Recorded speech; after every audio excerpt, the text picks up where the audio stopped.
Good morning, everyone. We'll go ahead and get started. Welcome to the Public Health Committee's public hearing for March 6, 2023. We want to welcome each and everyone, and there are a number of bills, which will be a busy morning, afternoon, and evening. So we want to welcome each and everyone, and I will have my honorable co-chair make her comments. Oh, we get our own mics. We graduated in a bigger room and we get our own mics. Oh, good morning, everyone. Welcome. It's wonderful to see you here. As you can see, it's a busy building today and there are many hearings going on. So a number of our members, including our good rank Senator Summers, people are going to be in and out on Zoom, and some solely on Zoom and some in person. Just know that as you're testifying, though we may not be here today in front of you in person, we are listening, hearing, and reading testimony. I will also just do the quick safety announcement.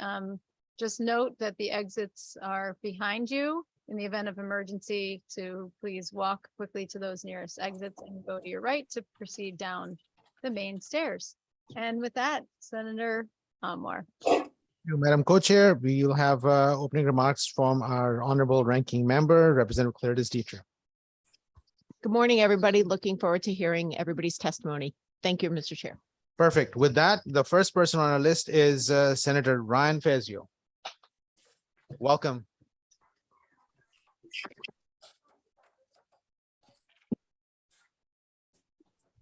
Good morning. Good morning. Chairs Anwar, McCarthy, Vehi, and distinguished colleagues. My name is Ryan Fazio. I am testifying in favor of SB 171, which is an act allowing pharmacists to prescribe birth control medication. Senator Heather Summers and I co-introduced this bill in order to give women more options and improve access to contraception in our state. The policy is bipartisan with co-sponsors on both sides of the aisle, and the support for the policy of the Lieutenant Governor, the Governor, and the Department of Consumer Protection Commissioner. Most important, it is a proven reform that has been implemented in over 20 states in recent years and increased access to birth control for women and improved health outcomes. Reducing barriers to access to birth control is widely supported by the medical community. In fact, most of them want to eliminate the need for a prescription for oral contraception entirely. The American Medical Association and the American College of Obstetricians and Gynecologists support making it available over the counter because it improves access and the medication carries similarly low risk levels of other over-the-counter medication. That policy change is preempted by federal law, and our proposal would be a good middle ground and step in the right direction. In the real world, it is not always easy, affordable, or desirable to get an appointment with a physician. Giving women a choice to either use their physician or pharmacist to fill prescriptions will improve outcomes for many who find it easier or better to avail themselves of the latter option. That is especially true for women with lower incomes or in rural areas with more inadequate access. We know, for example, that many people on Medicaid have trouble finding physicians who will accept their insurance. According to a JAMA study of several states who implemented the policy, women who newly obtained access to contraception through their pharmacists were younger, of lesser means, and less likely to be insured than the average person.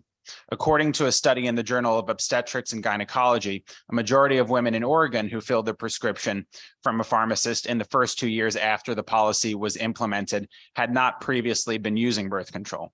The study also found that in a short period of time, the reform reduced the number of unintended pregnancies in the state. Both are clear signs that the reform truly improved access for women who did not previously have it. We all want Connecticut to be a leader in healthcare. Over 20 states have passed this reform with success and none have turned back. We hope to work with the committee earnestly to draft and pass out of committee careful and workable language so that Connecticut can improve access and outcomes for women in our state. Thank you, and I'm happy to take any questions. Thank you so much for your testimony. Representative Clarice Dietrich has a question or comment. Thank you, Mr. Chair. Senator Fazio, nice to see you. I hope you're getting ready for the kickball game. I expect to be practicing every day. Always. Thank you for being here today in your legislation. A couple questions. What was the thought process that you and Senator Summers came to introduce this legislation? Well, first and foremost, we want to improve access for women for something that has been widely used and normal for over 60 years. And we also wanted to look towards what works in other states and what's tried and true and proven. And over 20 states implementing the reform in recent years is, I think, a clear sign that Connecticut should seriously at least look at it. And upon exploring further, it seemed like the outcomes were very positive. The results were very positive. And so it seemed like a common sense reform in order to improve access. Okay, thank you. And how do you think this will impact costs? Well, for the most important reason to pass it, I think, is because it improves access for women. I think as a positive side effect, it will lower costs. The Oregon study that I cited specifically shows two ways. Obviously, it reduces cost for women because if you don't have to go get an appointment with a physician, that's a lower barrier, that's a lower cost. But also because of fewer reducing unintended pregnancies, it really reduces cost to the healthcare sector as well. So there's probably a couple ways in which it would lower costs, and that's what the study, for instance, in Oregon seemed to show. Okay, and for those concerned about scope of practice, how do you think that will be impacted? Well, pharmacists are highly trained. They understand the technology. They understand their patients. There should probably also be another level of training built in for pharmacists who become able to prescribe birth control under this system as well. But you ask the experts, the American Medical Association, the ACOG as well, they want even fewer restrictions on access. And this is, I think, an appropriate middle ground. So it also seems, broadly speaking, not for everyone, that the medical community believes in fewer restrictions, fewer barriers for oral contraceptive access. Okay, thank you for your answers. Thank you, Mr. Representative. Chair. Thank you. I see Representative Linehan online. She has a question or comment. Representative Linehan, you.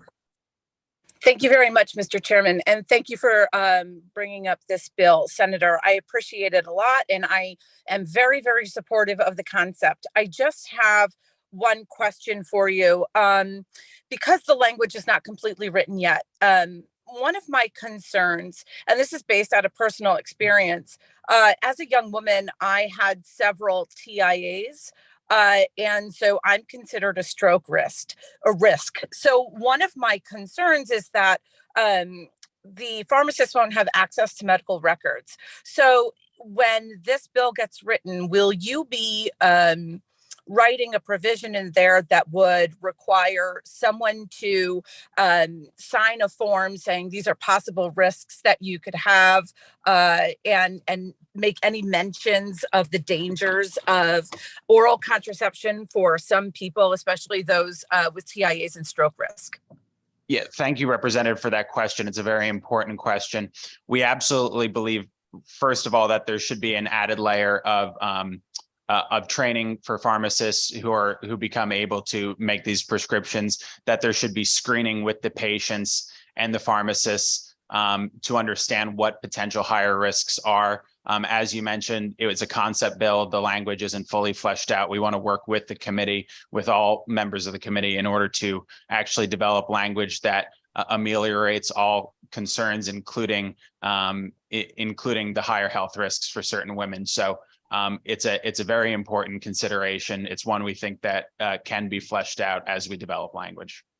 Great, thank you very much. And I would just like to say that when this is put together, that it's really, a lot of people don't know that they're a risk until they get to the point where it's become a major, major problem. So for instance, my risk wasn't noted until I had an MRI, and on that MRI showed multiple mini strokes. So I just want to caution the committee that when we're putting this together and writing that final language, that it includes sort of a questionnaire or something similar that would say, if you have had migraines in the past, have you had an MRI and checked for being a stroke risk? And then requiring that perhaps they sign off on it and say that they would go see a doctor if those were if that was a possibility for them. So just throwing that out there, I do appreciate this legislation. I absolutely support the intent, and I'm glad to hear that you guys will be working together to work that out. So thank you very much. And thank you, Mr. Chair.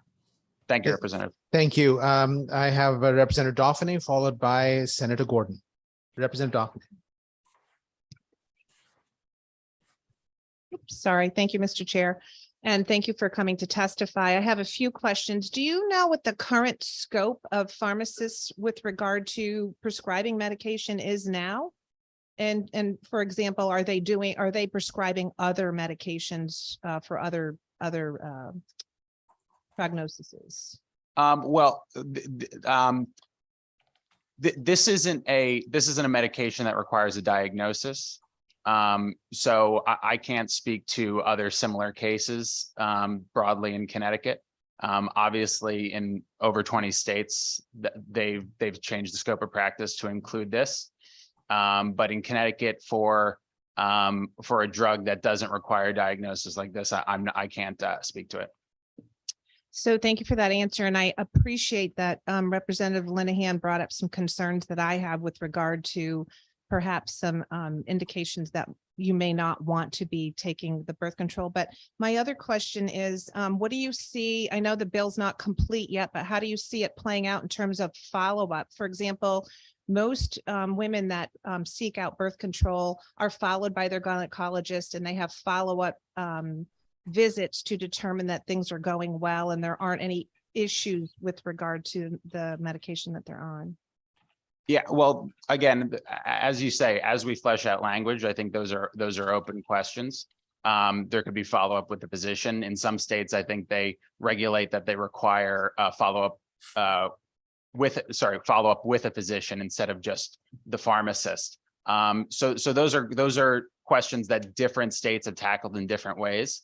I do want to stress that in the 20 states that have implemented it, there doesn't seem to be any evidence whatsoever that it's created negative health outcomes for women after the reforms were implemented.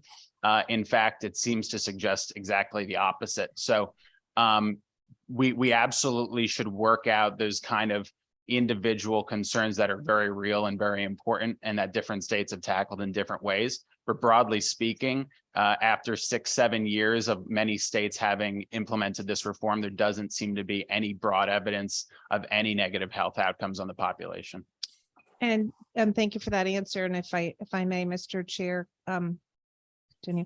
Do you see any age limits on this? In other words, can anybody come in and get a prescription, or will this have an age limit on it? I think we should definitely have that conversation because it obviously isn't stipulated in the concept bill, but I think it's a very appropriate conversation to discuss. I could see both sides of the issue.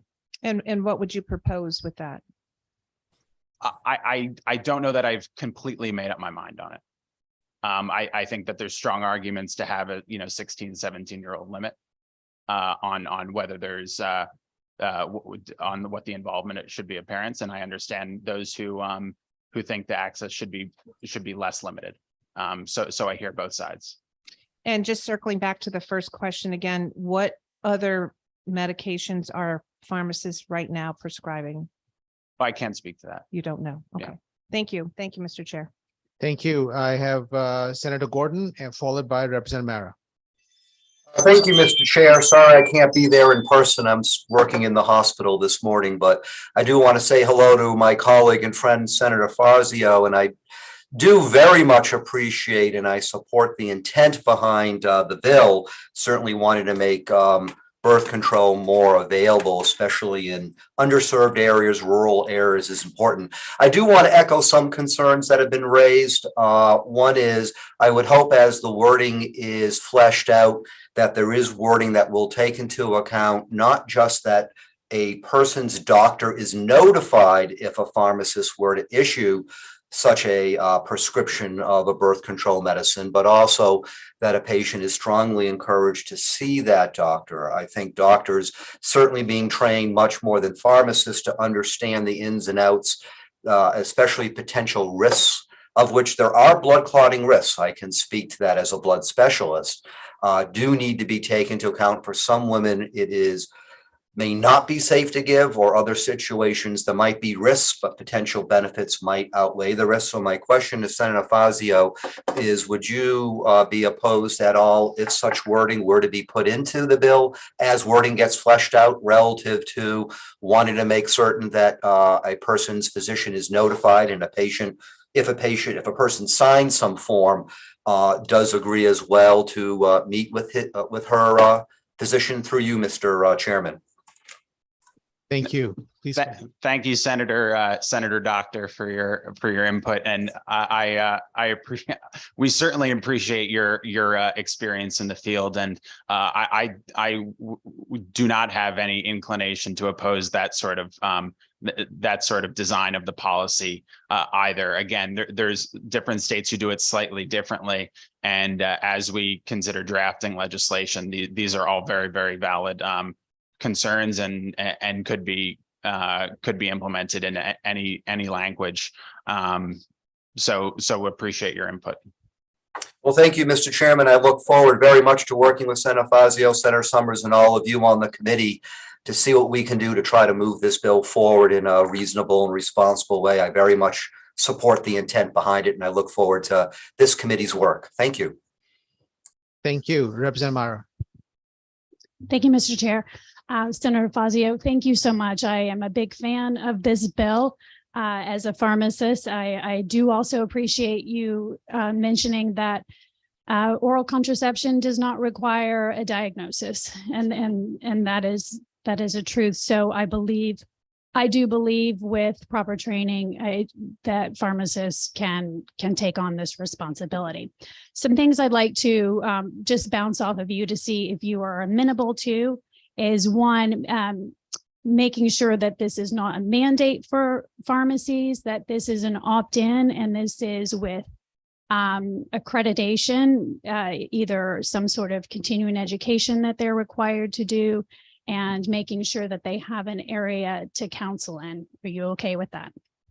Yes, absolutely. And likewise, to consider or to reemphasize that it's not a mandate for women either. It's an option. And so we don't want to place an undue burden on pharmacists. We don't want to place, prescribe different options for women as well. And it seems like in the studies of states that have availed themselves of this reform, that most women still get a prescription through their physician rather than through a pharmacist. But it should neither be a mandate on pharmacists nor a mandate on women. Right. And I know if I can do a couple follow-up questions here. While I'm not sure of all that pharmacists can prescribe, I certainly know that we have put in their courts the ability with a similar accreditation to prescribe Narcan. So that and also COVID vaccine. So, I know that some of my colleagues have already asked some questions about that, but also looking at, would you be interested in looking at a statewide protocol in which there is a set list of intake forms that someone would have to go through, that if in fact they have migraines, if in fact they have a history of blood clots, that they will immediately be flagged and put into a category where they would have to see a healthcare provider? Yes, and to Representative Lenahan and Senator Gordon's questions, we definitely want those sorts of guardrails put in any sort of draft language. And we welcome the input of people with experience like you and Dr. Gordon on the matter as well. And then just one last question. Would you be interested in looking at in cases, especially, for follow-up, that maybe there is a restriction on how many times they can come in to see the pharmacist before they are asked to see a physician, to make sure that health-wise there's no complications? Yeah, I'm certainly open to it. And I also want to stipulate, because I co-introduced it with the ranking member, Senator Summers, that given her experience in the industry, that she'll also probably have stronger opinions on some of these regulatory matters as well. But I see that there's a lot of people on the committee who are going to be very able to help work through those things. So certainly open to it. Great. Thank you so much. Really appreciate this. Thank you, Mr. Chair. Thank you. Before we get second round, I wanted to ask you some questions. Thank you so much for being here this morning. I wanted to clarify, did you say that the cost of medication is going to be less because a pharmacist is going to prescribe it? I just want to clarify that. No, the Oregon study suggests that the costs to the patient were lower because it reduces the potential cost of a doctor's visit. And also the cost of the medical system is lower because it reduced unplanned pregnancies. And does this mean for if that is the primary goal, for example, do you think that every other prescription should be in the same manner? No, and it's certainly not the primary goal. The primary goal is to increase options for women and to improve access to birth control. As I mentioned in my previous answer, it's kind of a it's a welcome side effect of the policy that it reduced costs for the health system.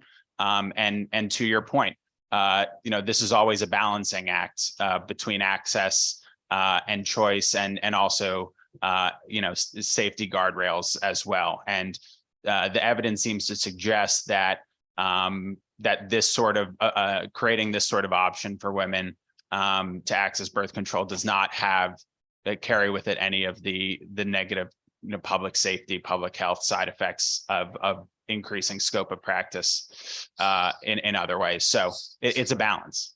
And because I may have a skewed view, because when I see oral contraceptives going wrong, they cause deep vein thrombosis and pulmonary emboli, and sometimes you find a young person dead with a pulmonary embolus.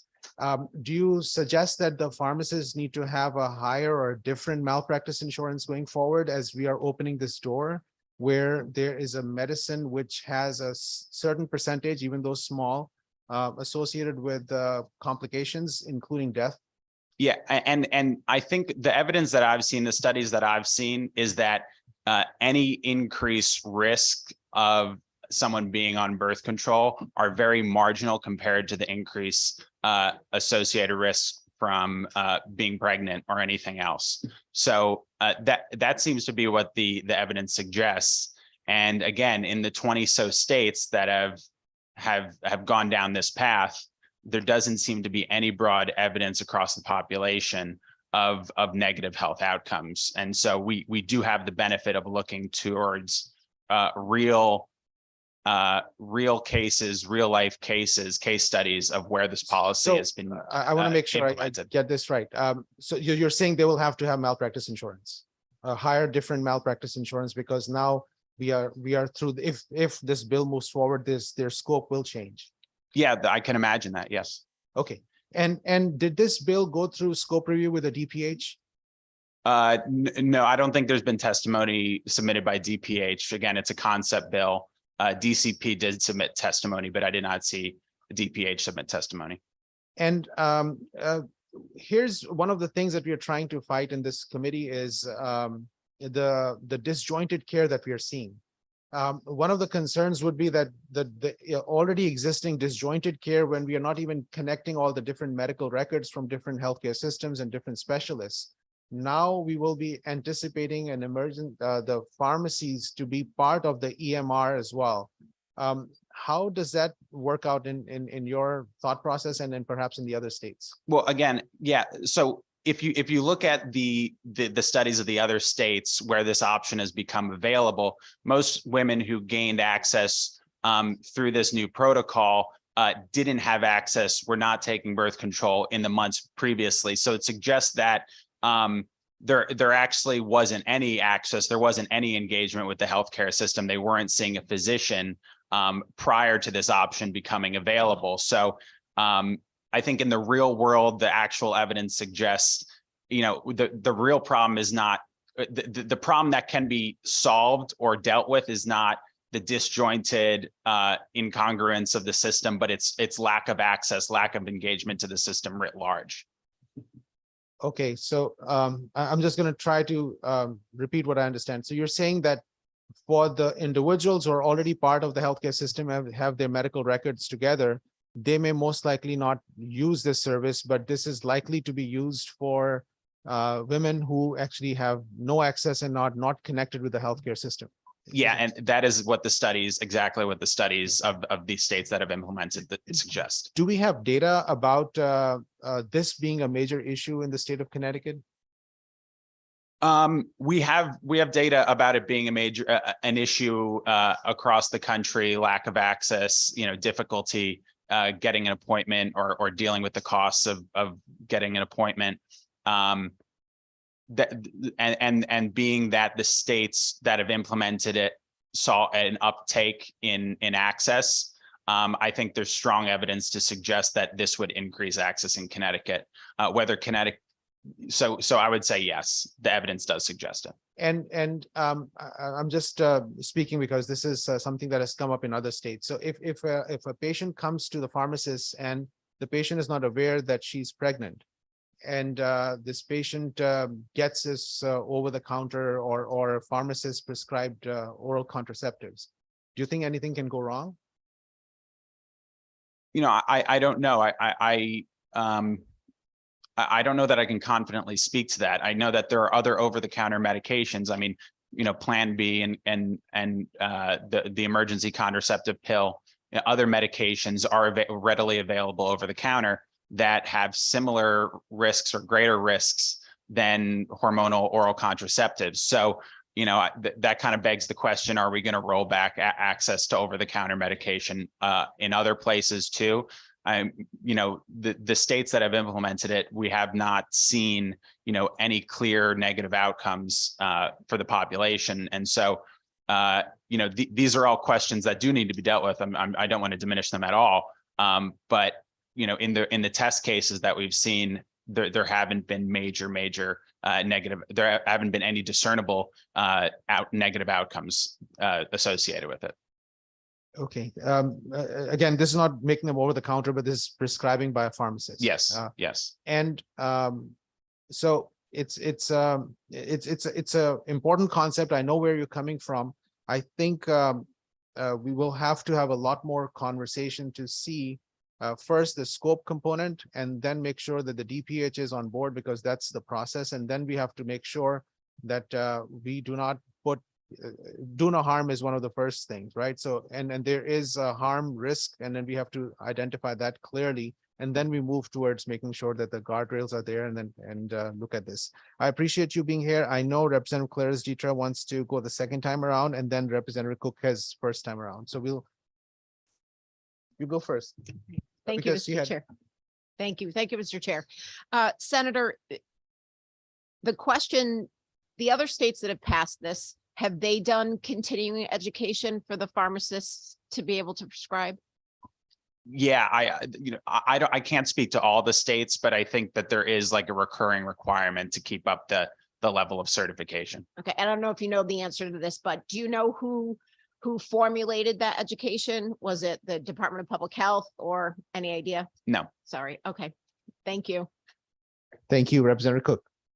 Thank you, Mr. Chairman. Senator, nice to see you. Just a couple of questions. So have you met with any of our small independent pharmacies regarding this conversation? Yes.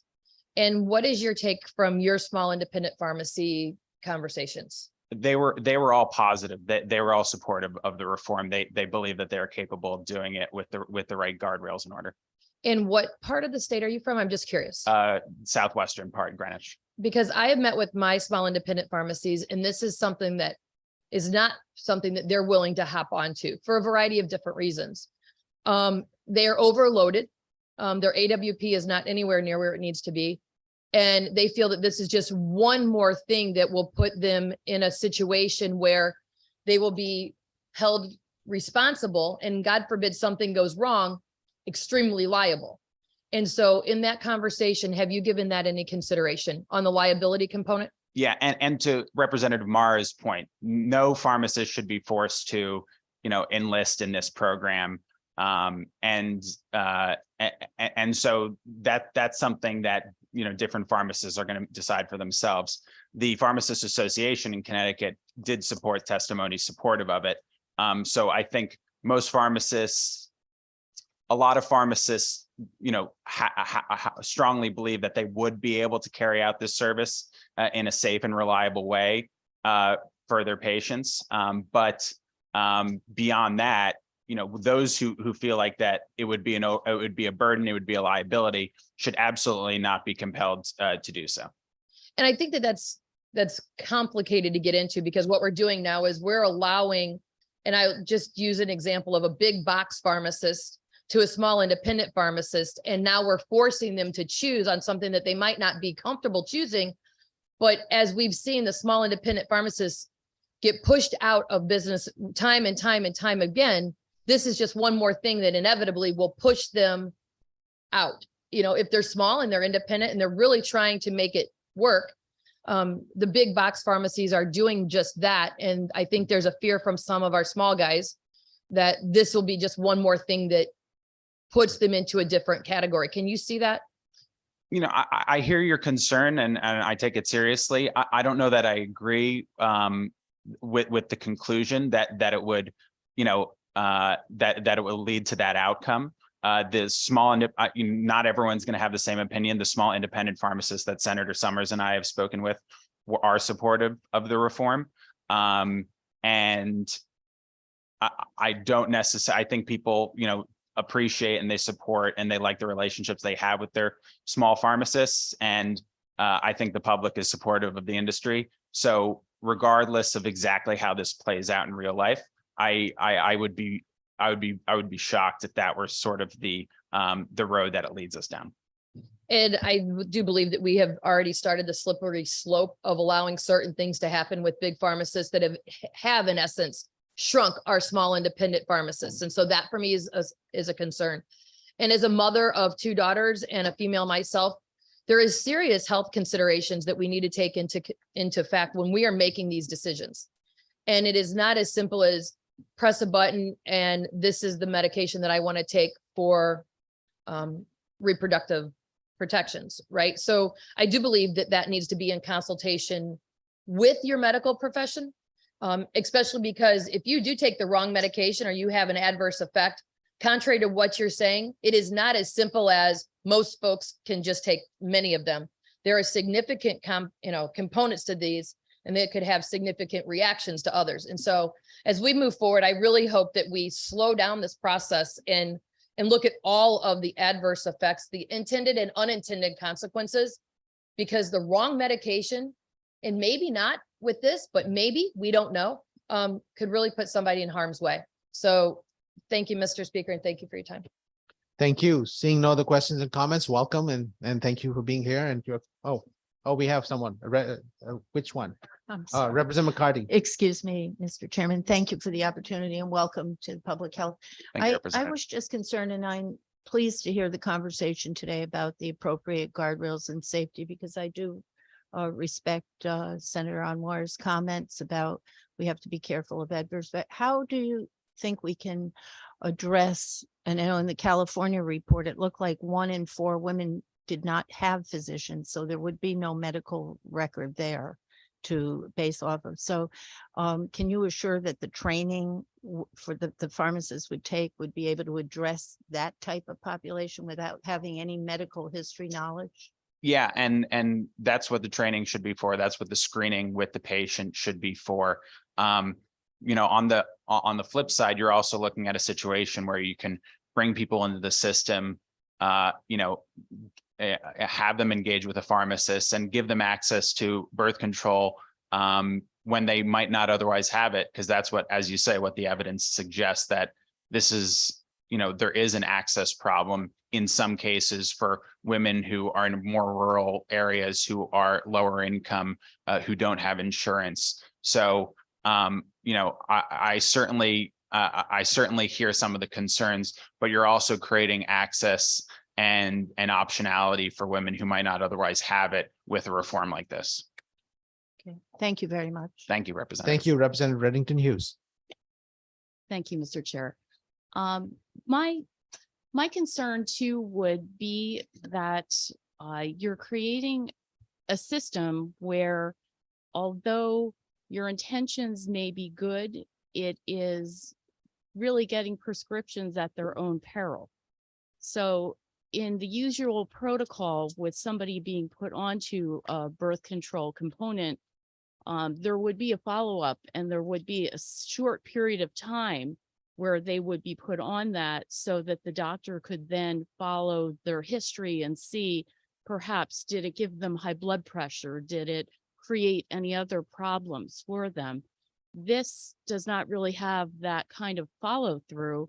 And are they in an intake type of situation going to run through their blood pressure, their history, their things? And again, if you have a young person and they want to be put onto this, and you're just relying upon their filling out a form, they're not always so careful, because if they have something that is going to prevent them from getting what they want, do you honestly think that they're going to put the truth?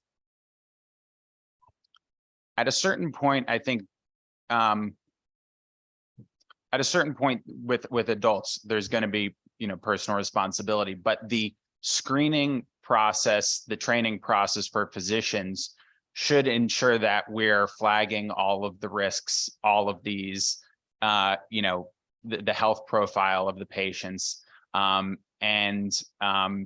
That has to be part of the process. That is part of the regulatory process in most of the states, I understand, that have done this reform. But again, I think the alternative you're looking at is people with no access and unplanned pregnancies. And so we're obviously not operating in a perfect world or where there's a perfect solution.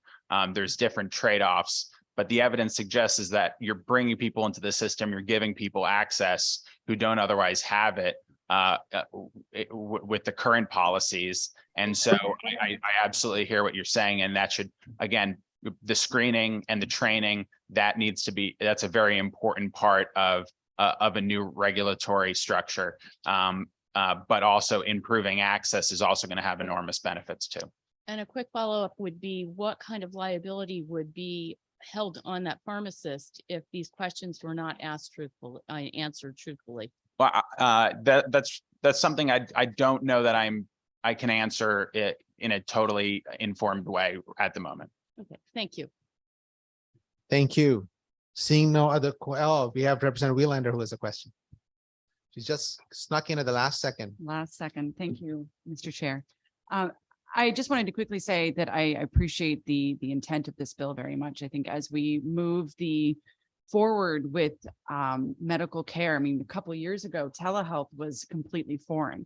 So the idea that we are trying to modernize access to a very important medication, I appreciate very much, especially when we are looking at serving a population who doesn't have access to regular physician care often, or it is irregular, which still allows them to be monitored for, basic health concerns.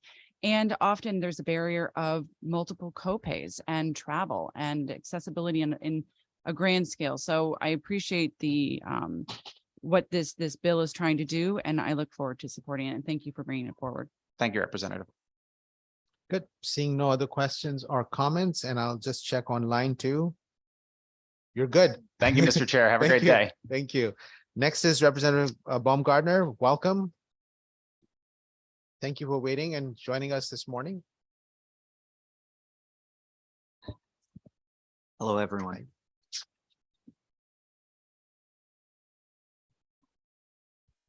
Chairs McCarthy Vahey and Anwar, Vice Chairs Marks and Parker, Ranking Members Summers and Claridis Dietra, and members of the Public Health Committee. I come before you to testify in support of SB 171, an act allowing pharmacists to prescribe birth control medication. It is critical that we as lawmakers take every available opportunity to protect access to abortion and contraceptives in Connecticut. This bill is an important step to ensure that birth control remains accessible to everyone. We are encouraged that we have a bipartisan array of legislators, including the leadership of this committee, eager and determined to ensure that individuals have access to birth control. However, we know there is still much more we can do to continue expanding and protecting access to reproductive health care in Connecticut. There are several reasons why allowing pharmacists to prescribe birth control medication can be beneficial. 1, increased access. By allowing pharmacists to prescribe birth control medication, it increases access to this type of medication for individuals who may not have access to a primary care physician or may not have the time or resources to schedule an appointment with a doctor. 2, improved convenience. With pharmacists being able to prescribe birth control medication, it can save time and make it more convenient for individuals to get the medication they need. 3, increased bodily autonomy. Allowing pharmacists to prescribe birth control medication empowers individuals to take control of their own reproductive health and make informed decisions about their own bodies. 4, improved health outcomes. Access to birth control medications has been shown to improve health outcomes such as reduction in unintended pregnancies and a decrease in maternal and infant mortality rates.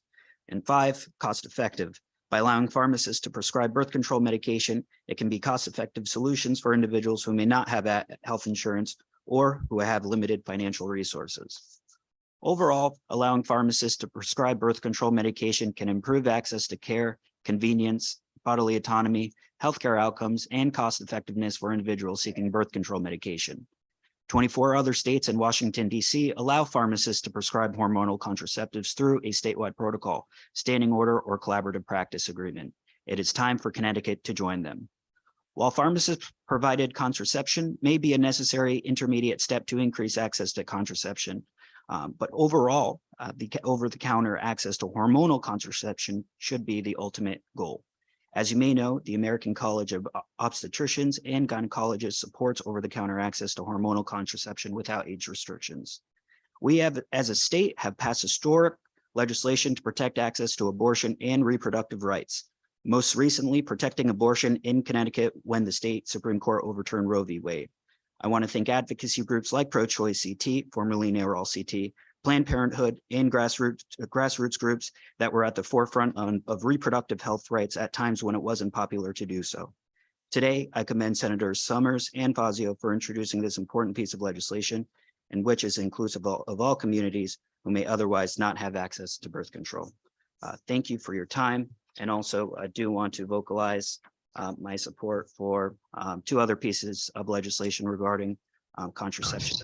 Excuse me, Representative Baumgardner, but your time is over. Thank you. And that's 6818 and 5197. Thank you. Thank you, Representative Linehan at this time, and followed by Representative Kitt. Thank you very much, Mr. Chairman. I'm glad that we have another person here talking about this bill, because I didn't want to be one of those second timers on the last person testifying. But hi, Representative, thank you for being here. I'm just going to have 2 quick questions for you. First is, would you support this legislation if it was written not to allow the prescription to be written by a pharmacist upon the first time? Instead, it would be that the pharmacist could refill prescriptions after the original prescription was written by the doctor. So let's start with that question. Would you still support the legislation then? Well, I would leave it to this committee to determine what is best as far as the details are concerned, as this committee does have cognizance and expertise on public health matters. But nonetheless, I do believe we should move into the direction of a pharmacist being able to dispose of medications to various individuals who are looking for a type of emergency contraception or birth control. But as far as when that should happen, I have no opinion on that. I'll leave it to this committee. Thank you, because I do think that just in the conversation that we've had for the first time with this bill is that there are some definite concerns regarding seeing a physician first to alleviate the possibility of some real harm being done. And I think that kind of a compromise on that would certainly be allowing a pharmacist to, if there is an initial prescription and that runs out, then the pharmacist can re-prescribe once that runs out without needing to go to a physician. I think that that might be good middle ground. And secondly, in your testimony, you talked about no age restrictions. And I know that that's kind of going to be a hot button issue, but I just want to make it very clear that hormonal birth control is not only used for birth control. As a representative who is very familiar with the mental health concerns of children, we know that PMDD, premenstrual dysphoric disorder, is often seen in young girls who are menstruating for the first time, and then they realize that they can fall into a monthly cycle of depression. And so many young people are prescribed this in order to support their mental health. So given that information, I think it's very important that this committee, especially if we move forward without requiring a physician to see someone first, I think if we do that, it would make the secondary part a little easier. But the age restrictions, we really need to be open to the fact that any young woman of age to menstruate might also be using this for their mental health. And that is really, really important. And I know that simply having a prescription run out and not having access to birth control pills for a day or two can actually send someone into a spiral of depression that takes months to get out if they do in fact have PMDD. So I guess there's no question there unless you want to comment, but I just wanted to put that on the record that when drafting this legislation, that absolutely be a consideration. So thank you very much, Mr. Chair. Thank you for that, Representative Linehan, and I just hope that it is not lost as this legislation is continuing to be drafted. So thank you so much for sharing that. Next is Representative Kitt, followed by Representative Mara. Representative Kitt, you're on. Thank you, Mr. Chairman. And my concern is, I'm not going to reiterate my concerns about adverse effects of medications. We've already heard about that. My concern coming from a public health perspective is built into getting a prescription for birth control is often screening for cervical ovarian cancers. How are we going to ensure that these women, because oftentimes that's, for a lot of women, that's their only point of contact with the medical community and medical providers. How are we going to ensure that these women who may lack regular access to healthcare providers get those necessary screenings in the time frame that's been established by ACOG guidelines by the U.S. Preventive Services Task Force? I don't want us to lose that point of contact for these women and that serious conditions like cancer go undetected. And that is my concern with the bill. Thank you, Mr. Chairman. Thank you very much, Representative Kitt. Representative Mara. Thank you, Madam Chair. Thank you so much for speaking on behalf of this bill. And as previously stated, I'm a big fan.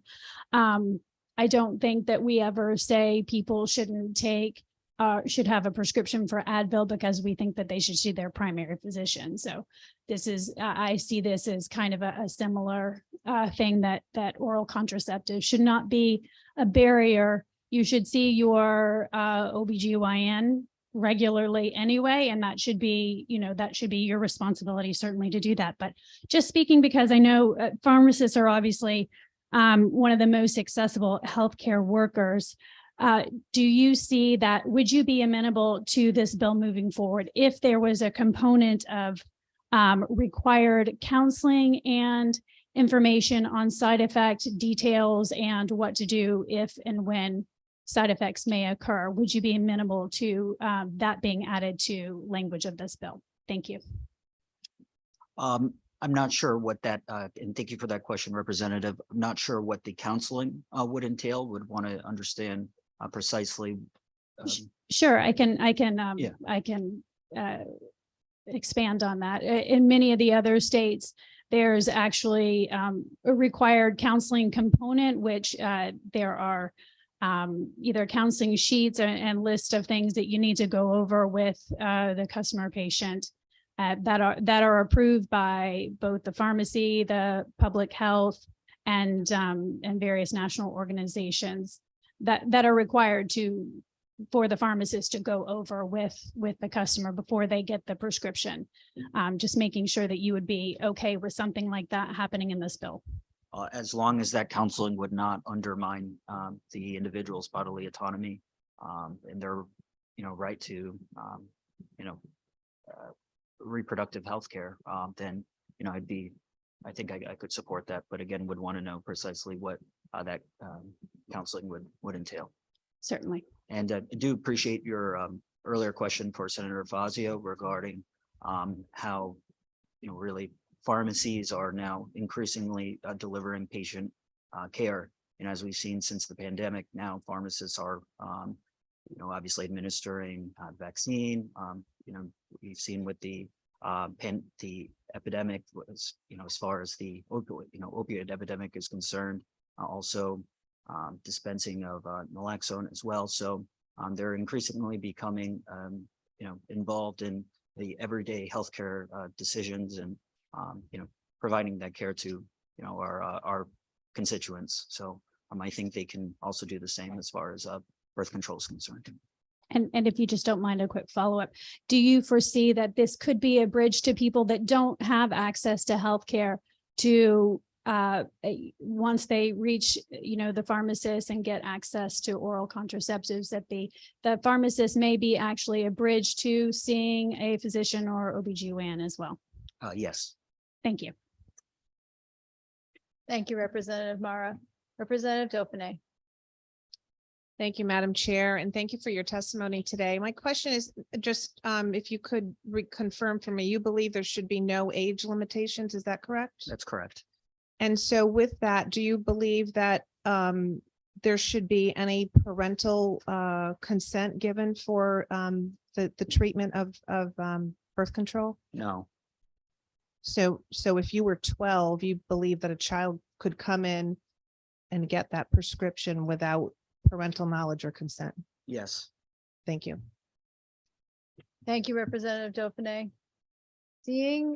Senator Gordon. Yes, thank you, Madam Chair. I just have a quick question for the representative. It's nice to see you and thank you for testifying. Just to follow up on Representative Dauphiné's question and your answer to you, do you feel someone who's 12, 13, 14-year-old is able on her own to make proper medical decision-making relative to risk and benefits of a medication such as birth control pill? Thank you, Madam Chair. I think I'll leave it to doctors such as yourself to provide that education to someone who may be in need of that type of care. So I think every situation is with the number of employees on your side, that's standard. But I also can't imagine what that decision is like as a 12-year-old who would be confronted with making that type of choice regarding terminating a pregnancy or the need to utilize hormones because they identify a certain way. So I'll leave it to the health experts to kind of, ultimately make those informed, provide that informed, provide that information to their patients.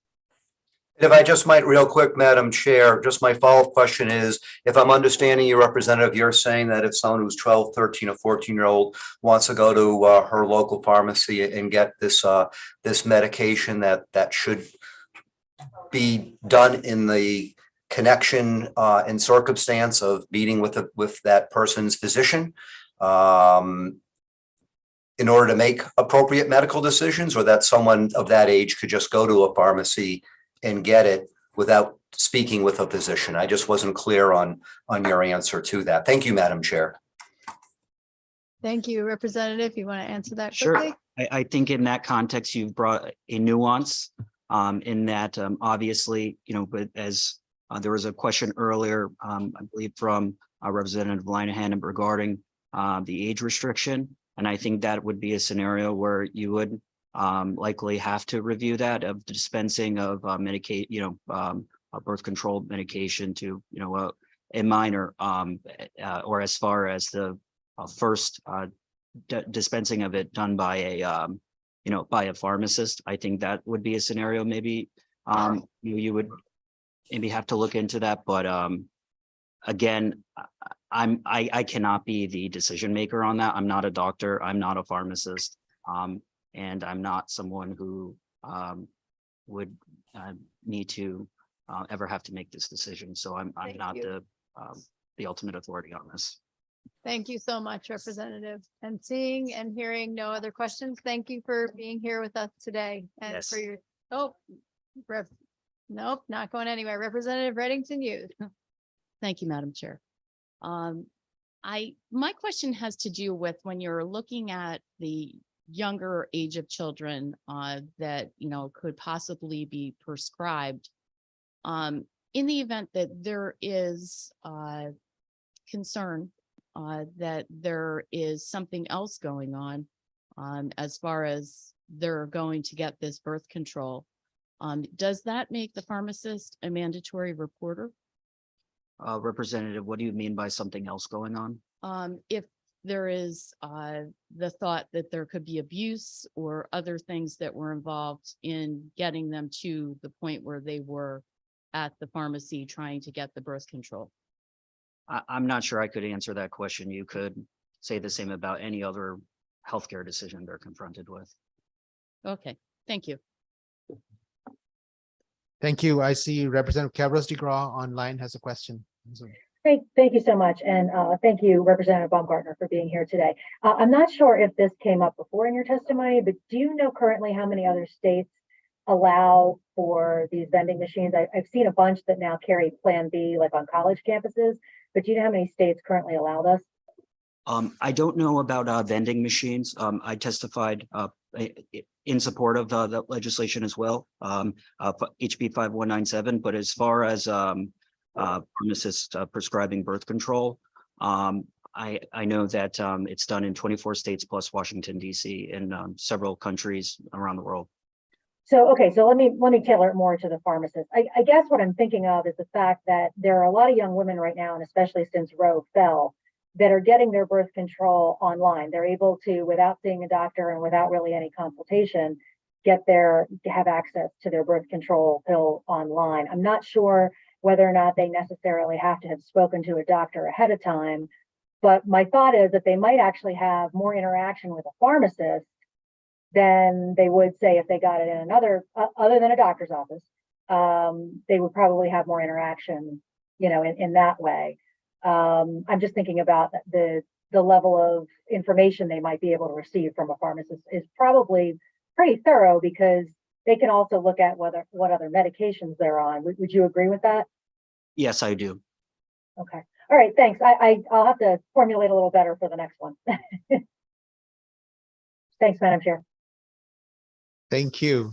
Thank you so much. Seeing no other questions or comments, thank you for being here this morning and now afternoon. Thank you, Representative. Good to see you. And with that, the next person on our list is Ms. Merit Painter with the state long-term care ombudsperson.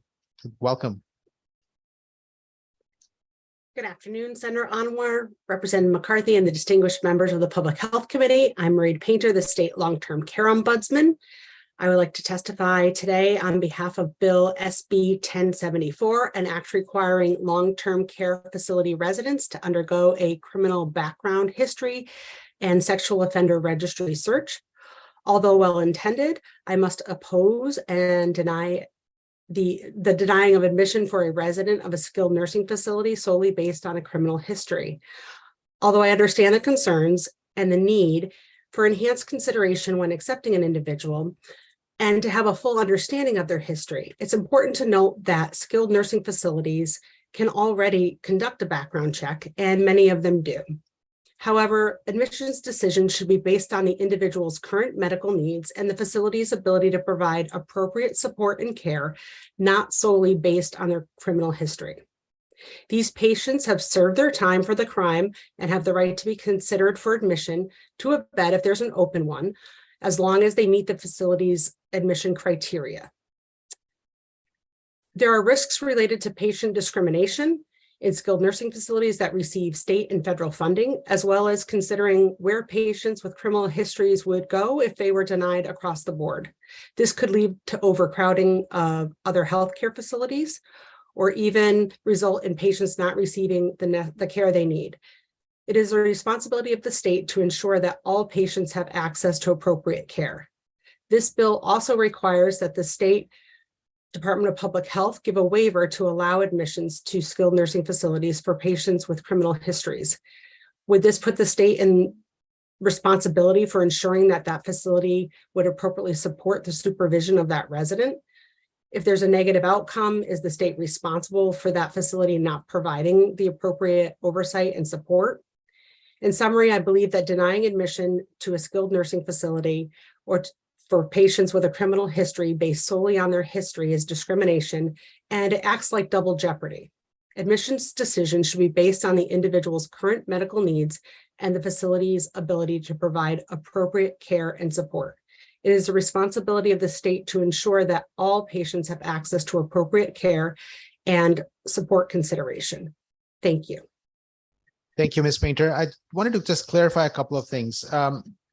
This is based on a real case in one of the towns in Connecticut, where what we have seen is that some of these patients, to your point, who have not been able to get to a facility in Massachusetts, they're all being sent to the state of Connecticut.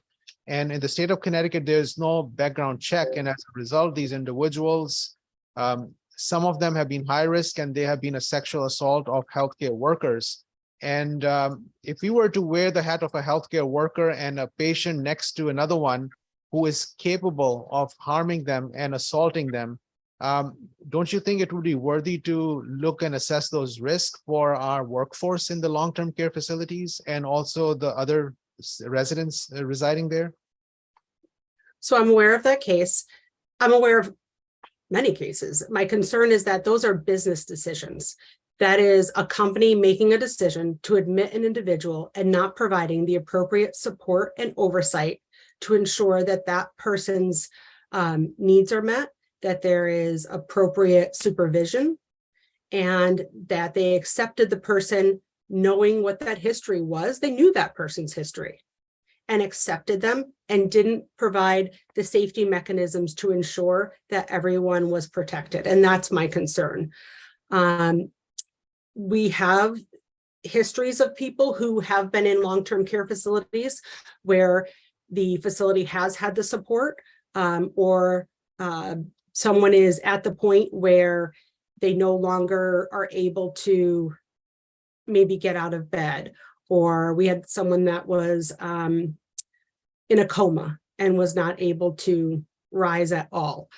And in those cases, that was their medical need at that time. They did have very significant histories, but the skilled nursing facility was able to assess, was able to look at their staffing patterns, was able to look at what bed was available, and determined that it was appropriate for them to accept that resident.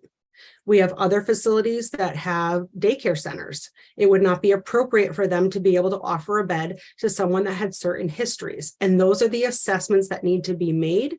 And that's when they need to look at that and decide whether or not they can offer someone a bed in an unbiased or discriminatory way. Nothing prohibits them. I did admissions for a long period of time in nursing homes, and this was years ago. And the expectation was that we looked and ensured that we understood who we were taking and what the people's histories were and who they were going to be rooming with and where we were going to be having them and what staff we had available to support them. If a business is making a decision with another state for an enhanced rate or for another reason to accept a resident, then they need to be able to provide for them. Thank you. I'm going to push back a little bit. And if our workforce in long-term care facilities are going to be sexually assaulted by a patient who's coming from out of state and we're not doing background check, it's no longer a business decision as far as I'm concerned.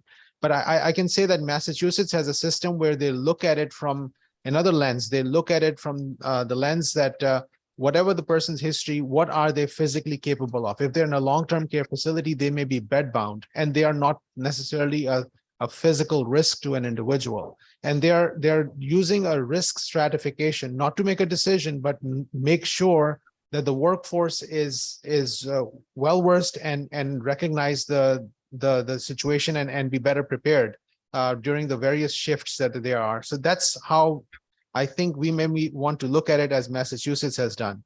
Do you want to reflect on that?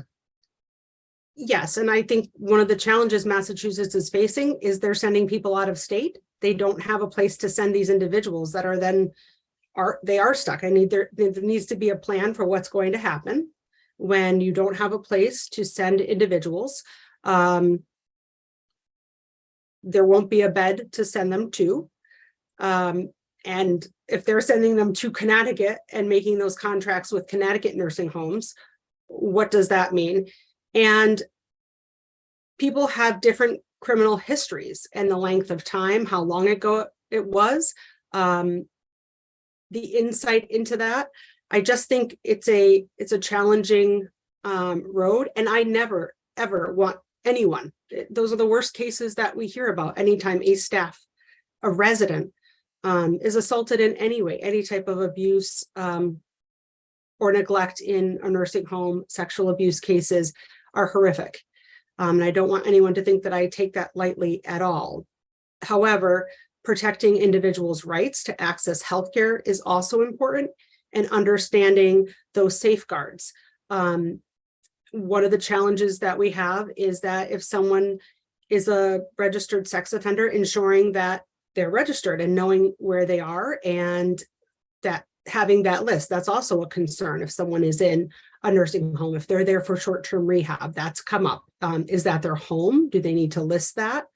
And nursing homes have said no. So I think this needs to be looked at a little bit more. I do understand the concern. And like I said, we really do want residents and staff to be safe, but I think it's a layered concern. Thank you. Representative Cook has a question or a comment. Thank you, Mr. Chairman. Marit, it's nice to see you, although via Zoom. So my couple of questions that I have is, and I heard you say that there is some responsibility that the administration or the owners of the facilities should be taking. Am I hearing you correctly? Correct. So in the case that obviously, it's a private case, we can't really speak of the facts, but this case well, was the owners or the administrators of that facility held accountable for anything in this situation? I can't speak for that specifically, but what I can say is that I want to ensure that if there's any kind of contracts made where we're accepting people from other places, from other states, for whatever reason, if we have beds related to a bariatric support, or maybe it's ventilation support, some of the individuals from Connecticut leave our state if they're on a vent for needed support. And so we do see individuals that leave our state and go to other states. When there's contracts like that made in between states, we want to ensure that who's ever receiving those individuals has the ability to care for them, has the staff to care for them, understands the individual that's coming, all of their needs, and is able to support them, and that it doesn't have a negative impact on anyone else in their community. And then, Mr. Chairman, my follow-up to that is, if in fact we have someone that we know, and we'll just use the situation that we're using now, has had a history that may have not been accepted into a facility, what are the alternatives? Obviously, everybody does deserve some type of care. If this person is out, regardless of criminal history or record, are there facilities, alternative facilities for somebody to get this care, as opposed to what we would consider to be a traditional long-term care facility? No. So then, Mr. Chairman, I think that we do need to look at that as well. If we're looking to put a ban or a background check, background checks, and I'm not saying I agree or disagree, but I think if we're looking to do background checks can take significantly a long amount of time. What would be the option for that person? Where would they go in the meantime to wait for that background check? If there is no facility, as Marid just said, for someone that might not go somewhere else, what are the options for that? And two, what are our abilities to possibly, facilitate a facility like that for folks that might fall into the cracks? But I do think that we should not be taking the flow of some other state's situation to burden our own. So thank you, Maria. Thank you. I feel obligated to say a few things that are public. This was in a nursing home in East Windsor. This gentleman was from Massachusetts, 50-year-old, who was physically able to harm individuals and physically harmed an individual, was wanted by the law enforcement in Massachusetts. The people in Massachusetts discharged the person, and he was accepted in the nursing home without background check. At least that's the official statement. and the person had to be arrested. The person who was harmed is harmed, and the people who made the decision are going on with their life as nothing happened. So just and I feel that we should probably not go with our life as nothing happened, and that's why we keep bringing this bill. And I just wanted to thank you for your testimony, and we'll move to the next person on our list. That's Senator Christine Cohen. Welcome.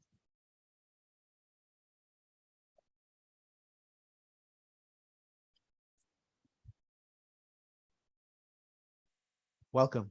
Good morning, Mr. Chair. Good morning, chairs, ranking members, vice chairs, and all of the members of the Public Health Committee. I'm here today to introduce a friend and a constituent who really needs no introduction. Most of you know our esteemed news anchor, Ann Nyberg. She's here as a staunch advocate. I'll let her tell her story, her family's story, and why this legislation that you have before you is so important. We're talking about HB 6821 surrounding the education on cytomegalovirus, also known as CMV. And again, I'll let Ann take it away from here. Thanks so much. Senator Cohen, thank you so much. And thank you for having me this morning. As she said, this is very personal to me. I am the grandmother, the Nana, of a baby with congenital CMV, who at the very least is profoundly deaf. We don't know what else is coming. According to the Centers for Disease Control and Prevention, up to 80% of the people in the United States will contract CMV infection by the time they are 40 years old. And yet most of us have never heard of CMV. For most adults who get it, they won't even notice. What I have come to know is that CMV can be especially dangerous for pregnant women, especially those who have toddlers at home, which was the case with my daughter. The virus lives in the mouths of toddlers, in their saliva and in their urine. Toddlers are on top of each other in daycare centers and other social settings and spreading it. Our daycare centers versed on CMV. There are ways to try and ward it off. Washing your hands thoroughly after changing diapers. Don't kiss toddlers on the lips. Don't share food with them. But again, CMV is not on our radar. Pregnant women are told about things they should not eat. They are told about the rare disease of Zika, but not CMV. CMV is listed under rare diseases. How rare is it if you are not screening every newborn? How would you actually know? If it's so rare, why is Moderna in trials to develop a vaccine for women of childbearing age?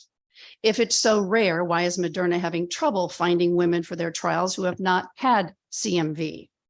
CMV is the #1 cause of non-genetic deafness in babies. My third grandbaby, born in September of 2022, flunked her hearing test at Yale New Haven Hospital, and because of a bill passed in Connecticut in 2015, a CMV test was automatically triggered.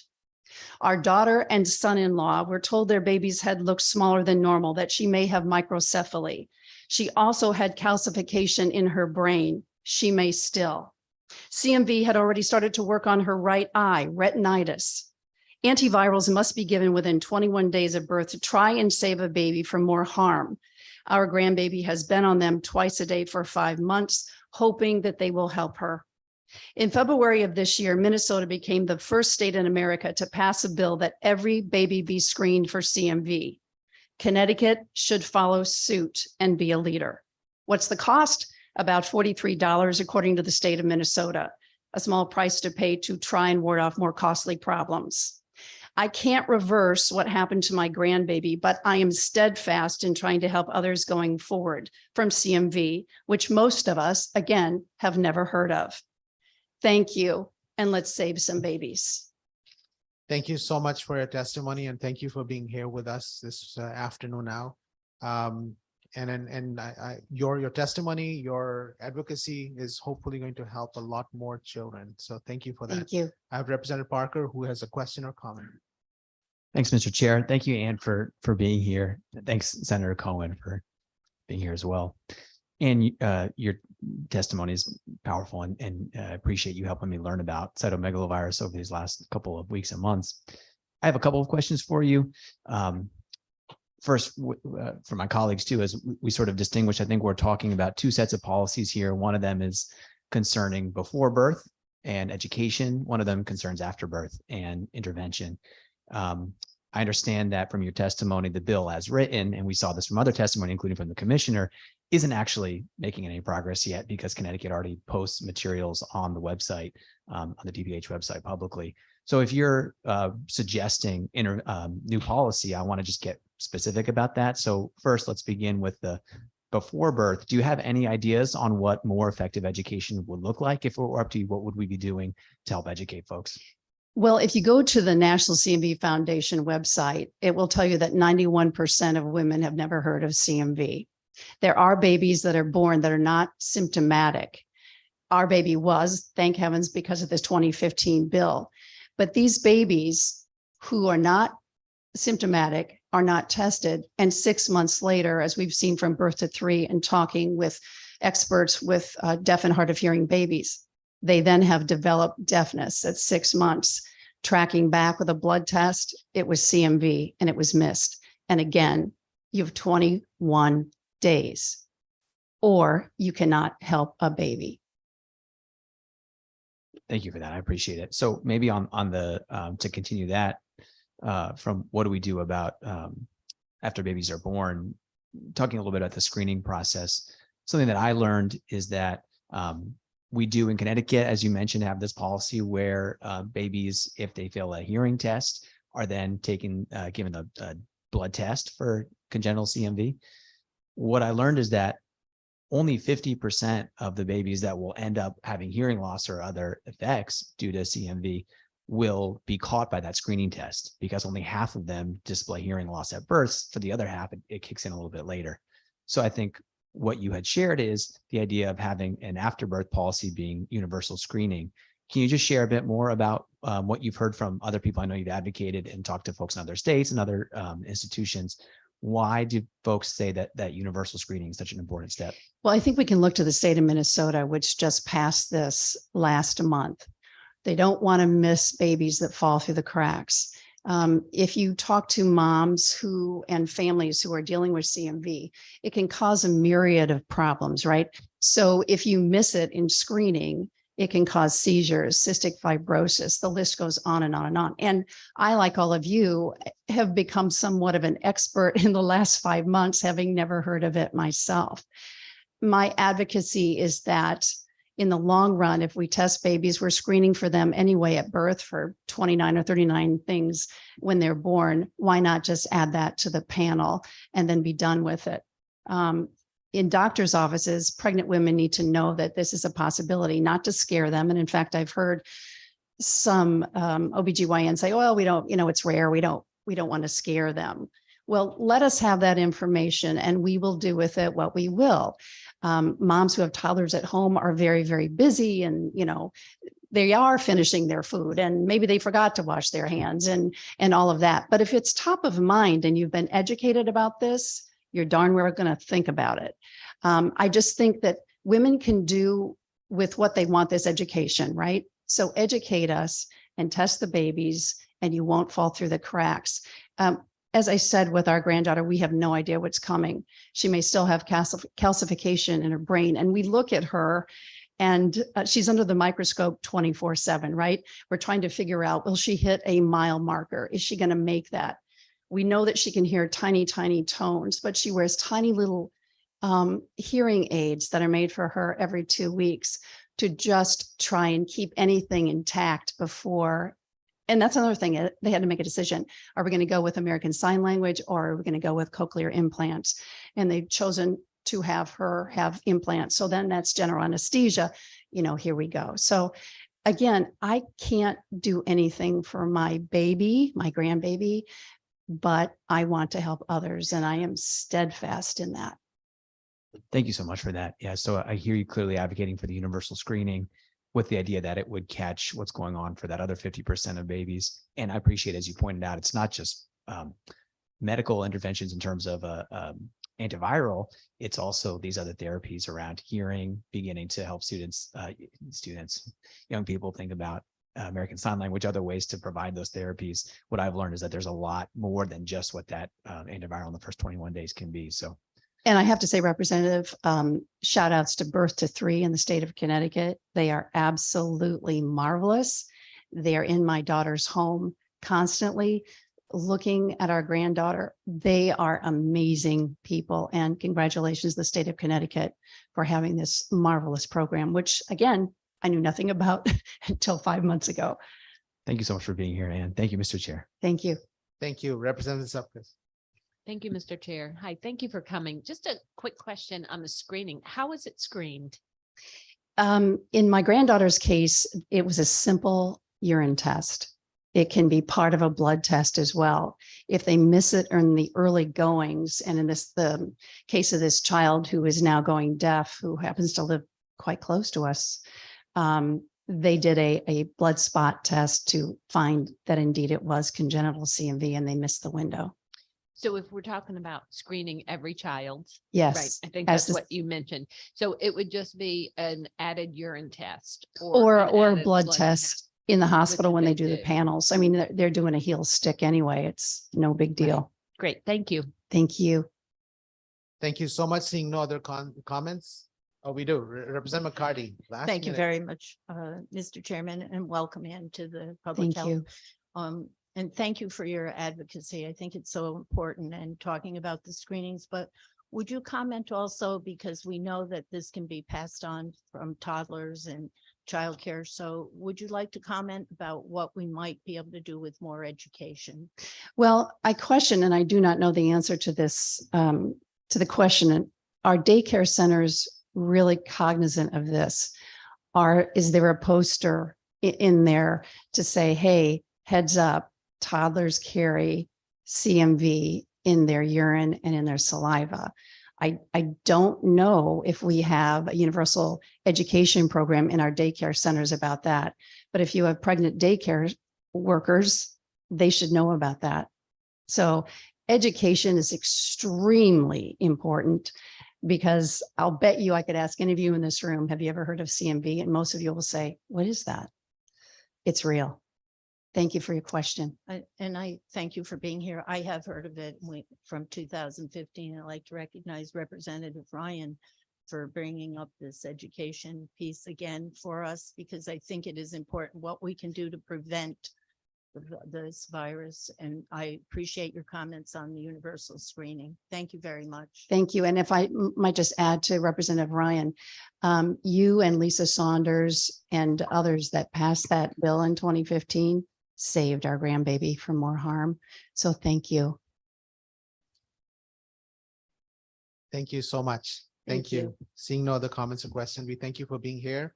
And now, since we are past our first hour, we are going to go back and forth between the general public and our elected officials. The next person on our list is Dr. Tariq Karsdistunser. Thank you, Senator Anwar, Representative McCarthy-Vahey, and distinguished members of the Public Health Committee. Thank you for the opportunity to provide testimony on Senate Bill 1016. I am Tariq Karsdistunser, an orthopedic hand surgeon in Norwich, and currently the president of the Connecticut Orthopedic Society. And I'm sharing the support of Connecticut's orthopedic community for this bill and Senate Bill 1077. Today, my testimony will be focused on 1016. The orthopedic community appreciates this committee's action to assist patients in what is oftentimes an overwhelming and confusing market by legislating truth in advertising for all healthcare professionals. This proposed bill is a key step toward full disclosure and transparency for the healthcare consumer and augments the other important bill before your committee, Senate Bill 899, which I already testified on a couple of weeks ago. So quite simply, patients have the right to know who is treating them and what their credentials are. Furthermore, the bill requires an identification badge just like this to be worn for the accurate identification of the person administering care, adding another level of consumer awareness and protection. I'm currently in the operating room. That's why I'm dressed like this. And in the hospital, there's a lot of people that look like me wearing scrubs and white jackets. And this really, really helps them identify who's taking care of them. And it's necessary. But the proliferation of allied healthcare professionals identifying as physician or as doctor to their patients in advertisements and other social media has led to consumer confusion and oftentimes misleads patients. It is important that the provisions in this bill that prohibit and penalize misleading, misstating, and deceptive advertising across all modes of communication be enacted to ensure compliance and disciplinary action. Unfortunately, we've all seen them. There are websites of other allied health professionals stating they have received a medical degree or attended a medical school without identifying what type of degree they received or what medical school they actually went to. In addition, the surgical and fellowship training they identify are not specifically stated in respect to the type of surgical training. This can be very confusing to patients. Compliance and enforcement are important to ensure the successful implementation of this bill, and the Connecticut Orthopedic Society appreciates the disciplinary action incorporated in this bill and urges the committee to include in this bill a framework for the state of Connecticut's Department of Public Health to include a mechanism for receiving complaints from the public. A timeline for processing the complaints in a timely manner can also be helpful. The committee's support of this bill is important to the patient's decision-making process. By providing them with truthful information, patients will have the choice and the knowledge to secure the care they need and want from a physician or allied healthcare professional. We welcome the truth and transparency this bill will bring for accurate decision-making by consumers, and we ask for your support of Senate Bill 1016. I would also like to thank the committee for recognizing the importance of addressing the Medicaid program, Senate Bill 1077, which we also support. Thank you very much for your time. Thank you so much for your testimony. And Representative Zupkus has a question or comment. Representative. Thank you, Mr. Chair. Thank you for being here today. I know that there was already a law passed about you have to wear a badge. And I know right now it is against the law for deceptive advertising. That's already on the books. My question is, have you had any issues in your practice with this happening? Oh, frequently, almost daily or weekly, patients come to me from their doctor saying their doctor said this or their doctor said that. And frequently their doctor is not a doctor. Frequently their doctor is a physician's assistant or an APRN or some other allied health professional. And I'm not saying the advice was necessarily wrong or bad, but it's confusing. And then I have to, correct the patient. And then there's this understanding that if the doctor said it was so, then how come they're wrong? And it's a difficult issue to address. Thank you. I was going to say, was the information wrong? Because I probably have been guilty myself when I go to a doctor or wherever. I just probably generalize, saying I was at the doctor's, or, if I go in to see, and whether it's an APRN or a PA, when I go there, I don't personally necessarily ask if you're a doctor or not. I just want to make sure you're qualified and I'm getting the best care and information needed when I go there. And just one other point, I believe, if there was ever an issue to call the DPH right now, I'm sure that would, the complaints would be taken there already. And my question to you is, how would this be enforced? Oh, that's actually a great question. If it's happening now and it hasn't changed, then it seems to me no one's taking care of it. If somebody came to me and I had a staff member at my office and was doing something wrong, it's my job as their supervisor to handle it. Sure. I'm not sure how this is being enforced, but I can tell you that I don't think it is being enforced. I mean, we can provide numerous examples of false advertising on websites of people who are not advertising their qualifications appropriately. I wouldn't know how to actually report this person. I wouldn't know what number to call. I wouldn't know if it's anonymous. I wouldn't know how to do it. And I'm in this business, and I don't know what a patient would do. It can be confusing. Okay. All right. Thank you. Thank you. Sorry, I was going to say Rep. Dr. Kardastan, sir, do you think this problem is the same as before, or is it increasing? I think it's increasing. There's essentially more and more people wearing white coats and scrubs in hospitals and doctors' offices. there's been an explosion in allied health professionals and mid-level providers, APRNs, physicians assistants, and we work wonderfully with all of these people, and we want to continue working with them. But I think in healthcare, there's just been an explosion in the number of providers, and now providers used to be all of us were doctors. Now, many people that are providing care are not doctors, and so I think it's happening more and more often. And also with social media and advertising, in the last 10 or 15 years, that's exploded, and so now there's all kinds of ads on social media for healthcare providers who are not really accurately identifying their credentials. And what would you say that if somebody says that this is not a problem, I like all of them and they are nice and I talk to them and they provide me the care and they take care of my immediate needs, but why is it relevant? Well, I think it's relevant for patients to know who is taking care of them. The mailman can give great advice and it can be accurate, but that's the mailman. It's the same thing here. If you're going to see a doctor, you ought to know truthfully as a patient what the credentials are. I'm not saying that the advice that's being given is inaccurate or incorrect. I'm just saying that it's deceptive advertising, and I think it's just simply wrong. It's unethical. Okay, thank you. Representative Denny has a question or a comment. Thank you, Mr. Chair. Doctor, full disclosure, I am a retired certified registered nurse anesthetist, and I understand the explosion of allied healthcare professionals, but patients are often confused by people who come into their room and talk to them about what's going to happen to them. Am I correct? That's true. And when you meet your patient for the first time, do you go over your full credentials?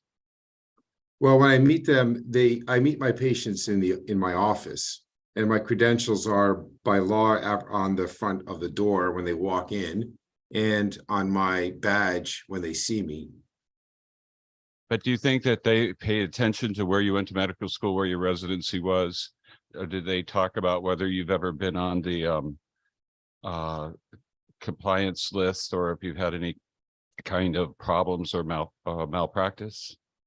Well, I can tell you that patients very frequently will Google my name before they see me, and then go to my website, and we actually can track the number of hits. Now, it's not all of them, but they come, they want to know who they're seeing, and when they look at my website, they can click and see my credentials or my bio, and it's accurate. So don't you think they're doing that with the other people that they go to see? Sure, but a lot of these people they're going to see aren't advertising correctly on the website. That's the issue. I guess I am not seeing that plethora. I don't know what sites you're going to, but I haven't seen those sites of advertising to be a doctor or physician or a medical practitioner that was not enforced by credentialing. I would love to see those, and if you can submit them. Oh yeah, we can submit them. We definitely can. I don't have them right now to submit, but we'll get those to you. Okay. Do you have any problem with a nurse anesthetist defining themselves as nurse anesthesiologists? I hadn't really given much thought to that. I'd heard some rumblings about that. I would say simply that if anesthesiologist is defined as a doctor or a physician, then they shouldn't be called nurse anesthesiologists, because it's confusing. It is confusing, but an anesthesiologist doesn't necessarily mean that you're a physician. It means that you've studied anesthesia and have a degree.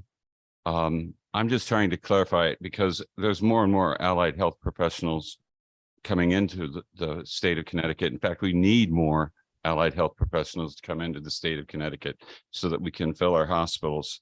I'm just wondering if this is a real problem in communication, or is this something that's the truth in advertising that needs to be more watched on social media? Maybe a little bit of both, but I think that there's a lot of misrepresentation on social media or internet, and we can provide some examples of that. Again, we're not policing this ourselves, so I can't tell you for sure like how many people are doing this, but we come across this frequently. Thank you, Doctor, and thank you. You're welcome. Thank you. Seeing no, Representative Mara, followed by Representative Carpino. Oh, sorry. Capri. Thank you, Mr. Chair. So I really appreciate your testimony and absolutely agree that someone falsely representing themselves in a healthcare setting is an issue. What I'm curious is whether this should be a legislative issue or whether this should be dealt with on the hospital level. So within your facility, don't you, I assume, already have a badge requirement that you wear something with your credentials on the badge? Yeah, like this one for sure. I think the issue here is that the vast majority of healthcare is not delivered in hospitals. It's delivered in offices. We do support this type of identification badge in private offices, but we're also specifically saying that advertising one's credentials should also have the exact same form of identification. So you can't misrepresent yourself when you're advertising, even before the patient comes to see you. I think that's what we're asking for. Okay, so if I'm to understand, you're looking at working with something outside of the healthcare facility, more in private practice, where people in a private practice should be wearing a badge with their identification and their specialty on their badge. And I don't see anything in this bill, particularly on social media, but I know we've touched on that before, and I know we've seen that that's an issue. So that I assume is what you're trying to get at from more the private practice issues. Yeah, exactly, for both. We do support this identification in the private practice and outside of the hospital setting, but we also think that it's important that the truth in advertising exists, and that there's accountability if you're advertising inaccurate information, I should say. Yes, thank you so much. I agree. You're welcome. Thank you, Mr. Chair. Thank you, Representative DiCaprio. Thank you, Mr. Chair. And thank you, Doctor, for your testimony. Representative Mara already touched on what I was going to ask about, but specifically, you mentioned something in hospitals where people may not properly identify themselves. Are people being newer to the committee here?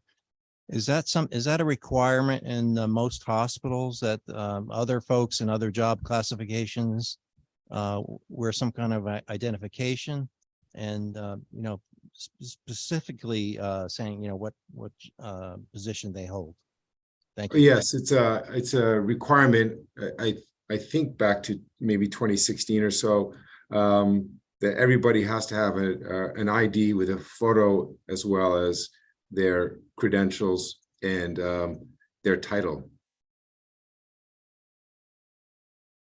Thank you. Representative Clarice Dietrich. Thank you, Mr. Chair. Thank you for your testimony today, Doctor. Can you let us all see your badge with your credentials on it again?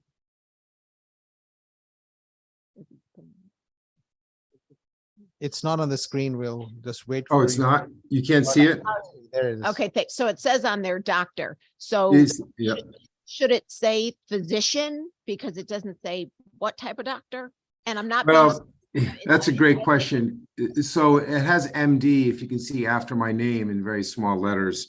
Hartford Healthcare's policy is to have it say doctor as opposed to nurse or nurse anesthetist, et cetera, or physician assistant. The MD, the medical doctor, my license comes after my name.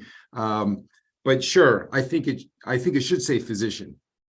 Okay, but it wouldn't say, yours says it can only say doctor if you're an MD. Is that correct? Correct. As far as I know, but this is a Hartford Healthcare policy. I think Yale New Haven may have a different interpretation because this is based on statute, but I don't know specifically if, for example, podiatrists, if theirs can say doctor. I think it can. But at Yale, I think it says physician, and podiatrists don't say physician. So I'm not sure which hospital system, how they interpreted there's the statute. I appreciate your clarification. It seems like different healthcare facilities have a different, standing operating procedures for everybody. Thank you for being here today. You're welcome. Thank you. Thank you for your testimony and good luck with the surgery. Thank you very much. Just calm you down before the surgery. Everything is going to be fine. Thank you. Take care. The next person on our list is Representative Jennifer Leeper. Representative Leeper, thank you for your patience. Welcome.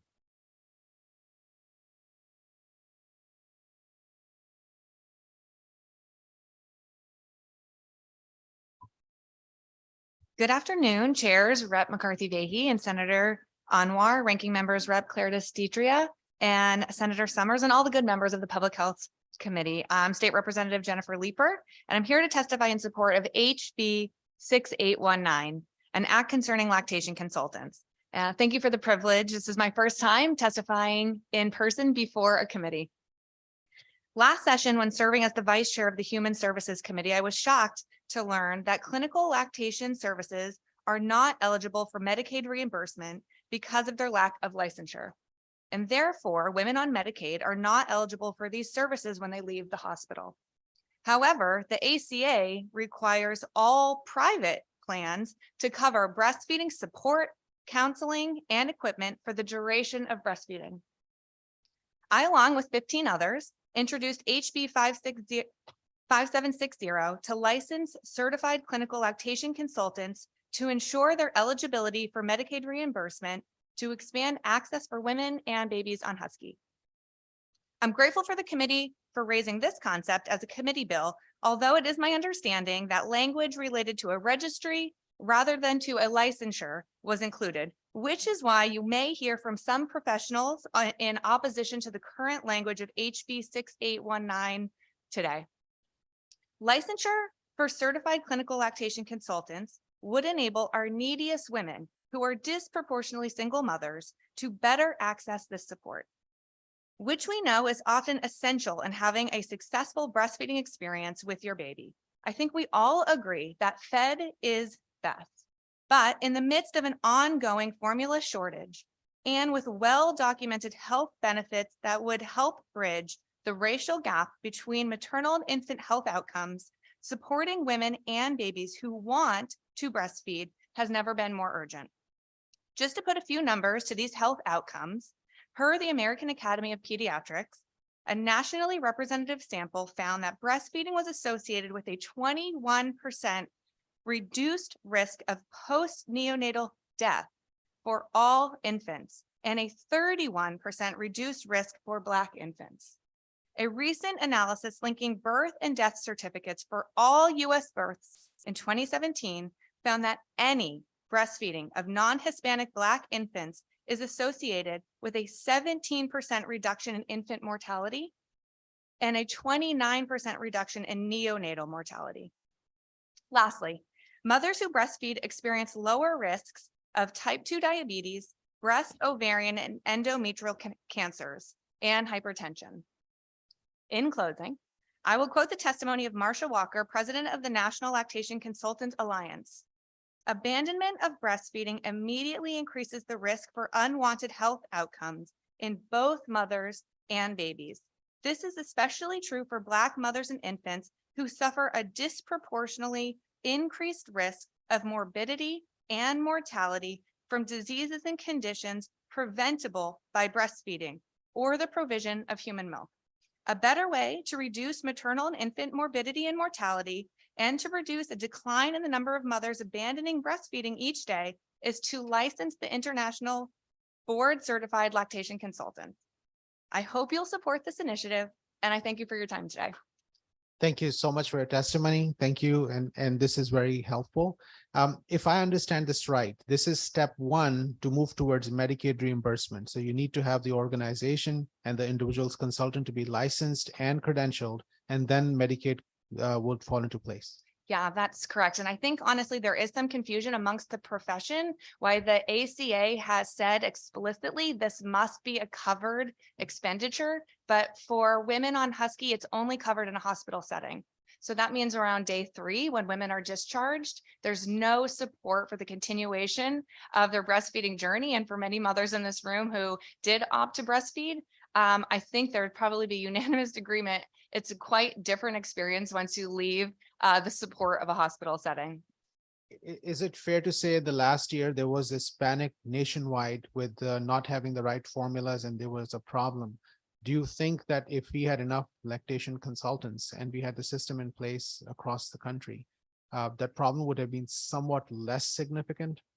Yeah, I think it would have given women so many more choices, because if you abandon your breastfeeding journey, say in the first 4 days, because you don't have that support after you leave the hospital, it's very hard to come back. But if you know you have the support of even in your doctor's office, your FQHC, or in-home providers, I think it would be life-changing for women. I think also we have a healthcare profession where once you're discharged from the hospital, women are not seen again by a healthcare professional looking for maternal health outcomes until 6 weeks postpartum. It's a very long time, especially I would say for first-time moms or single mothers who maybe have other children at home as well.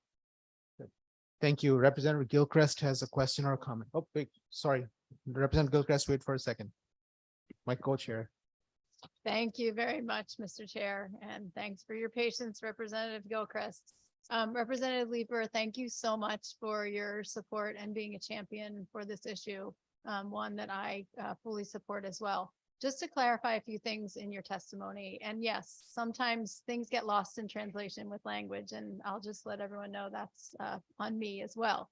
So for all the lactation consultants out there listening, you can know that also. So amended language in this bill would include ABC. If you can just quickly say that again so that we know exactly what the hope is in the language in this bill.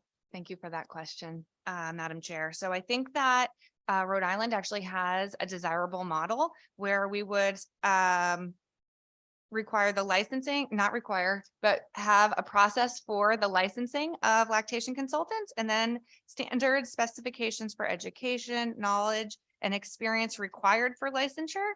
And then also clearly state what the protocols and who the governing body would be in cases of a complaint toward a licensed lactation consultant. And just really quickly, again, the difference between CLC and IBCLC, and please say what the initials mean. Sure. So an IBCLC is an international board certified lactation consultant. So their governing body is actually an international body, which is partially, I think, why this initiative hasn't progressed in the past, because they don't have a Connecticut specific governing body. And the CLC is the certified lactation consultant. So IBCLCs require, I believe, 13 college level courses and about 1,000 clinical hours. They have an independent certification board and governing body, and CLCs are about a 52-hour course. I think no stated clinical hours required, but they do have other objectives to receive also an independent nationally I've recognized certification. And I do think that both groups recognize they are all a part of the ecosystem that provides desperately needed support for women and babies. So with a yes or no, is it fair to say that those who are able to access the IBCLCs are really people who are able to pay out of pocket and afford that service at this point? I think generally all women who are able outside of the hospital setting to receive lactation consultant services are women who can either have private insurance or pay out of pocket. Thank you for that. I think one thing we talk about, I know that term fed is best, and I think the access to having choices, part of the breastfeeding advantage for some folks, and this was true for me when I had my first child and my husband was unemployed, was cost. The cost of formula and diapers. So cloth diapers and breastfeeding were a huge economic issue for us. So I want to thank you on that level as well. Thank you, Mr. Chair. Thank you. Sorry, Madam Co-Chair, I missed you earlier. Representative Gilchrist, I saw Representative Gilchrist's hand and I said I have to stop and give her the opportunity. That's why. Go ahead. Thank you. And sorry, I'm not there with you all today. Thank you so much, Representative Leeper. I want to build off actually what the good co-chair was just speaking to. In the past, when we've discussed this policy, I think there have been concerns by CLCs, and just wondering if you could expand on is the intent at all to push CLCs out of the field, or what is the intent behind the licensure for the IBCLCs? Thank you, Representative. So absolutely 100% not trying to push anyone out of servicing women and babies. I think that this was just a first step because the IBCLC certification is very explicit, delineated, and meets a lot of criteria for certification. And I think that there is absolutely room, if we establish what it is we want to meet our criteria for certification, space for CLCs as well. And I also just want to make one point that I didn't have the opportunity to state before, but licensure opens the door for both Pell Grants and other types of federal grants, so we can better diversify the profession, which I think is incredibly important and honestly missing at this time. Well, thank you so much. I think this is such an important initiative, and I really appreciate you spearheading it. Thank you, Mr. Co-Chair. Thank you. We have Representative McCarthy, who has a question, followed by Representative Parker, and then Representative Dauphin. Thank you very much, Mr. Chairman, and welcome to the Public Health Committee. Thank you for your interest in this important topic, but I'm just trying to really, for my own understand, would there still be, so we have different categories of lactation consultants and special, would there still be lactation consultants that would not be certified? I think that it would be best to not require licensure because we already have this ecosystem across the state of private providers. I think there would be increased pushback from folks who are not interested in changing their scope of practice to include women on Husky. And they are already via an international accrediting agency held to quite a high standard, a standard that I think we are looking just to mirror. So I don't think that there would be a benefit to requiring licensure. Thank you. Thank you very much. Thanks, Representative. Thank you, Representative McCarty. And next, Representative Parker. Thank you, Madam Chair. Thanks, Representative Leeper, for being here. Following up on Representative McCarty, just wondering, have you had conversations with folks at the DPH, and do you have any insight you can share with us or any guidance as we kind of pursue this with the agencies that we'd have to be working with? And given your leadership on this, we really wanted to know your thoughts there. Thanks, Representative. It has been my impression that the agency is eager to be as inclusive as possible in licensure. We need more people doing this work. So I think we want to make sure that we are both guaranteeing the quality of service for women and babies while also not excluding anyone from access to serving that population. Thank you. I just want to say that the data you shared about the differential health outcomes in different communities is really powerful. Thank you for bringing that to us. You're welcome. Madam Chair. Thank you very much, Representative Parker. Representative Dauphin. Thank you, Madam Chair, and thank you for your testimony today. Could you confirm, did you say that if we were to have licensure, you're talking about 13 college credits required? No, ma'am. So that is what is required to earn the international board certification already. And so what I am supportive of is the Department of Public Health licensing those individuals who are already certified by their independent accrediting organizations so that those professionals could be eligible for Medicaid reimbursement for their services. So is that what we would have as a model for to be licensed? For example, if they're not part of IBC and they wanted to get accredited, is that what you're thinking the tract will be? So I don't think it would make a ton of sense for us to legislate in statute exactly what the track has to be to become licensed certified clinical lactation consultant. But I think that there are goals and objectives in terms of education, experience, clinical hours that we would look to the agency to define for us to be eligible for licensure. So you're thinking maybe we could be a little creative in what we put together here in Connecticut? I think that the Rhode Island model is a good model that will both be inclusive of certainly IBCLCs. I think that's generally, and I don't want to alienate anyone, but it is one of the most rigorous. It is the most rigorous certification, but also recognizing that CLCs are a really important and actually more numerous group of professionals also servicing women, and often in some of our more diverse settings. And so we don't want any legislation that would exclude them as well. Thank you so much. Appreciate it. Thank you. Thank you, Representative Dauphiné. Seeing and hearing no other questions, Representative Leeper, it's wonderful that we got to have you here for your first time testifying in person, and thank you so much for your leadership on this issue. I look forward to ongoing conversation with yourself, other leaders interested, and perhaps other leaders in the state who have some advice and counsel for us. So thank you, Representative Leeper. Thanks, Madam Chair. Next on the list, we have Victoria Piaquito, and I am going to need some correction probably. Welcome, madam. Please proceed. She's online. Thank you so much.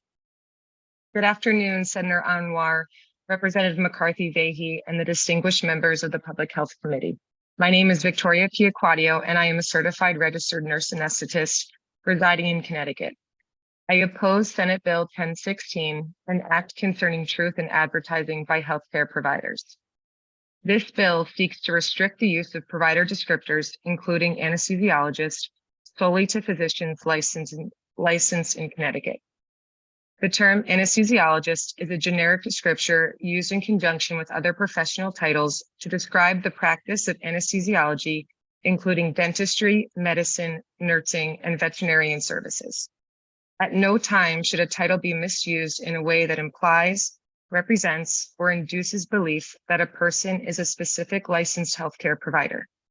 However, state law should not restrict the use of generic descriptor anesthesiologist to a single profession, nor should it allow or authorize the use of the generic descriptor anesthesiologist alone without further reference to the licensed profession being practiced.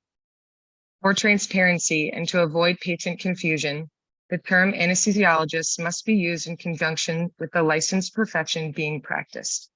For example, nurse anesthesiologist, dental anesthesiologist, physician anesthesiologist, or veterinary anesthesiologist. In healthcare, transparency and accountability should be the #1 priority of providers. Transparency and accountability help to inform patients and the public, promote patient safety, and provide a choice in who delivers healthcare. The purpose of transparency should not scrutinize one group of healthcare professionals while exempting others from that same scrutiny to provide a competitive advantage in the market. In Senate Bill 1016, 38 provider designations are listed, only one of which can be applied to more than one licensed provider in the state of Connecticut. The designation anesthesiologist can be used by dentists, nurses, physicians, and veterinarians. The descriptor nurse anesthesiologist provides transparency in describing my role as a certified registered nurse anesthetist and an advanced practice registered nurse in the state of Connecticut. It can help to diminish patient confusion, differentiate the role of nursing in the practice of anesthesia, and highlight my expertise in the delivery of anesthesia services. I want to thank you for this opportunity to offer my testimony in opposition to Senate Bill 1016. I would be happy to answer any questions and provide additional follow-up with you if needed. Thank you very much for your testimony. Representative Zupkis. Thank you, Madam Chair. Hi, thank you for coming today. I just have one question. Have you ever been in a situation that this has been a problem? It's occurred and been a problem? Yeah, so I think that thank you for your question. And the arena in which this is most often prominent is typically the preoperative area in which you are describing you're meeting your patient for the first time. With the use of an ID badge, you can adequately inform your patient on your credentials and your experience. This helps to eliminate confusion and provides transparency in different role differentiation. Thank you, because the badges, that was already passed in statute, that people are supposed to wear badges, but I've been hearing from doctors, physicians that it's a problem. And I was just wondering, is it in any other professional, medical profession, or is it just with the doctors and physicians? I was just curious if you had ever had any problem with it. No, and I can definitely look that up and get more information for you and provide that to you at a later date that had would have a more detailed explanation to provide some examples. Thank you. Thank you. Thank you, Representative Zupkis. Representative Denning. Thank you, Madam Chair. Ms.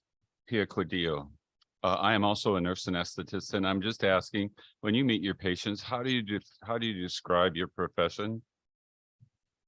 So I describe that I'm a certified registered nurse anesthetist, and I have a doctorate in nurse anesthesia practice. And so if a patient says, what because most do, who was the anesthesiologist I talked to? Correct. And I would say that that is the physician anesthesiologist. So you give clarity when you talk to your patients about what's going on. And what do you have on your badge? So currently I have certified registered nurse anesthetist, advanced practice registered nurse, and doctorate of nurse anesthesia practice. I don't have that on me right now, but I'd be happy to provide that for you. Thank you. And finally, your association, does it not allow for you to define yourself as a nurse anesthesiologist? Currently, our association, are you referring to Connecticut Association or the American Association of Nurse Anesthetists? Either. So the American Association of Nurse Anesthesiologists, we have recognized that terminology, and we in the state of Connecticut currently are seeking to gain the same terminology by opposing this bill. Thank you. And just the last question. In the hospital setting, as far as identification between doctors, nurses, physical therapists, respiratory therapists, nutritionists, lactate specialists, what do you see as the biggest problem in people getting confused? I think that there's an opportunity to educate the public on these different advanced specialization roles. I also think that, similar to what was discussed earlier, I think that the hospital policies and procedures in which identification of badges denotes your specialty. I think that, there could be some room to be more specific, and hopefully that would help patients, clarify for them and give them more transparency on differentiating roles. Thank you very much. And thank you, Madam Chair. Thank you, Representative Denning. And seeing and hearing no other questions, thank you very much for taking the time to be here with us today. Next in person, we have Dr. Deirdre Gifford. We thank you so much for your patience with us, and we are very much looking forward to hearing from you. Welcome. Thank you very much, Representative McCarthy-Vahey, and no worries on the time frame. I understand that's the way the ball bounces sometimes. Good morning to you, to Representative Claritas Ditria, distinguished members of the Public Health Committee. I'm Deirdre Gifford, the Executive Director of the Office of Health Strategy. I'm joined by members of our team from OHS, Laura Manzione and Ron Cisnonis, who manage our hospital reporting system in case there are any technical questions that arise. And I'm here to offer testimony on House Bill 6740, an act concerning hospital financial policies. As you know, this bill is mainly directed at increasing awareness and availability of hospital financial assistance programs that are aimed at reducing patients' liability for the cost of hospital services. OHS shares the goal of this proposal, which is to ensure that patients who qualify for hospital financial assistance are aware of such assistance and are offered it before they incur medical debt. In fact, recently, in response to some public attention to this question, OHS, in collaboration with commissioners of Department of Social Services and Public Health, recently wrote to all of the hospital CEOs in Connecticut, reminding them of their obligations surrounding this issue of financial assistance and medical debt, debt collection, offers of financial assistance, and also on prohibitions of charging out-of-pocket costs to Medicaid patients.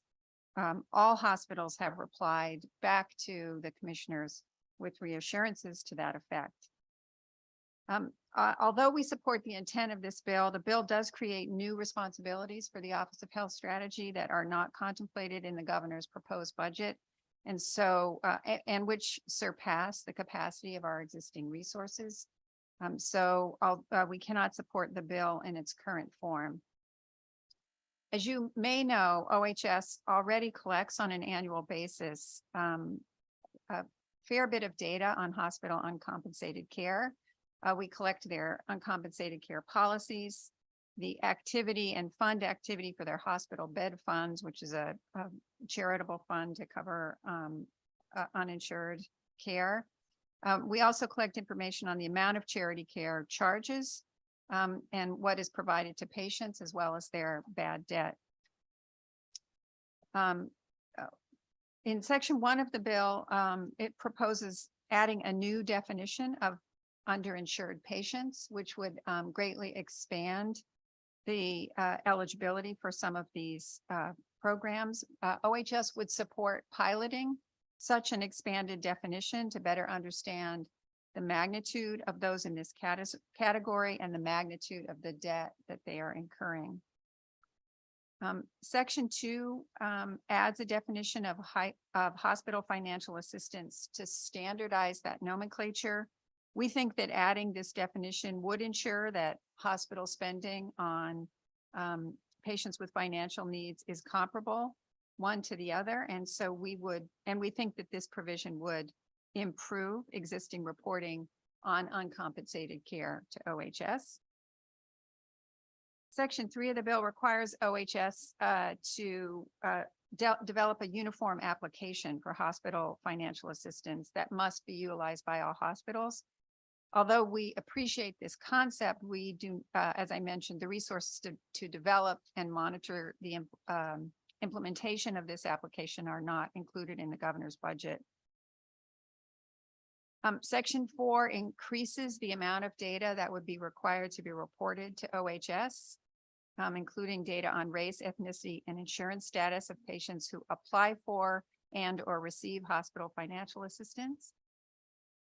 We appreciate that this level of transparency in charity care would be important and enlightening, but at the present time, we are not sufficiently staffed to collect and analyze this amount of data. Finally, OHS does think that the provisions in Section 5, which require bilingual information be provided to patients, would improve the understanding of financial assistance for patients, and we are in support of that change in language. Thank you very much for the opportunity to present this testimony, and if you have any questions, I'd be happy to answer them. Dr. Gifford, thank you so much for your very clear and thorough testimony and for really outlining the pieces that work and don't work. I think the question that I have is if we were able to give you additional resources, and I know it's a theoretical question because, as you said, the governor's budget currently doesn't contemplate that, but if you were able to have those additional resources, which of those portions of the bill would you be prepared or willing to support? Well, the section that talks about expanding the definition of individuals who might be eligible for financial assistance to include underinsured as well as uninsured. I think that we would be in favor of piloting that expanded definition to better understand the burden of that data collection, the challenges of that data collection, and standardizing those definitions. So that is less of a resource constraint than really wanting to better understand the implications of collecting that data.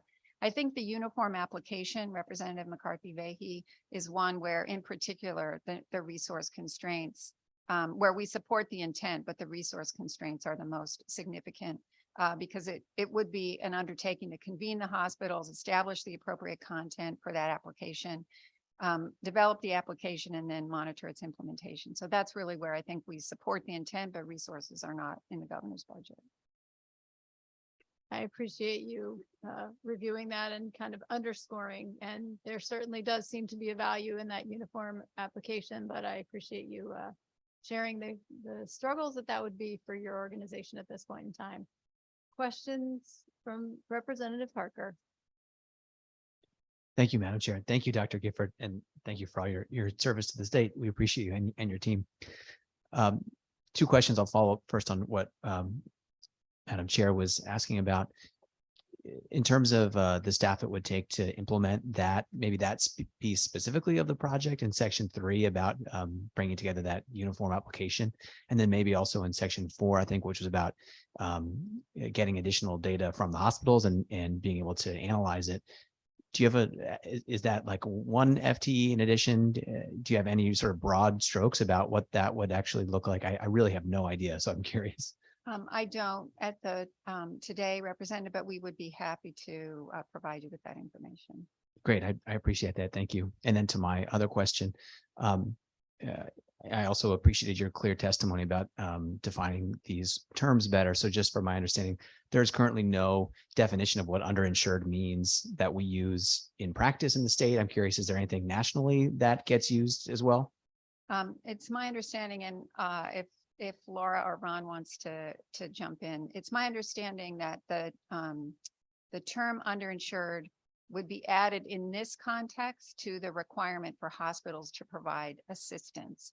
So it's less, well, it's two things that we were raising an issue about. One is the definition itself and standardizing it. And I don't, off the top of my head, have any particular objection to the proposed definition of underinsured, but it would be adding a new category of individuals who are eligible for financial assistance in addition. And the collecting the information to understand who met the definition of underinsured requires things like collecting household income, et cetera. So that's why OHS is suggesting, because we support the intent of maybe a pilot of that particular section to better understand what it would mean in actuality. I appreciate you explaining that. So it sounds like there is no standardized definition for that term, even outside of what's related to financial assistance. I don't know one way or the other if there is a standardized definition. And just to confirm then that the pilot would be possible within your available resources currently on your team? I think the pilot would entail primarily resources on the hospital side to collect the information. So yes, I don't think that would impact OHS directly. I'm sure we'll speak with our friends over there. Thank you, ma'am, so much for your work and for your testimony. Thank you very much. Well, it looks like you're getting off easy today, Dr. Gifford, but I know that we will be in conversation with you, continue conversation with you about this bill and others before us in later hearings. And I thank you again for being here with us today. You're welcome. Thanks for the opportunity. Next online, we have Rivera S. to be followed by Christine Edel. Actually, excuse me, to be followed by Aisha Clark. So Rivera, welcome and please proceed. Thank you. Good afternoon. My name is Rivera. I am from Universal Healthcare Foundation. Chairs and members of the Public Health Committee, thank you for the opportunity to submit testimony in support of House Bill 6740, an act concerning hospital financial system policies on behalf of Universal Healthcare Foundation. Universal's mission is to accelerate the movement for health justice for everybody. I apologize, I accidentally muted myself. Universal's mission is to accelerate the movement for health justice for everybody because health is a human right and core to the social justice movement and equity. Our work is essential as it works at the intersection of the broader movement for social and economic justice. Medical debt is a major contributor to the cycle of economic and health inequity. Racial inequities in income, wealth, and insurance coverage play a role in the prevalence and burden of medical debt. The most affected by increases of hospital costs are usually Black and Brown residents in the state. In Connecticut, 70% of Black adults and 80% of Latinx adults had no health insurance compared to 33% of white adults in the state, that is. Black and Latinx residents also more likely to have high deductible health plans due to a combination of various factors that stem from systemic racism, such as inequity in employment and education opportunities. I had a client in a previous job who was an immigrant, asylum-seeking woman who was married, but was also in the middle of a separation, and she had she wasn't feeling too well, so she went to Yale New Haven Hospital emergency department. A few weeks later, she got a medical bill. And as her social worker, it was my responsibility to help her get financial assistance. And over multiple months, we worked on that form. We work on it. We send it to Yale New Haven Hospital. They send it back with a new blank financial assistance form that needs to be refilled. The woman was also a domestic violence victim. The husband was the sole breadwinner, so if they needed financial statement to say that she couldn't afford it, but with being a domestic violence survivor, she wasn't able to get that statement from the husband. So that's like also another barrier, is that when people say that, it's like when there's income in family and it's like when one person doesn't get money, then you don't have a way to say that your point, you cannot afford to pay the medical bill. So we went back and forth for a couple of months, and they ended up sending the bill to collection. And now the bill is in collection, and we're trying to figure out how to help the lady get that bill taken care of. Financial assistance policies like HB 6740 can help reduce the rate at which patients fall into medical debt and ensure that people eligible for assistance do not end up in collections.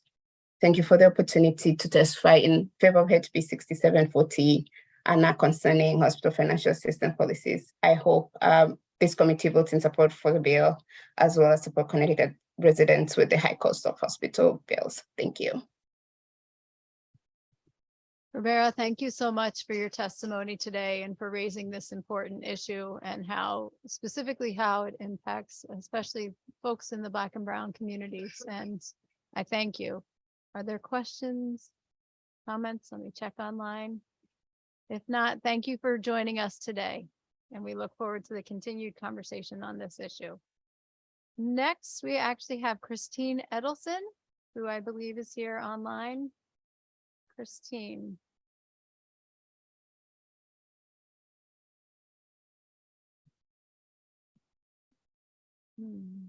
I had seen Christine online.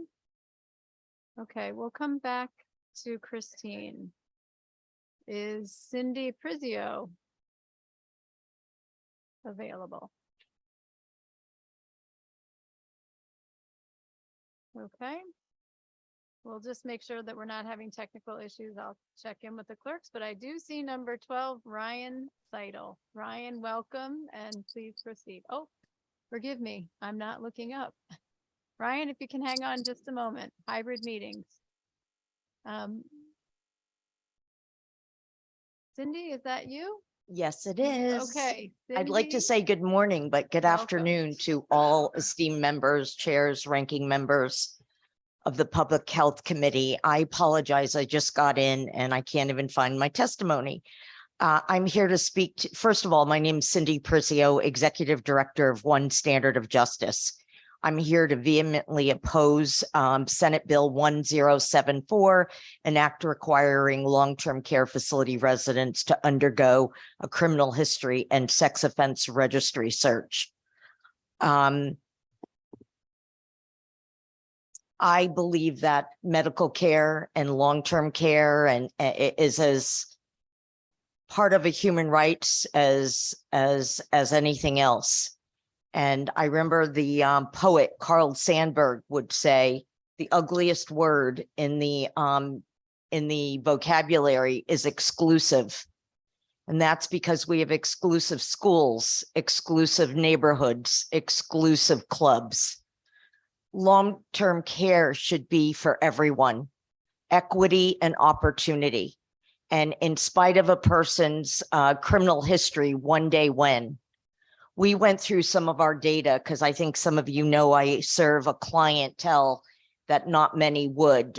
People on the sex offense registry are grossly misunderstood. And right now we have 3,200 over the age of 50. We have 1,600 over the age of 60. And, you know, besides, we are the lowest class of recidivists. And people age out naturally. It just doesn't even matter to me about risk to reoffend, because based on the people who are at most need, they would be of no risk from the general public, same risk. And so I believe in equity and opportunity, and not for us to discern by class of offense or by criminal history at all. There's a lot of problems in long-term care homes, and probably this one is the lowest on the totem pole. And so we look, I want to tell you a short story also. I got a call in October from Bridgeport Hospital, and she was an APRN, and she said to me, I've got one of your guys. He was from the Renaissance House in Bridgeport, but now he's been with us for 4 months, and Renaissance doesn't want him back. I guess I'm just dropping a name there.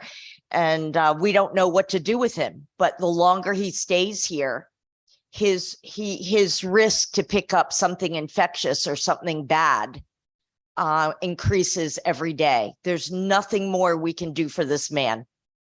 And he's ambulatory. The only thing he could do is feed himself. He's going to need help in every other way.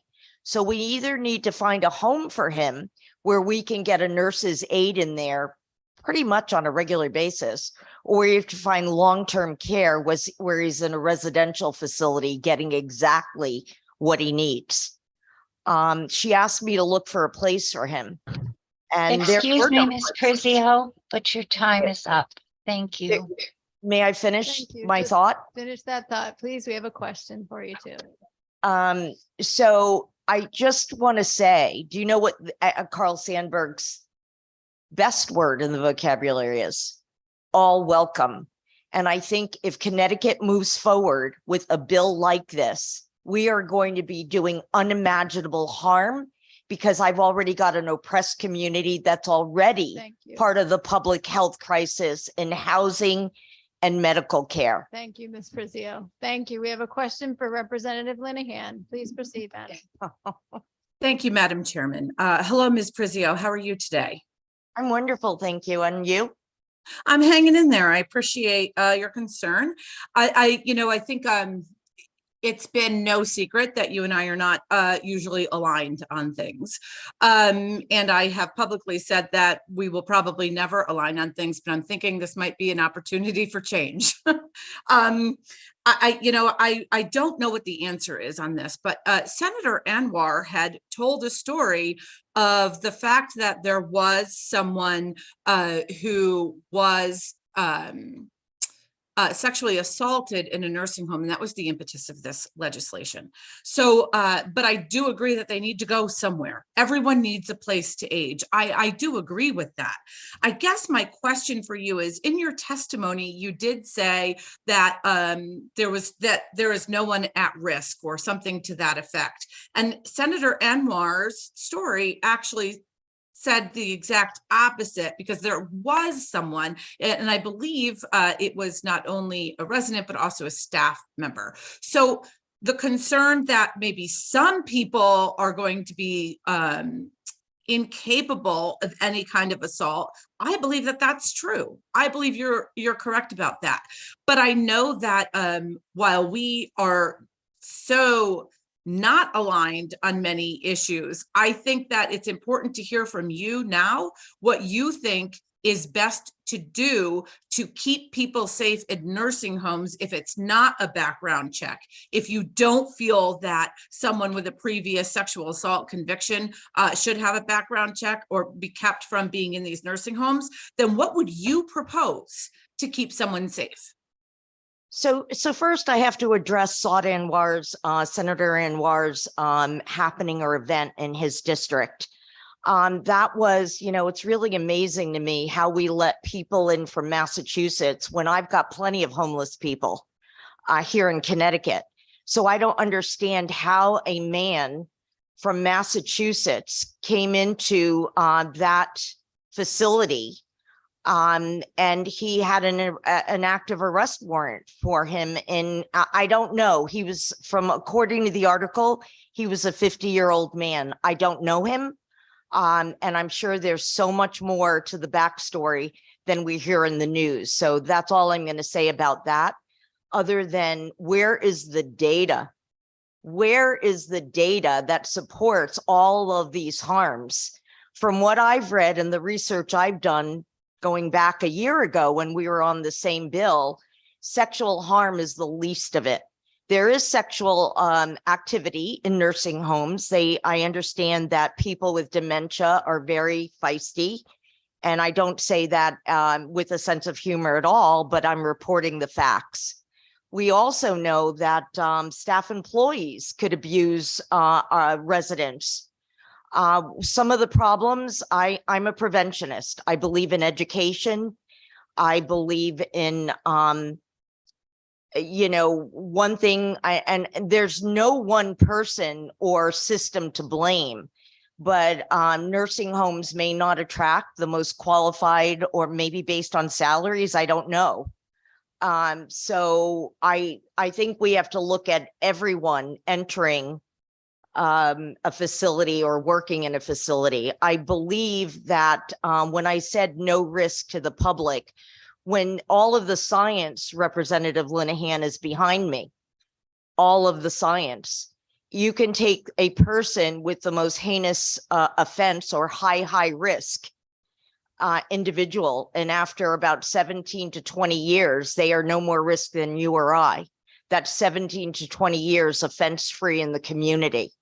The science doesn't lie. Where is our data that has been collected either here or nationally on people with sexual offenses doing this harm? Respectfully, madam, I just want to clarify something that you just said. You had stated that you think everybody should be looked at, and nursing home residents are not currently background checked, but people who work in the nursing homes actually are licensed and background checked. So does that mean that in fact you do support background checking every member, or rather every person who is in a nursing home?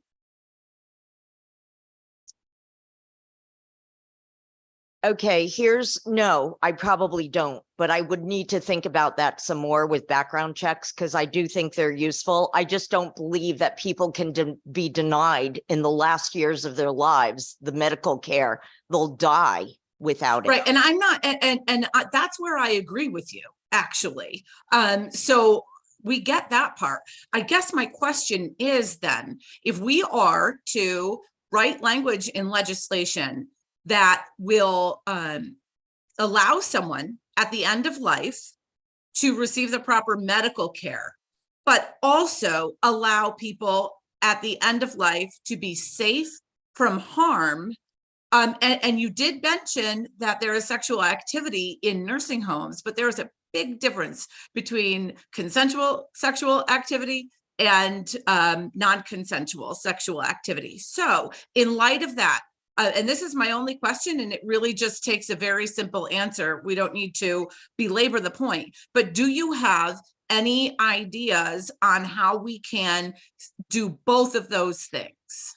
I can't answer that. I can, but where is my answer? Where is the data? You're basing all of this all began off of one case. Right, but ma'am, my question wasn't based on data. You're here to testify and I'm trying to get to the crux of it. So I'm just going to ask one more time and then I'm done. Do you have any ideas on how we can achieve both of those outcomes of keeping people safe and allowing people to have the proper care at the end of life? I do need to, Representative. Madam, please, one moment. Representative, thank you. We have tried to work on our assuring that we have 5 minutes per exchange. So if you could kindly answer briefly, and I appreciate that. It's just not black and white. The people that are who are convicted of sexual offense are the people we know. 96% of them never go on to reoffend. So it's the other people in the nursing homes or residences that we don't know. The carceral system is a drop in the bucket. They're the people that got caught. Everybody else could have done the same behavior and never have gotten caught. So how do you propose to protect people? By just the known? I believe everyone deserves, I don't want my group of people shunned. I don't want them segregated, because that's exactly what has happened to them from the date of conviction. And that's a reason we've actually increased their risk to reoffend. We haven't helped them at all. Thank you, Ms. Fazio, for your advocacy and your passion and your work to make sure that everyone who needs care receives the care that they need. And thank you for your time today.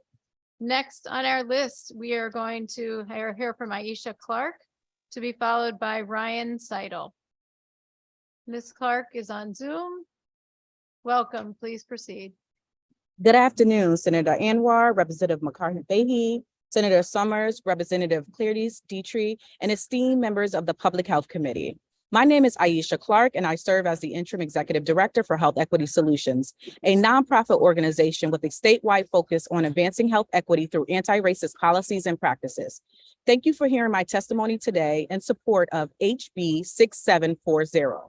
People go to hospitals in their worst moments, seeking care after a car accident, or for cancer treatment, for example.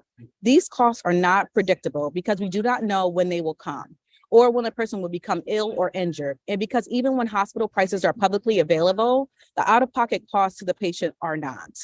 No one should discover in the days or months after a hospital visit that the bill far exceeds their savings and be unaware of hospital programs designed to help them. Yet, even though non-hospitals are required to provide financial assistance, extensive reporting has found that many eligible patients do not know that these programs exist or struggle to have access to them. Medical debt is a growing problem and one that disproportionately burdens Black and Latino families in our state. We submitted a detailed written testimony about the link between structural racism and medical debt and our work with grassroots partners to identify the proposals in this bill as they are key priority. HES also conducted a policy scan of hospital financial assistance policies across the U.S. to ensure any proposal would be feasible for the state and hospital systems. HB 6740 would increase awareness of hospital financial assistance programs, streamline the application process, and add transparency and accountability to ensure all hospitals are held in the same standards and patients have recourse when something goes astray. Each of these policies in the state have been tested in other states. HES and our coalition partners strongly support these measures as tools to stop unnecessary medical debt from occurring and move towards equity in access and healthcare. HB 6741 complements other healthcare affordability proposals raised in the legislative session, including proposals to erase medical debt, increase eligibility to Husky programs and cover CT, and address drug pricing and excessive hospital charges. We strongly urge the committee to pass the bill with one minor change to reporting requirements detailed in our written testimony. I also want to note that HES has submitted testimony in opposition to SB 1077, which is also being heard today. We recommend one change in this bill, that CHA developed the universal application and OHS approves the application and the language. Thank you for the opportunity to testify in support of HB 6740, and I'm happy to take any questions. Thank you so much for your testimony. I see no questions, but we truly value your position and appreciate you being here today. Thank you. Safe travels. Next is Mr. Ryan Seidel. You're welcome. Join us. Well, thank you. Thank you, Chairman, Chairwoman, Ranking, and distinguished members of the Public Health Committee. I'm Ryan Seidel, and I'm head of market expansion and business development for BioLife Plasma Services. BioLife's an industry-leading plasma donation network, part of Takeda, one of the world's largest pharmaceutical companies with approximately 22,000 employees in the US, more than 80 present in Connecticut. Thank you for the opportunity to share our support for HB 6836. This language provides a clear and expeditious pathway to plasma donation centers to open and operate in Connecticut. There's a growing demand for plasma-derived therapies to treat patients, many of whom living in Connecticut with rare, chronic, and complex diseases. Since plasma-derived therapies can only be produced using human plasma from healthy individuals, plasma donation centers are crucial to the manufacturing of such life-saving and life-sustaining medicines. Takeda operates more than 190 BioLife plasma donation centers in the United States, and recently we opened our first New England plasma donation centers in Massachusetts, are opening 2 more this spring, and we're very eager to bring our BioLife donation centers into the region and, of course, Connecticut. With these necessary legislation changes to eliminate the barriers to locating plasma donation centers in Connecticut, the legislation does provide for the establishment of a licensing process, regulations, policies, and procedures, and a waiver process for plasma donation centers. Collectively, these changes will help plasma donation centers operating according to uniform, well-established standards for safety, quality, testing, and operations, including relying on federal regulations for plasma donation during the waiver process. The safety and well-being of donors and patients is of utmost importance, and Takeda is committed to delivering the safest donation process from start to finish. From a market expansion and economic development perspective, with each of our 100+ new BioLife Center openings over the past 5 years, we are deeply committed to the communities in which we also live and work. BioLife's state-of-the-art donation centers typically employ 50 to 70 highly trained people per center, many hired from the local communities in which we operate. These skilled jobs include phlebotomists, operations and quality managers, plasma technicians, medical supervisors, and nurses. Initially, BioLife invests $3 to $6 million in construction per location opening. We establish partnerships with municipal leaders, public officials, and work closely with local businesses to help foster a broader economic impact and connection in the local community.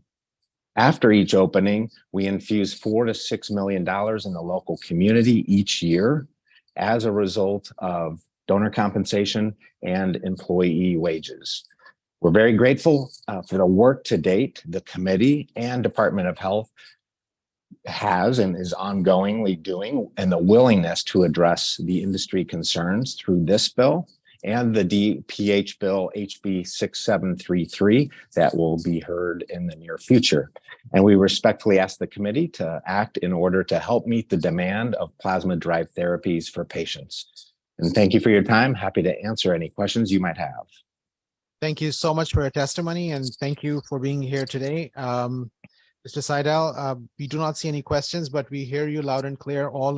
There is Representative Reddington Hughes. Please go ahead. Thank you, Mr. Chair. And thank you, Mr. Seidel. My question has to do with what is the present demand right now? And how much of this collection will go out of state? Yeah, the present demand continues to increase across the industry globally. And I would say plasma is a global product and obviously going to patients around the world in over 80 countries. The collections in the United States does get pooled together across each collector and batched together. Actually, the US also supplies some countries outside of the US.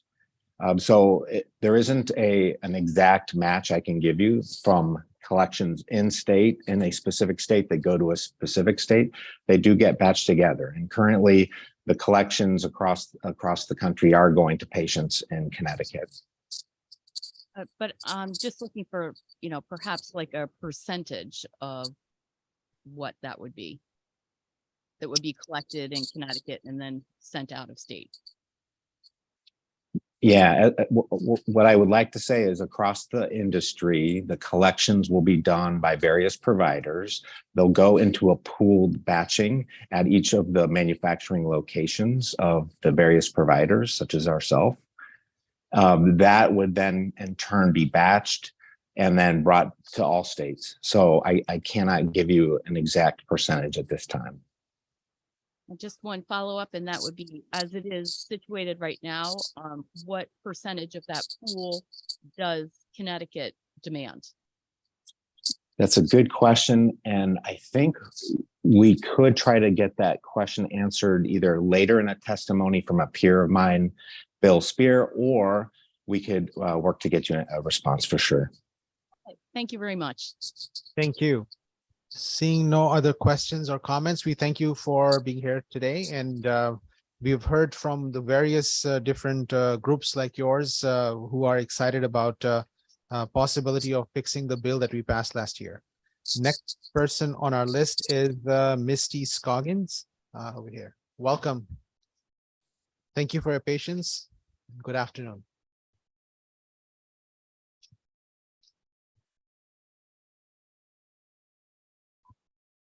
Okay.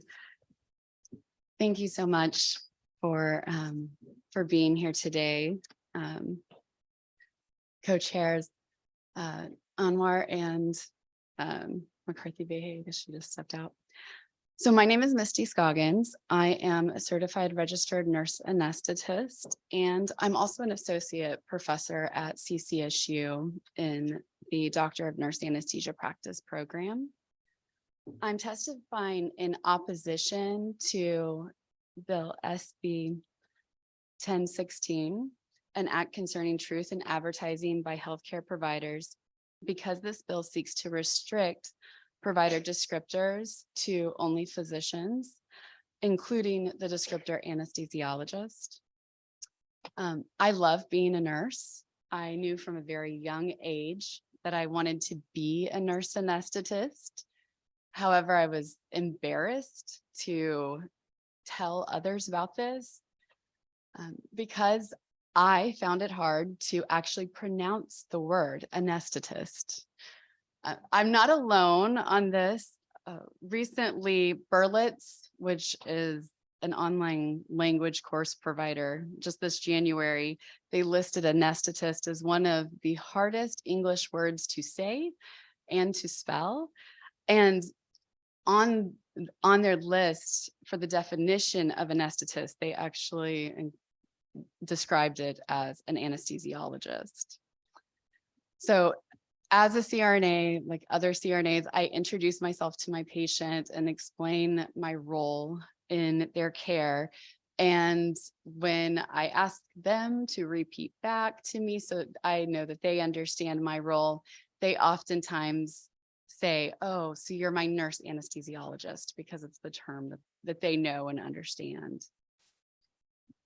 It is important. I agree with the idea of transparency, and it's important that the descriptors that we use are consistent with what we do and that we are accurately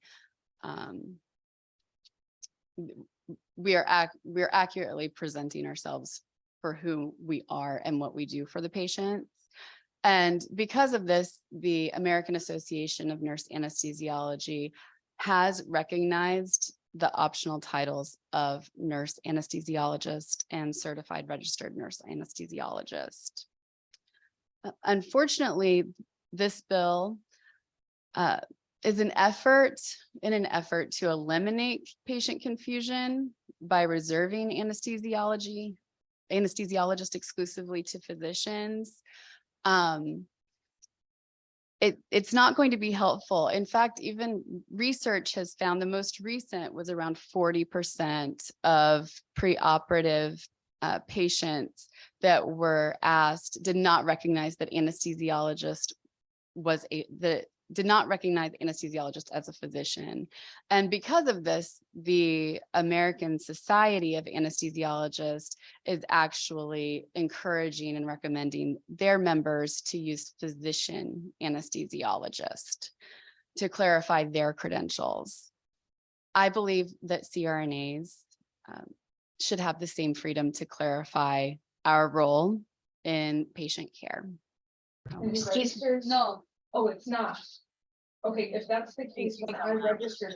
And I'm happy to answer. Kathleen, you're not muted. Thank you. Was it that happens. was it a 3-minute call, or we have a couple of? It was a 3-minute call. Thank you. All right. Okay. Thank you. I do have some questions. Thank you so much for your testimony, and thank you for your patience with us.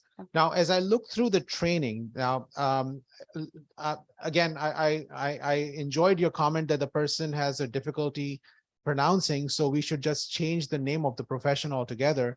I'm not buying it, but it's a good, interesting comment. Well, how long is the residency training for a CRNA? So I appreciate your question. So the academic program, and I also appreciate you bringing that up. I kind of thought, I mean, it is true. It is hard to say anesthetist, but I don't mean that lightheartedly. Like to answer your question, the training for a nurse anesthetist after receiving a bachelor's degree in nursing and working as an RN for a minimum of 1 year, but it's more average around 3 years in an intensive care unit. Registered nurses come back, and beginning in 2022 is required that they're in for 36 months and receive a doctoral degree. So no, my question, let me back up my question. Tell me about your fellowship and residency program. How long is it? So the clinical time that specific for anesthesia. Correct. So specifically for anesthesia, there are a certain number of hours that are required, but the programs are 3 years. I think it's also important to recognize that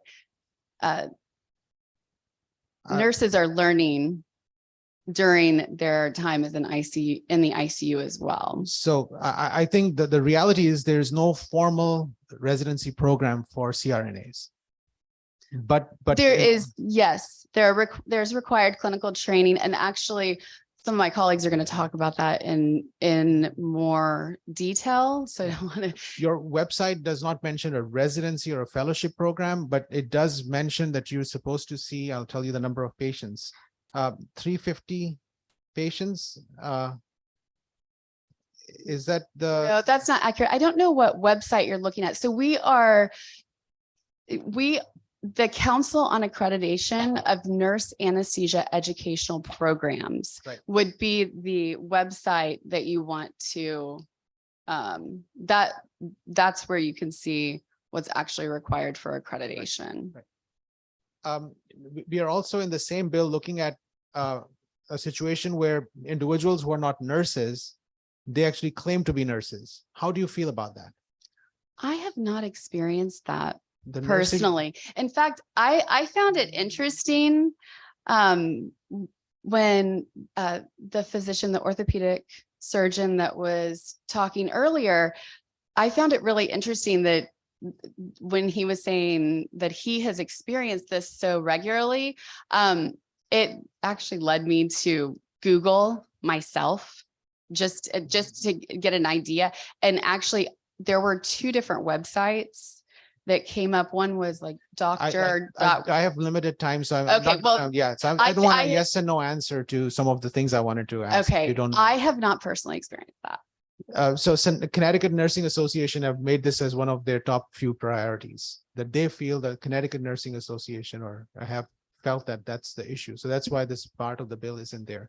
But the issue is that you're in most states, you will not be called an anesthesiologist.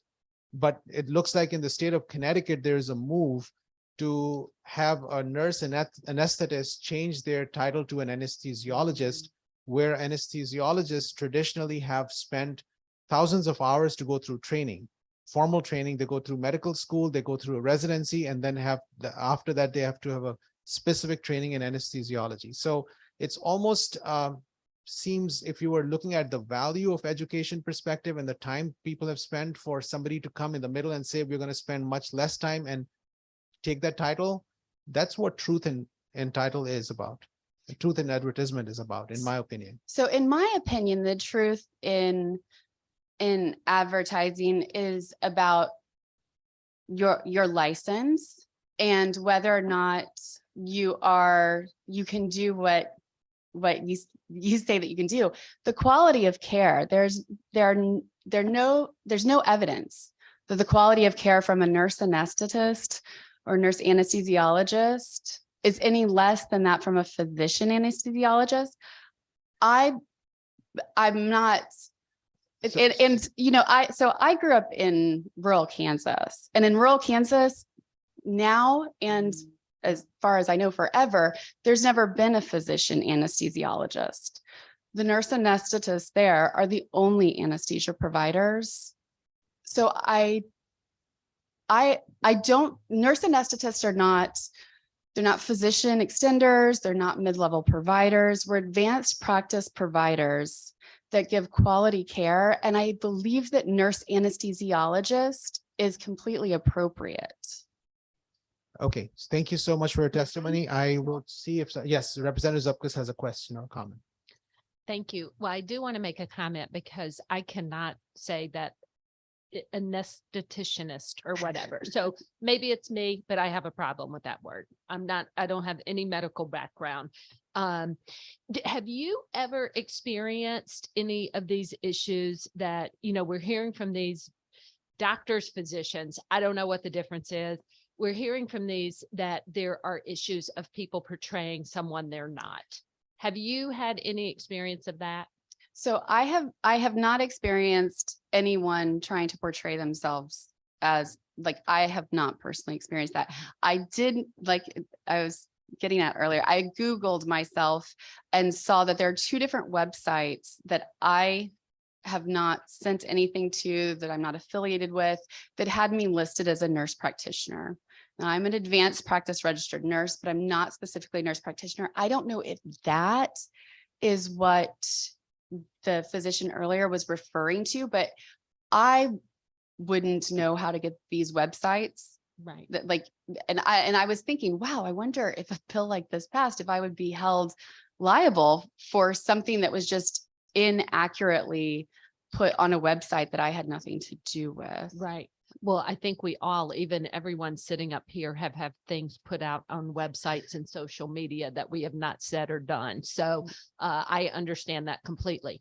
So that was my question, because to me, I just can't get past the fact that I haven't heard anybody from outside of a medical field saying that they've had a problem with this. And everybody should be transparent. Everybody should tell the truth. Everybody should represent themselves as who they are. I don't care what career path you're on or what field you're in. That's just being honest. So I guess I'm glad to hear that, and I appreciate it, because to me, I said it before to someone else, I think that doctor, if you're having an issue with this, it should be taken care of in your office or your practice. So thank you. I appreciate that. Of course. Thank you, Mr. Chair. Representative Florida's teacher. Thank you, Mr. Chair. Thank you for coming today. I just want some clarification for people that may be listening. I apologize if we already discussed this. Is there a difference difference between a nurse anesthetist and a nurse anesthesiologist? No. Now, currently, you refer to yourself, the people in your profession, as a nurse anesthetist, but you want to be able to call yourselves nurse anesthesiologists. We don't just believe that the public is confused by anesthetist. The public in general understands anesthesiology and anesthesiologist. So we have recognized that the public is actually confused. So for today, we're here saying to have that descriptor, to not be able to use that descriptor, which honestly, for me personally, it's the patients that repeat that back to me. And my family calls me a nurse anesthesiologist. It's just what people can say. But it is just to clarify, we will never, we love being nurses. Right. And we're proud of being right. nurses. And I appreciate everything that you do in your profession. I think you're a valuable part of the medical health team. But my humble opinion, if you're a nurse anesthetist, then it's one part of your responsibility to completely explain to your patients, and that even if it is some difficulty that's going, you have to explain to them and repeatedly explain to them exactly what you are and what you do, so there's no confusion. But also on the part of the patient, they need to have some personal responsibility and understand who they're going to. But I appreciate your testimony here and thank you for clarifying. Thank you, Mr. Chair. Thank you so much. I have Senator Jeff Gordon, who's next. And then I have a quick comment and we have Representative Denny. Thank you, Mr. Chairman. I'll try to be quick for sake of time, and I appreciate the testimony that we're hearing. It does seem strange to me that if a reason to change from anesthetist to anesthesiologist is because it's difficult to pronounce the former and not the latter, that doesn't really seem to carry much weight with me. There's many words that people can have difficulties pronouncing, and we don't always start changing definitions just because of it. A few things in the testimony struck me, and I want to ask about that. One was that you had said the public is confused when trying to understand the difference between an anesthesiologist and an anesthetist, but also that the public understands what an anesthesiologist is. I would challenge and I would ask you that isn't it true that the public actually understands what an anesthesiologist is, because their feeling is that it's an actual doctor. I understand the role of CRNAs and I value the work that's done. And I'm not questioning the quality of care you provide.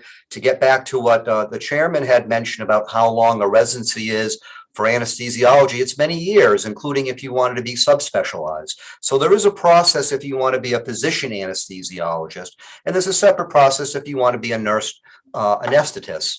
But my question is, why do you think that switching to the term anesthesiologist would be less confusing when I can tell you in my 30 plus years of being a doctor, people readily seem, even in the public, to understand that an anesthesiologist is a physician, and it would seem to me more confusing to start to refer to people as an anesthesiologist if they're actually not a physician, whereas it is transparent and clear to say there's a physician anesthesiologist and a certified registered nurse anesthetist. So I just want to ask the question, how moving everybody into some type of anesthesiology definition would be more transparent and clear than what it is already, defining exactly what everybody's roles are in their training and certifications. Thank you, Mr. Chairman.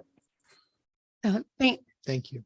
Thank you for that question. I actually really appreciate that question. So my question to you would be, if I told you that I was taking my dog to a veterinarian and anesthesiologist, would you assume that that person was a physician? Or would you understand that it was a veterinarian who does anesthesia? If I may, we're not going to go back and forth. If we could, but you're the one testifying right now. Okay. Thank you. Okay, so that's my answer. I wouldn't think that a dentist anesthesiologist was a physician, I would understand that it was a dentist who specializes. I'll make a quick little comment and then I'll have Representative Denning speak. If one was to look at this ease of patients' remembrance as a litmus test for their training, so people know cardiologist. So let's say an advanced practitioners works with a cardiologist for a few months and then turns around and say, I'm a nurse cardiologist. And where do we know? Because it's almost like, because it's easy for somebody to remember, is that now a way of somebody saying, let's change the entire educational process and the whole process of residency program? Because if you know, and I need to say this for my colleagues and people around there, since 1890, when Sir William Osler started residency programs, not a single minute of the residency program has decreased for the medical education for physicians in the United States and perhaps in the other parts, but in United States for sure. And not a single minute has decreased. It's actually increased more and it's become more strenuous.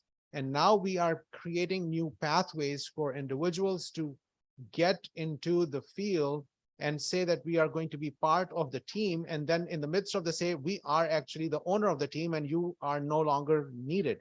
And that's not right, because the level of training is different. And when somebody is looking at data and somebody is overseeing and they're part of the team, there's no blinded study to be able to prove that, because it's very easy, because I'm seeing these studies from people to say that the quality of the care is the same. The quality of care, if the medical student was doing and a professor was doing, will not be the same as long as the professor is overseeing it. Then it becomes the same. And then everybody can say, well, you don't even need to do medical school anymore because medical students have the same level of outcomes. So education matters, training matters, formal education does matter, and titles matter. And this is what the bill is about. With that, Representative Denning. Thank you, Mr. Chair. You're impassioned, I can hear. Just a few questions. CRNAs, when they talk to themselves about describing themselves as a nurse anesthesiologist, they always use the two words together, correct? Correct. This comes from our National Association. Yes. Correct? Yes. Anesthesiologist is the study of anesthesia. Do you have to have an anesthesiologist to do a procedure? No. Who do you have to do a procedure? So here in Connecticut, or it just in general, it varies from state to state. It does vary from state to state. And actually right now it doesn't vary from state to state as far as the federal requirement, because any physician supervision has been required physician supervision has been waived for more than 3 years because from the federal level. But even that supervision requirement, which almost half the states have opted out of, that supervision is from a physician, which can be a surgeon. Okay, thank you. Mhm. Your training starts actually taking care of patients when you do 4 years of nursing, and then you do 3 years of critical care, all hospital experience, all under supervision, all under training, all under learning. And then when you start your actual anesthesia training, you start clinical training almost immediately, correct? We start in the 3rd semester at our program. It varies. Okay. We don't, as nurses, have traditionally called internships or residencies, correct? Correct. We Okay. do not. But we typically can use that. still end up with a doctorate in anesthesia, correct? Yes. Okay. So as a doctor who studied anesthesia, defined as a nurse, always as a nurse, the bill works to say that we're talking about truth in advertising. So we're not really trying to dissuade anybody by saying you're a doctor or a physician because you're putting the word nurse in front of it. Absolutely. And you do that all the time. Absolutely. Yes. And has anybody ever asked you what the difference between a nurse anesthesiologist and a physician anesthesiologist is? Yes. And what do you respond? I say the difference is in our license and the fact that physicians practice medicine and we practice nurse anesthesia. Great. I usually tell them it's about $200,000 a year. With that, Mr. Chair, I yield and I appreciate your testimony. Thank you. We have one more comment or question. Representative Claritas Dietra. Thank you, Mr. Chair, for the second time. And I thank you for answering the questions the first round. I have a follow-up to the nurse anesthetist versus nurse anesthesiologist. How would that different? If you want to be called a nurse anesthesiologist, how is that any different than a PA that calls themselves a physician's assistant? There's still the word physician in there, but they're an assistant to a physician versus a nurse anesthesiologist is an anesthesiologist that's a nurse, the training. I mean, you don't have to comment. You don't have to reply. It could just be a statement from me. I'm just saying, so now should we be changing PA's name because it's got physician in their name? So I just think this bill there's a lot of information in this bill, and I'm not quite sure that we've narrowed down exactly what it needs to do. And I'll go back to my original statement that I think if every profession could be crystal clear as to what they do, we wouldn't have any of these issues and we wouldn't need this bill. Right. So again, thank you for testifying. Of course. I think you bring up an interesting point that physician is in the title for physician assistants.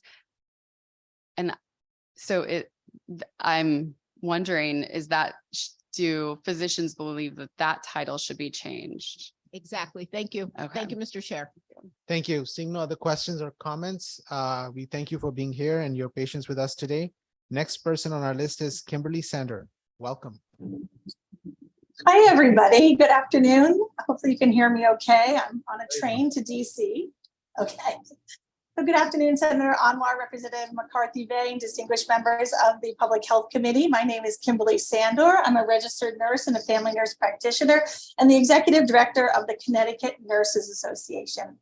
I'm so excited to be here speaking in support of Section 4 of Senate Bill 1016, an act concerning truth in advertising by healthcare providers. And I thank you for bringing it up.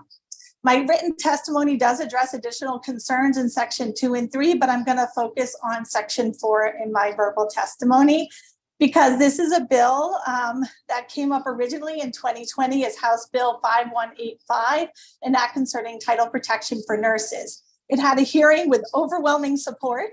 And it's a little discouraging to see all the controversy around Section 1, 2, and 3 and not too much discussion around Section 4. So I hope I can help you understand what our concerns are. Did you know that for 21 years, the Gallup poll of the public has identified nurses with very high or high honesty and ethical standards? Number one for 21 years. That's quite a reputation, and we're very proud of it. Connecticut actually protects the title RN and LPN and APRN, which are our licensure designations, but does not address the term nurse. Misrepresenting oneself as a licensed healthcare professional can harm the patient and our profession. That's what my page. This bill will also bring Connecticut in alignment with 39 other states that already have language in their Nurse Practice Act, either explicit in restricting the use of the title nurse to only those who are licensed, or implicit language restricting use of any words implying individual as a licensed nurse. RNs, LPNs, and APRNs are proud of their profession, which is founded in strong research, educational standards, a code of ethics, and standards of practice. Nurses work across specialty areas and practice settings and are the largest member of the healthcare workforce. Protecting the title nurse helps to ensure patient safety and maintain the integrity of the profession. I am happy to answer any questions and work with you on this bill moving forward. Thank you so much for your testimony. Kim, I just wanted to clarify because I co-sponsored this bill pre-pandemic, and of course the pandemic impacted this bill at the time when nurses were the heroes and continue to be the heroes every single day with the work that they do. Why did you think, and why does Connecticut Nursing Association thinks that we need a bill like this? Well, not protecting the title nurse, just the licensure, just the RN, LPN, APRN license doesn't is confusing, right? I think everything we're hearing today about this bill really opens the discussion around health literacy and our role as healthcare providers in telling the patient, the public, what our roles are and how we work as a member of that healthcare team. That being said, the term nurse is often just kind of tossed around out there. We hear medical assistants calling themselves Dr. So-and-so's nurse. We hear medical receptionists calling themselves, this is Dr. So-and-so's nurse. We also see it with our home care agencies where they may have nurse in the title or mention nursing care, but there's no nurse on board. And I really encourage folks to look at that testimony from that 2020 bill. Sharon Gauthier, who works a lot with the public and trying to navigate some of the systems of care, provided testimony that really outlined some more of that information. I don't know if she's on the list to testify today. I remember the testimonies are very powerful, but how does it make you feel when a receptionist or a nursing assistant or a PCA refers themselves to a nurse? How do you feel about it? Well, it's just inaccurate. And I think that when we are professionals that have a strong research base, a code of ethics, standards of practice, very strict licensure requirements, it's really hard to get into a nursing program. It's really hard to pass the licensure exams and do everything that nurses do. So in hospitals, you might be on a team that has, 3 or 4 people working with you as part of that team going in there, but knowing which one is the nurse. I have these conversations with my parents all the time. I said, did you talk to the nurse? I don't know. It was somebody who came in, they did my blood pressure, and that they don't know.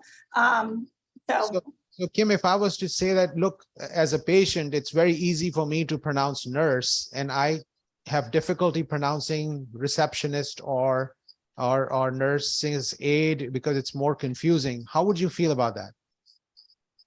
Would that be a justification to just take their title away and then run with it? I think there is a responsibility that we all have to use plain language and meet patients where they're at and help them understand our roles. I think the previous woman's testimony, using that as an example, I think she was just trying to make a comment about something. I think this bill is about so much more than being able to pronounce someone's title. Yeah, no, I would just, I'm with it. I supported this bill. I actually sponsored this bill in the past because I want nurses who work so hard, their title to be protected. And this bill is again here this time, but I just want other specialties, other areas to be extended the same courtesy that the nurses feel that should be for the nurses as well. And I'm 100% with you. I agree with you. And we will look forward to getting support from my colleagues on this bill for supporting the nurses title. Thank you. Thank you for bringing it up. Thank you. Seeing no other question or comments, we move on to the next person on our list, which is Kara Senner. Hello, I'm Stacey Hardy-Chandler. I'm actually here for Kara and Senator Anwar, Representative McCarthy-Vahey, and distinguished members of the Public Health Committee. Good afternoon. As I mentioned, my name is Stacey Hardy-Chandler. I'm actually the Chief Executive Officer of the Association of Social Work Boards, which provides support and services to regulatory entities in all 50 states and 4 U.S. territories. Our core mission is accountability and public protection through safe, competent, and ethical practices. I'm testifying today in opposition to Bill 6837, which makes changes to licensure requirements for social workers. While we would support reducing fees and extending renewal periods, we have grave concerns about the prospect of issuing a license without an examination as permitted by Section 1B of this bill. Professional examinations provide information qualitatively different from a candidate's degree from school. As with other healthcare professions, social work licensure examinations are based on what those who actually work in real world settings define as entry to practice knowledge, skills, and abilities. These examinations are not academic capstones. They are postgraduate measures that complement information gleaned from an applicant's educational background. These examinations are the only part of the license issuance decision that's overseen by regulators themselves. Educational experiences can vary greatly based on geography, school resources, area of focus, Some schools of social work do not accept courses from other accredited schools or accept only limited credits from their own regions or have some other evaluation process for transfers. So no school of social work blanketly accepts courses from other accredited degree programs. So why should the regulatory community do so? Best practices dictate that regulators should directly oversee some component of that vital decision as opposed to a singular reliance on an external factor such as education.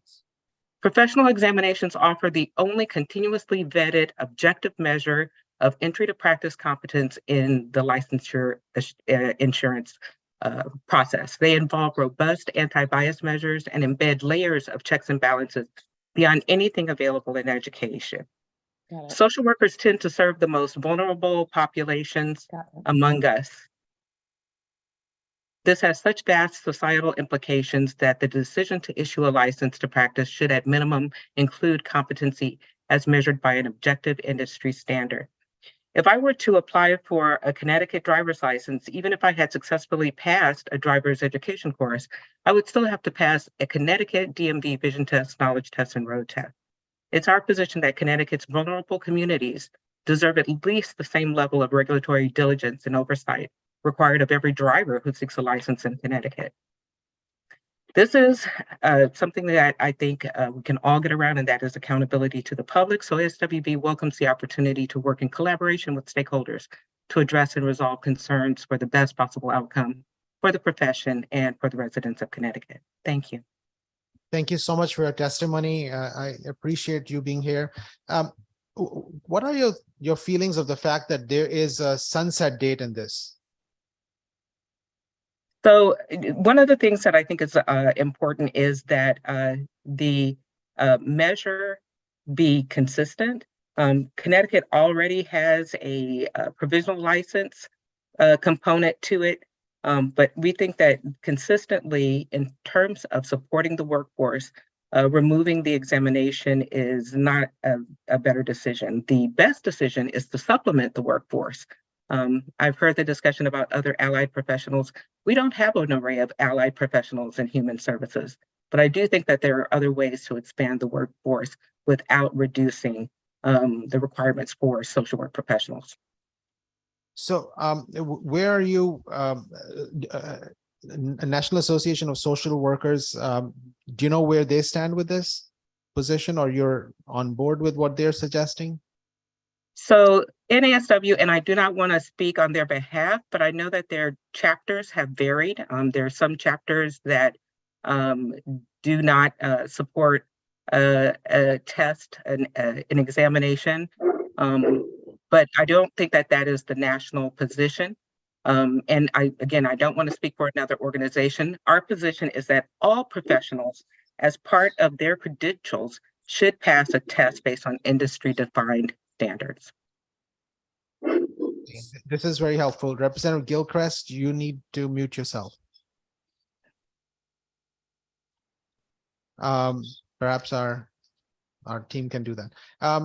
If I may, the reason for some of this is that there is a very significant shortage for social workers right now. And by doing this, we can get 400 more people in the workforce rapidly. But we also recognize by doing that rapidly, we can take care of the immediate needs. The big issue is that while we're taking care of the immediate needs, we don't want to devalue the work that goes on and the value of the examination process. So we're trying to find that balance for the post-pandemic immediate needs that we have. So I'm just brainstorming with you quickly. Do you think the 26 is too long, and then perhaps 24, 25 may be a way to approach this? Well, I appreciate Connecticut's attention to immediate needs. I just think that there are other mechanisms than the social work exam, because we can get people in, but then we want them to have met the same standards of other professional social workers. I really appreciate the prior discussion about what these titles mean. And I think there is an expectation on the part of the profession, on the part of the public, when they get a licensed social worker, that person will have met all of these expectations. So I think that there are a number of other opportunities to support sort of allied social work professionals and build those capacities. You'll also find that anecdotally, I can tell you that a lot of social workers, because of the removal of administrative supports in many of their agencies, they're finding themselves doing administrative work rather than the social work that's really going to be helping these communities. So I think even looking at the existing resources that provide the infrastructure for strong social work practice is a better and expedient way to go. Thank you. Thank you. Seeing no other questions or comments, and you have a written testimony too? Yes, it has been submitted, and there's also written testimony submitted by another colleague with the ASWB, particularly focused on the implications of this for the interstate compact, giving people opportunities to practice across state lines. Thank you. We appreciate your testimony. Seeing no other comments, we will move on to the next person on our list, which is Dr. Stephen Thornquist. Number 6.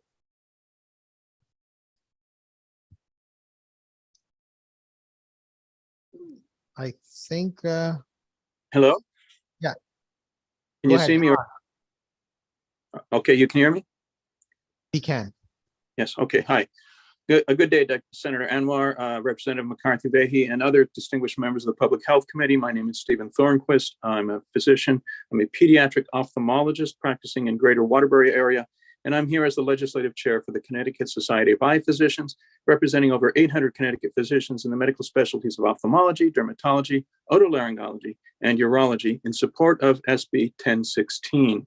This is not a bill that deals solely with nurse anesthesiologists or nurse anesthetists or anesthesiologists. This is a bill that deals with a lot of different professions and public confusion about what those professions are. So I don't want this to get bogged down in an argument between nurse anesthetists and anesthesiologists. I think we need to look at the bigger picture here, as our nurse colleague was just talking about.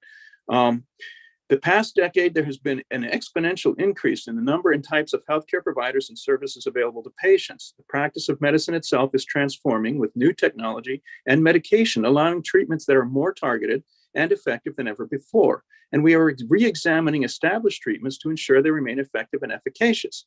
Along with this, there's also been a proliferation of the number and types of practitioners who offer these services. In response to this, the healthcare team has evolved to better incorporate providers at all levels. In doing so, we've made the healthcare access more complex and more confusing to patients. To help grapple with all this change, we as a society have begun to work to empower patients to actively participate in their care and to choose quality over quantity. However, with the vast array of providers and services out there, it can be difficult for patients to make an informed choice about what is best and most appropriate for them and their care. There is no end to the number of people representing themselves as doctor or specialist, offering special services or procedures, both in medical care and in nursing care. However, there is great variation in the backgrounds and experience of the providers who perform these services, as we have heard. Some have been highly trained in core specialties like plastic surgery, anesthesia, ENT, dermatology, ophthalmology, where understanding of anatomy, physiology, and laser physics are integral to parts of training. Others receive less training, and the level of understanding of the complex factors that affect outcome and safety is less extensive. Nowadays, healthcare is a team effort, and that has helped provide more access for more patients. But patients want to know which member of the team they are dealing with and want to be able to choose which facility they go to so they may access the level of provider they want. In the last decade, we've seen a great deal of expansion of authority and scope for many health-related professions. That is within the power of this assembly, and we as the public trust you to use your best judgment in these matters. But as Spiderman points out, with great power comes great responsibility. We in Connecticut need to protect our citizens. Our citizens need the information to choose wisely among their providers. Dr. As we expand the health, yes? Your 3 minutes are up. All right. You want to complete your sentence?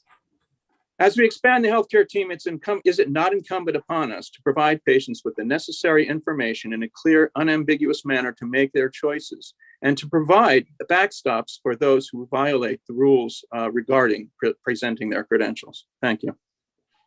Thank you so much. Do you see this, Dr. Thornquist, as a consumer protection kind of a bill? Very much so. I mean, you can go on. Most of this, we already have a pretty good rule that this assembly has produced. requiring us to identify ourselves with badges in healthcare settings or with ID in some way. Mine is printed on my jacket. But there is nothing that really specifically covers the public-facing documents on the web and in print, where there's a lot of abuse of the situation. There's a lot of confusion and direct attempts to mislead the public on some of the websites I go to. And I think this would protect the consumer. If you're looking for a specific type of provider, it might be an MD, it might be an optometrist, it might be a nurse anesthetist. If you want to look for a specific type of care, you should be able to find that without having to go through the back pages of a very large website. It should be presented in a clear, concise fashion. And if people are proud of their credentials and the work they've done to get there, they should be willing to share them openly with the public. I think it helps the public choose what level of care they want. They can choose the providers they want, and they can choose the complexity they want. And they can't do that if they don't have that information. And for those who don't want to provide it or who do actively mislead, I think there need to be some teeth in the law to control that and make them change. Thank you. I have Senator Gordon and Dr. Gordon who has a question, followed by Representative Zupkus. Thank you, Mr. Chairman. Dr. Thornquist, it's always nice to see you, and thank you for all the work you do taking care of patients and being a state and national physician leader. I appreciate it. I just have a quick question, if you don't mind. I just clarification. From your viewpoint and given your years of experience being a doctor, you feel that having this type of level of transparency, openness about who is doing what, whose role is what, whose training is what, better serves people, so that way the public, patients can understand who's providing what care. I agree with you. It is a team approach. We're all working as part of a team, and we all have different roles in that team taking care of patients. But so I can better understand your testimony, you feel that this is a step to try to better clarify and help get through some of the confusion that's out there with the public about who's doing what in medical care. Thank you, Mr. Chairman. Yes, I would agree with that statement. As you said, I think what we're trying to do with this bill and what the authors have tried to do is provide some base level of clarity, set some rules so people know when they're fulfilling the clarity we want, and then put some teeth in it for those who don't want to play by the rules. And that's what this bill is all about. And I think it's a very good bill for that.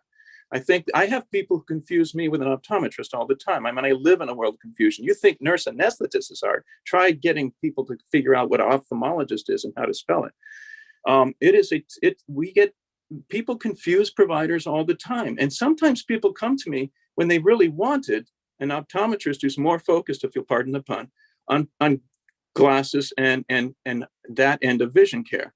And I think that it's a disservice to our patients to lead them into an office that isn't the place they wanted to go in the first place.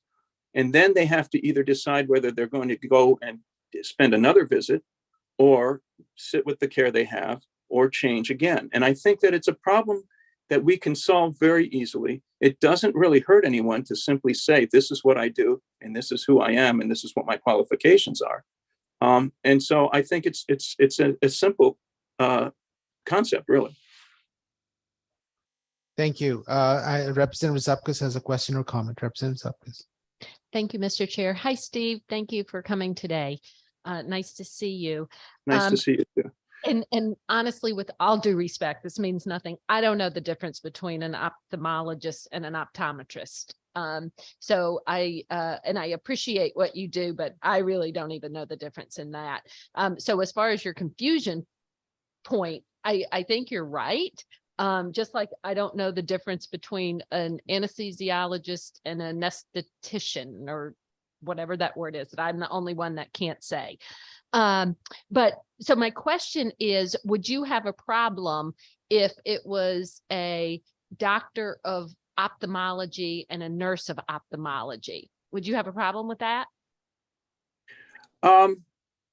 Yeah, actually, because ophthalmologist is a very specific career definition. It is a physician who is specialized in eye care. That's why optometrists are optometrists. They are a different training, and they are also specialized in eye care in a different way from a different route of training.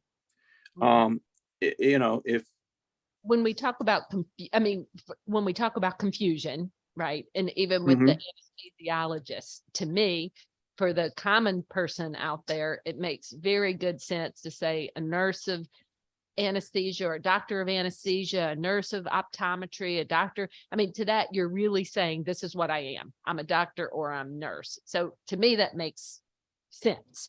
And how would this be enforced?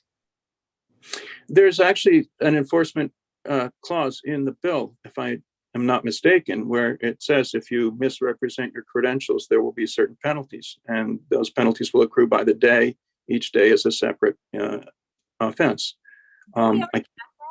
Like false advertising and wearing your badge. And I mean, anybody, we all want transparency, and that's not what I'm saying at all. I think everybody should be transparent, but I thought we already had that. Under the current system, the definitions of what's false advertising are much harder to meet. This makes it much clearer. Okay. All right. Thank you. I appreciate it. Thank you. And always good to see you too. Seeing no other questions or comments. No, we do. Representative Denny. Thank you, Mr. Chair.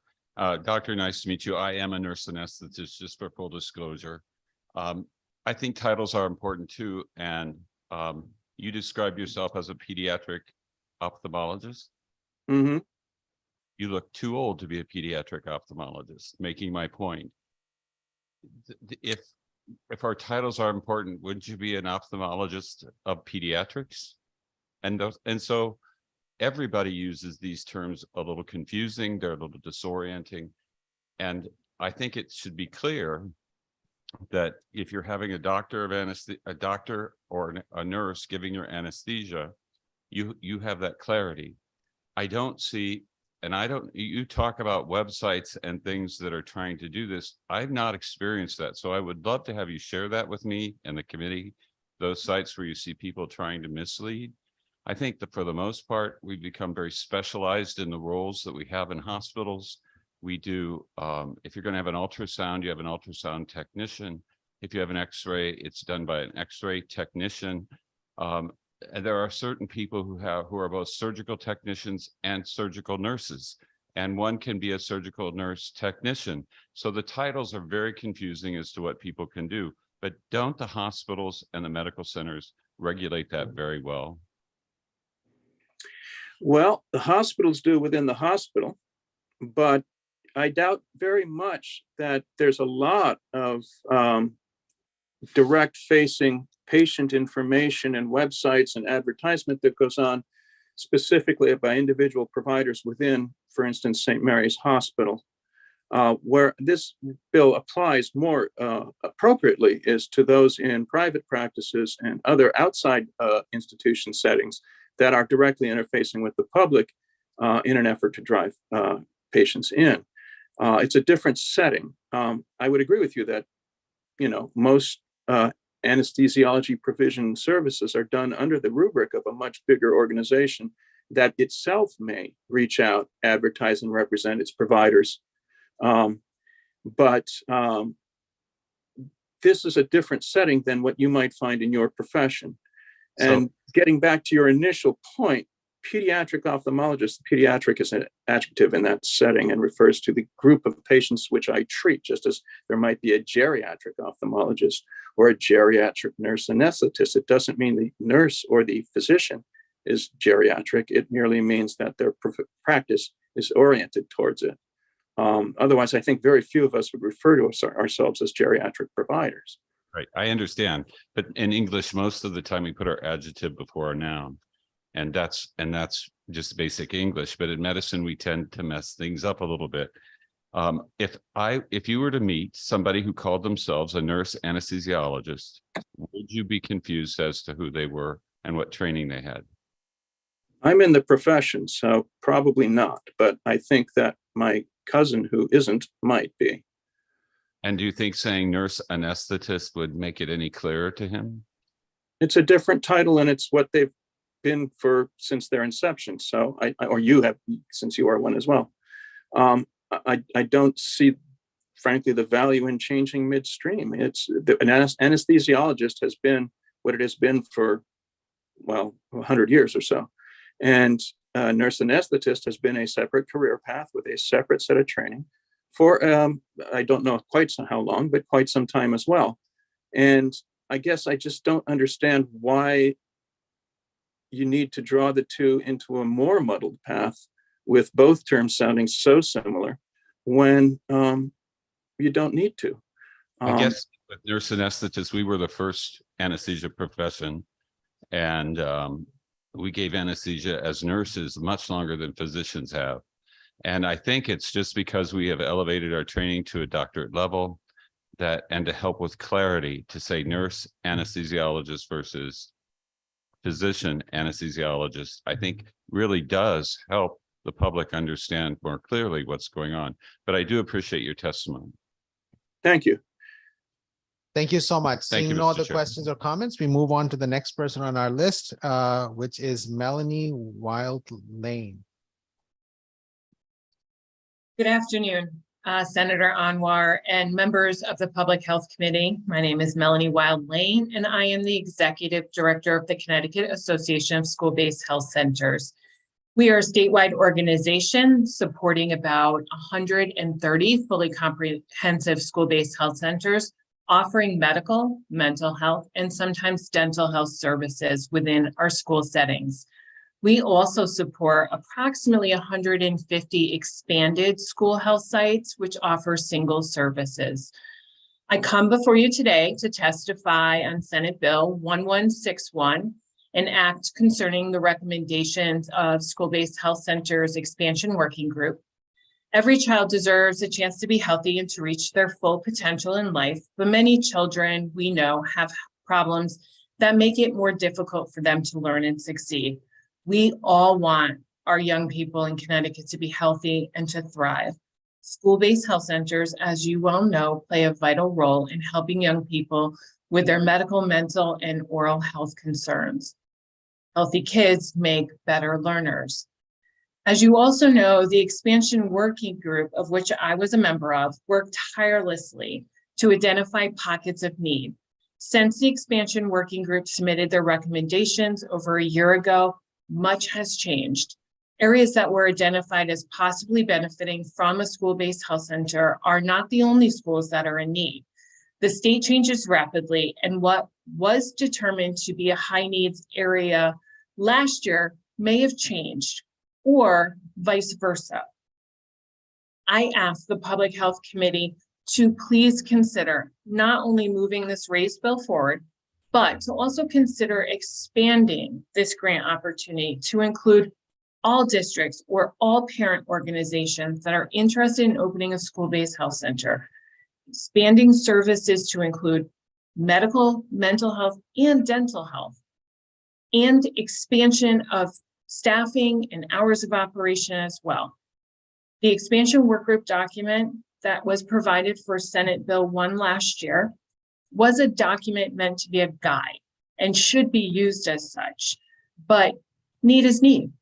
And should a district be able to, or a parent organization be able to, through an RFP process, provide the data to show that there's need, they should not be excluded from a funding opportunity. And it doesn't matter if they're a nonprofit agency, a healthcare agency, an FQHC, or a Board of Education.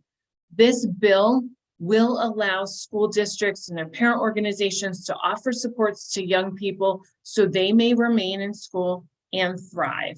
This is critical to their future. I thank you for supporting and continuing to support the school-based health centers. I have submitted written testimony. I am open to questions. Thank you so much. Seeing no questions or comments, we appreciate you coming in and speaking about this important bill. And we will move to the next person on our list, which is Andrew Garza.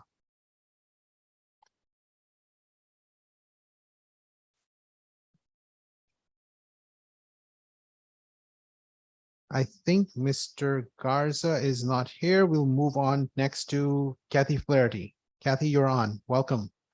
Thank you, Senator Anwar, Representative McCarthy-Vahey, Senator Summers, Representative Claire Distria, and all the members of the Public Health Committee.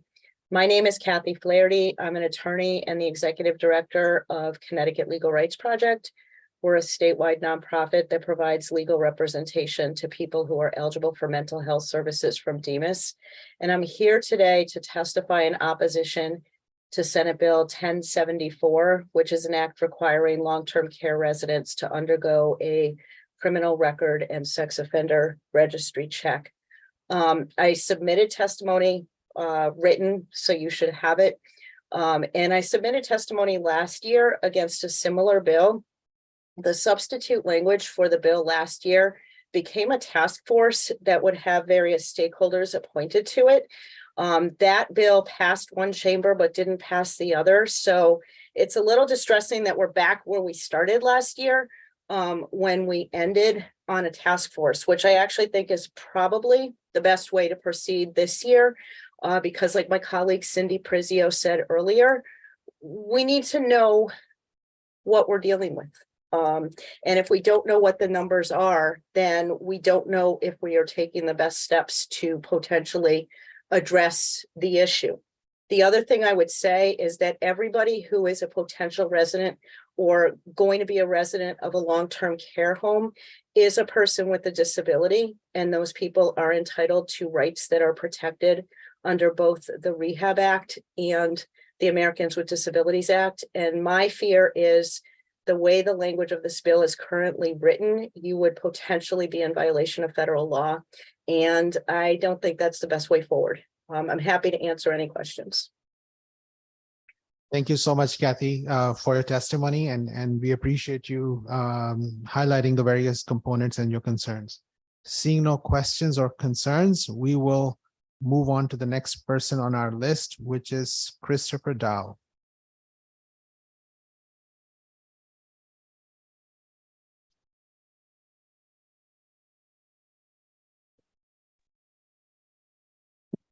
Good afternoon, distinguished senators and representatives on the Public Health Committee. My name is Dr. Christopher Dow. I'm an anesthesiologist practicing in Connecticut.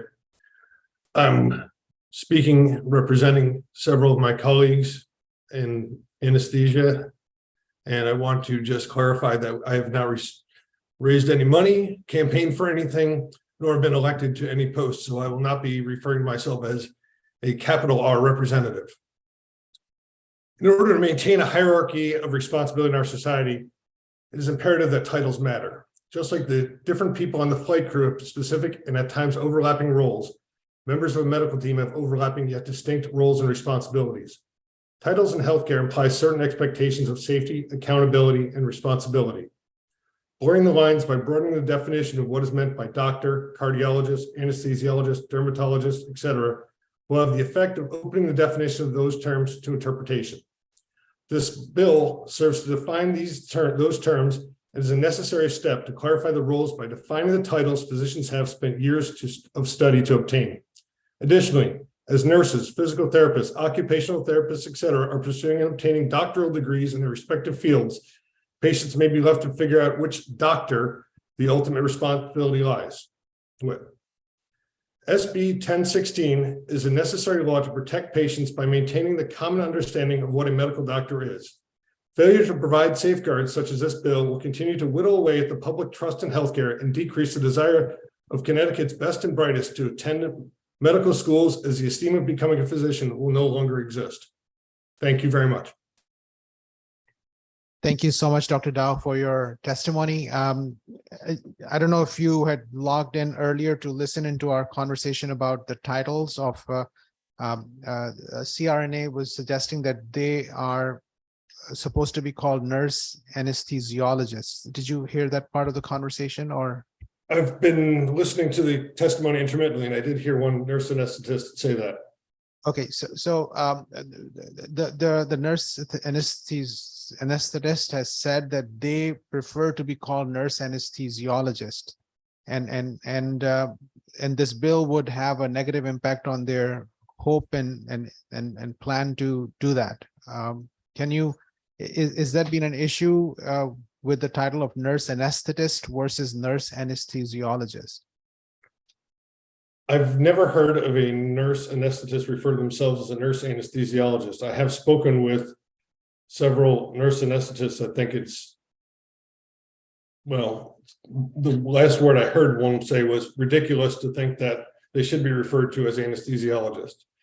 I also heard the previous testimony regarding from the pediatric ophthalmologist. And I want to point out that anesthesiologists are referred to as pediatric anesthesiologists, cardiac anesthesiologists, pediatric cardiac anesthesiologists, regional anesthesiologists. There's a variety of adjectives we use to describe ourselves. Muddying the waters by adding different degrees to the term anesthesiologist, I think just adds confusion to the issue. So as you mentioned, you don't represent any organization right now, correct? Correct. You're just speaking as a anesthesiologist. Correct. Okay. So as an anesthesiologist, you feel that the title nurse anesthesiologist will muddy the water. Yes, just like a nurse practicing dermatologist would muddy the water. Okay. All right. Thank you for your comments. Seeing no, Representative Dauphine has a question or comment. Thank you, Mr. Chair, and thank you for your testimony. I just have a question. When a patient goes to the hospital and needs anesthesia, and they're seen by either a nurse anesthetist or an anesthesiologist, does one give different protocol and treatment than the other in order to perform what they need to have done for surgery? In the state of Connecticut, well, actually, that's not the anesthesiologist under Medicare prescribes the anesthetic that is to be given. So every patient that is seen that is in a hospital in Connecticut is seen by an anesthesiologist. While the delivery of the care can be either by an anesthesiologist or a nurse anesthetist. So the delivery would be the same given whoever gives it to them. It's who would prescribe it that would be the difference. Is that right? Well, right now the prescriber is the physician. Right. And maybe I didn't word that right, but the prescriber is the physician and the medication given to the patient could be given by either or. Correct. Okay. I'm a nurse and I practiced for several years in the hospital, and I never remember a patient asking me the difference between any of these titles. So it's just a comment. I just am a little confused by the determination to have these titles change or be different, but thank you for your testimony. You're welcome. Thank you. Thank you. Seeing no other question or, oh, there is somebody? No. Okay, Representative Denning. Thank you, Mr. Chair. Doctor, just to clarify, if in Connecticut, a nurse anesthetist or a nurse anesthesiologist can give an anesthetic without an anesthesiologist, is that correct? That is correct. So who prescribes the anesthesia then? If under the rules of Medicare, it's got to be prescribed by a physician. So it would be the supervising or the physician ahead, but what if it's not under Medicare? What if it's just a plastic surgery center or eye center or orthopedic center that did not have an anesthesiologist present? Well, one, I think you'd be hard pressed to find an eye center that didn't treat Medicare patients. As far as the plastic surgery center, I think that falls under the license of the plastic surgeon.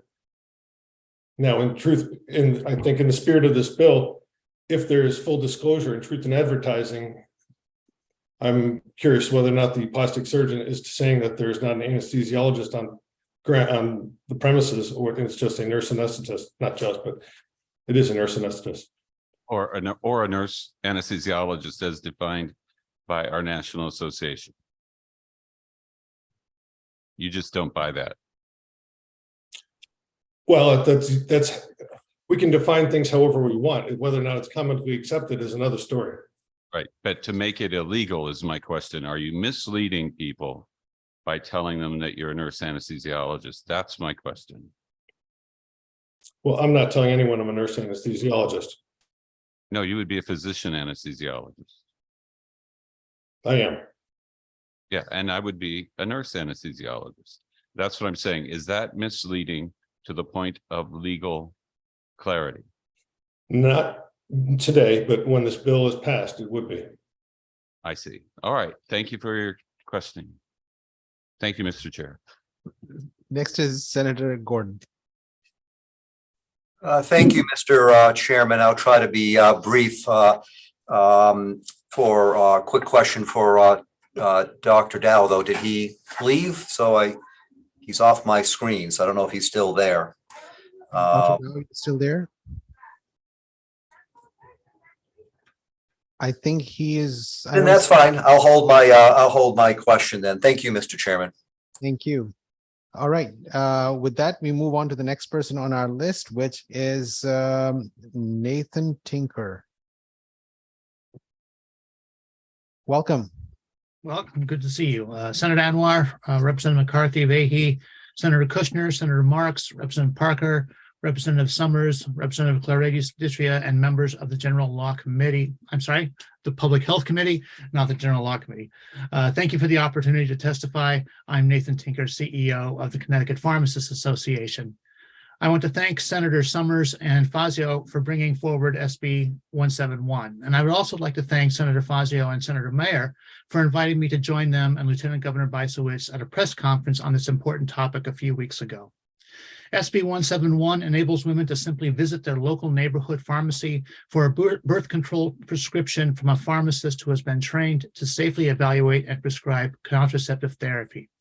You have my written testimony already, which is virtually identical to testimony I gave in the General Law Committee last week regarding the DCP's agency bill on this same subject. So I'd like to briefly address a couple of the questions that have been expressed today about training and patient safety. First off, I would like to refer the committee to the website birthcontrolpharmacist.com, birthcontrolpharmacist.com. This site provides a comprehensive resource delineating the appropriate intake forms, patient history documentation, counterindications, adverse reaction guidelines, and best practices on patient counseling, and much, much more. Additionally, the National Health Law Program has developed a toolkit entitled Contraceptive Equity in Action, a toolkit for state implementation to explain how contraceptive equity laws fit within the broader federal and state health insurance landscape. Nationwide, well over 3,000 pharmacies already offer hormonal birth control services with years of evidence-based data available to support its success. And while the exact training and certification requirements may differ slightly from state to state, all such training programs are accredited nationally by the Accreditation Council for Pharmacy Education and/or by the local state board of pharmacy. Generally, they require 2 to 4 hours of specific training and annual CE thereafter. Pharmacist prescribing guidelines adhere to the CDC's U.S. medical eligibility criteria for contraceptive use, or the U.S. MEC, which recommends that prescribers identify specific medical conditions or characteristics before prescribing hormonal birth control. This can be achieved with a simple screening questionnaire that patients complete with their health history information prior or while talking with their pharmacist about methods of contraception, similar to the immunization screening questionnaires already in use. When patients' responses to pharmacy birth control screening questionnaires were compared with the documentation of other healthcare providers, there was overall agreement of better than 96%. Interestingly, patients tended to be more likely to report contraindications such as smoking, irregular bleeding, and a possible pregnancy to their pharmacist rather than to other providers. But when patients do have contraindications to forms of pharmacist-prescribed contraception, they are referred to a physician. And among patients seeking pharmacist-prescribed contraception in California and Oregon for hormonal contraception, 7% were referred appropriately to a primary care provider based on the U.S. MEC. Elevated blood pressure was the main referral indication. There are, of course, other details to this legislation that need to be considered, and we look forward to working with the sponsors and the rest of the committee to move this bill forward. Thank you. Thank you so much for your testimony. I just wanted to ask a few clarifying questions. Would you, are the pharmacists separating themselves into group where many of them are independent and most of them are now part of a large corporation or a large CVS or Walgreens kind of a store? What do you mean separating? Pharmacists are work under a single license. No. The issues are the independent pharmacists, their challenges are somewhat different than the challenges that the pharmacists are facing who are part of large corporations, employed by large corporations. Well, CPA, we represent pharmacists, not pharmacy chains or anything else. So we include chain store pharmacists, independent pharmacists, hospital pharmacists, long-term care pharmacists, etc. And from the association standpoint, this is bringing pharmacists the ability to work at what they've been trained to do. And whether you're in a chain store or an independent, having that ability is an important part of your career development. So there are logistical challenges. Even right now, when somebody would go to some of these larger chain stores, they have to wait for a long time to just get their basic pharmacy, the medicines filled. And now if you're going to be prescribing medicines at the same time, I'm talking about the logistical issues to see if we can make the bill a little better, because the logistics may get more complex when there's already a long waiting time for individuals. And now the pharmacists will have to move to a private area to have a private conversation about a woman's needs for birth control and the risks associated with it, because Sure. we should not have those conversations at the counter with people 3 feet away. Absolutely not. And as we've done with under COVID, most pharmacies already have private consultation and administration areas built into their facilities. So that in and of itself, I don't think is a barrier. Regarding workforce, the idea that just because pharmacies are busy places is a reason to restrict access seems illogical to me.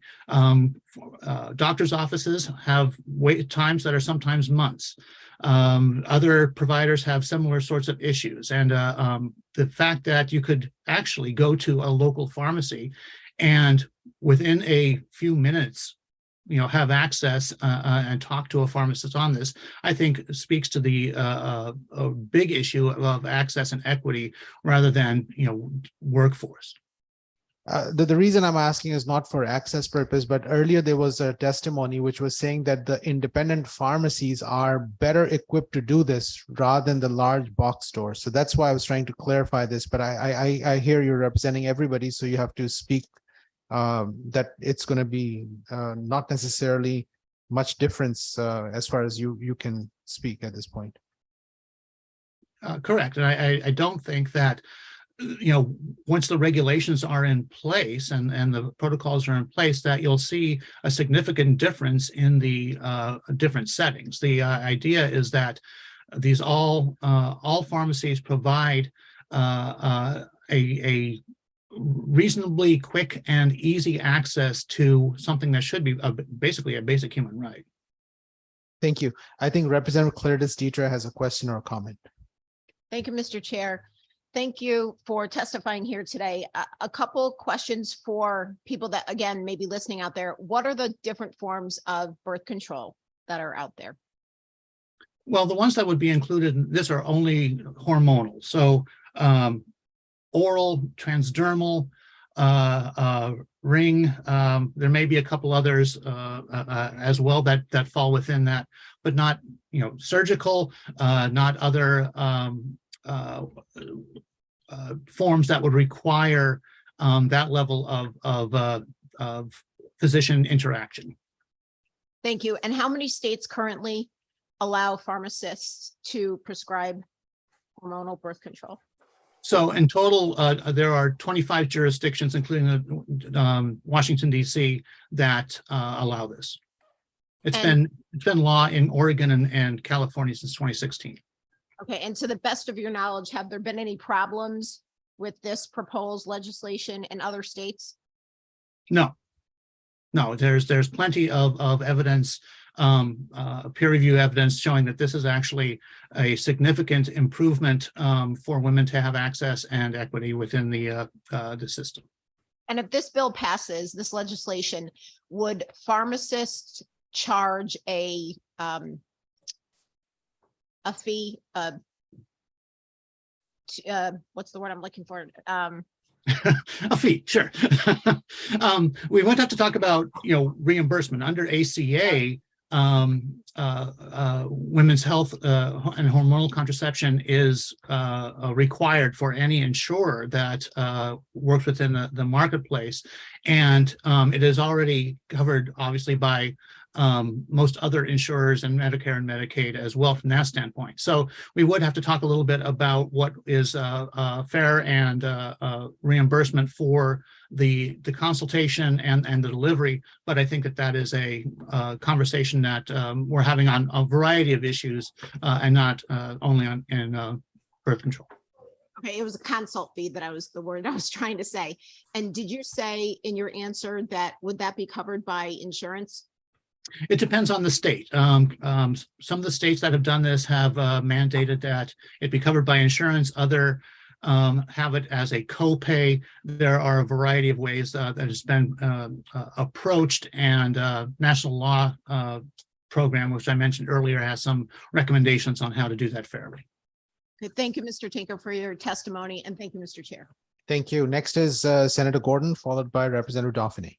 Thank you, Mr. Chairman. Mr. Tinker, thank you for your testimony. I did read the written testimony that you provided, including the various links and sources as well that you cited. I do support the intent of the bill and do support women's reproductive rights, as I do everybody's medical freedoms. I have a few questions from a logistical point of view. You testified that a woman can go to a pharmacy and I believe you said, in quotes, within minutes, evidently get a prescription. Do you feel logistically that's enough time to do an evaluation, an examination, an assessment, informed consent, letting a woman know potential alternatives? Through you, Mr. Chairman. Please. Was that directed? I'm sorry. Yes. Go ahead. Yes, to you, Mr. Tinker. You may be overstating my testimony from that standpoint. Of course, it's not a matter of seconds or a few minutes. It may take a little bit more time than that. But the time is something that has been researched. It has, states are, like I said, have been doing this for many years now.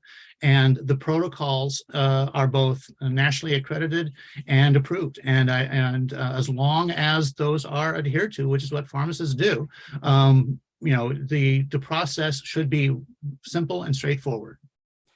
And through you, Mr. Chairman, I wasn't overstating your testimony, Mr. Tinker. I was actually quoting what you said during the testimony for clarity. So just to be clear on that. From a logistic point of view, are you in favor then of pharmacists letting a woman's doctor know that such a prescription has been issued, so that doctor, number one, is aware of the patient's medical status, but also if that doctor feels there needs to be a true medical evaluation done, especially in-person examination, is that something you would be in favor of, making certain that that type of medical information is transmitted or relayed to a woman's doctor? That sort of information is relayed to doctors for virtually everything pharmacists do, and it makes perfect sense to have that as part of the equation. I would want to point out that American College of Obstetricians and Gynecologists states that pelvic and breast exams, cervical cancer screening, and sexually transmitted infection screening are not required before initiating hormonal contraception and should not be used as reasons to deny access to hormonal contraception. So there, this process is there, and the second part I would add to this is that if you, in my written testimony, I mentioned that in California, their study showed that 1 in 4, 25% of the women who went to pharmacies for contraception did not have a regular doctor at all. And that is actually why they went to the pharmacist as opposed to other providers. But through you, Mr. Chairman, the vast majority of the women did have doctors. So again, I just wanted to understand, separate from what ACOG has cited, and I've read their publications, there are reasons we have to evaluate and examine. So just wanted to comment upon that, that I'm not opposed outright per se to the bill. I just want to understand the logistics as it comes to actual patient care, since as you testified, Mr. Tinker, pharmacists would go through a much shortened type of certification process than a licensed physician would after years of having to get certified and go through training. So I just want to make certain we think through the logistics of patient care, but I do support the overall intent of the bill. Thank you, Mr. Chairman. Thank you, Representative Daphne.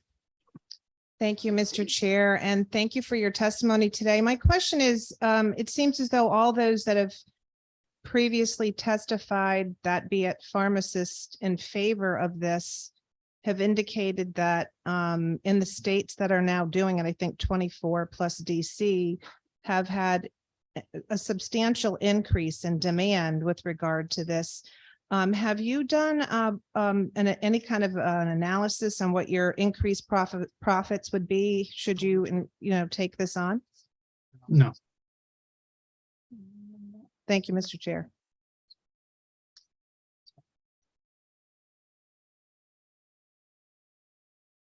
You want a response, right? Well, that was my response. No, I haven't. Okay. That is not my interest in this bill. Has nothing to do with profits. Okay, good. Thank you so much. Seeing no other questions or comments, next person on our list is, we have Representative Mara. Thank you. Thank you, Mr. Chair. Thank you so much for your testimony. Earlier today, we had some questions on whether independent pharmacies, I know Senator Anwar kind of touched on this, independent pharmacies versus some of the chain store pharmacies would benefit more, and whether this would be another way to kind of weed out some of the local independent pharmacies. Is that where you see this going, or do you see the independent pharmacies embracing this and possibly utilizing a law like this as well? Thank you. I completely see the latter there. And if you have seen some of the other legislation that is being worked on in general law on similar issues, it is those independent pharmacies who are bringing those pieces forward and have the best opportunity to provide that local neighborhood response that this bill allows. And so I think it's really important that this go forward from that standpoint, but because it actually puts another arrow in the independent pharmacies quiver to provide services to their communities. Thank you. I absolutely agree. Thank you, Mr. Chair. Thank you. Seeing no other questions or comments, we want to thank you for your testimony and the work that you do. Next is Mr. Bill Spear. Thank you so much for being here. Thank you for your patience. And I hope I did not pronounce your name inaccurately.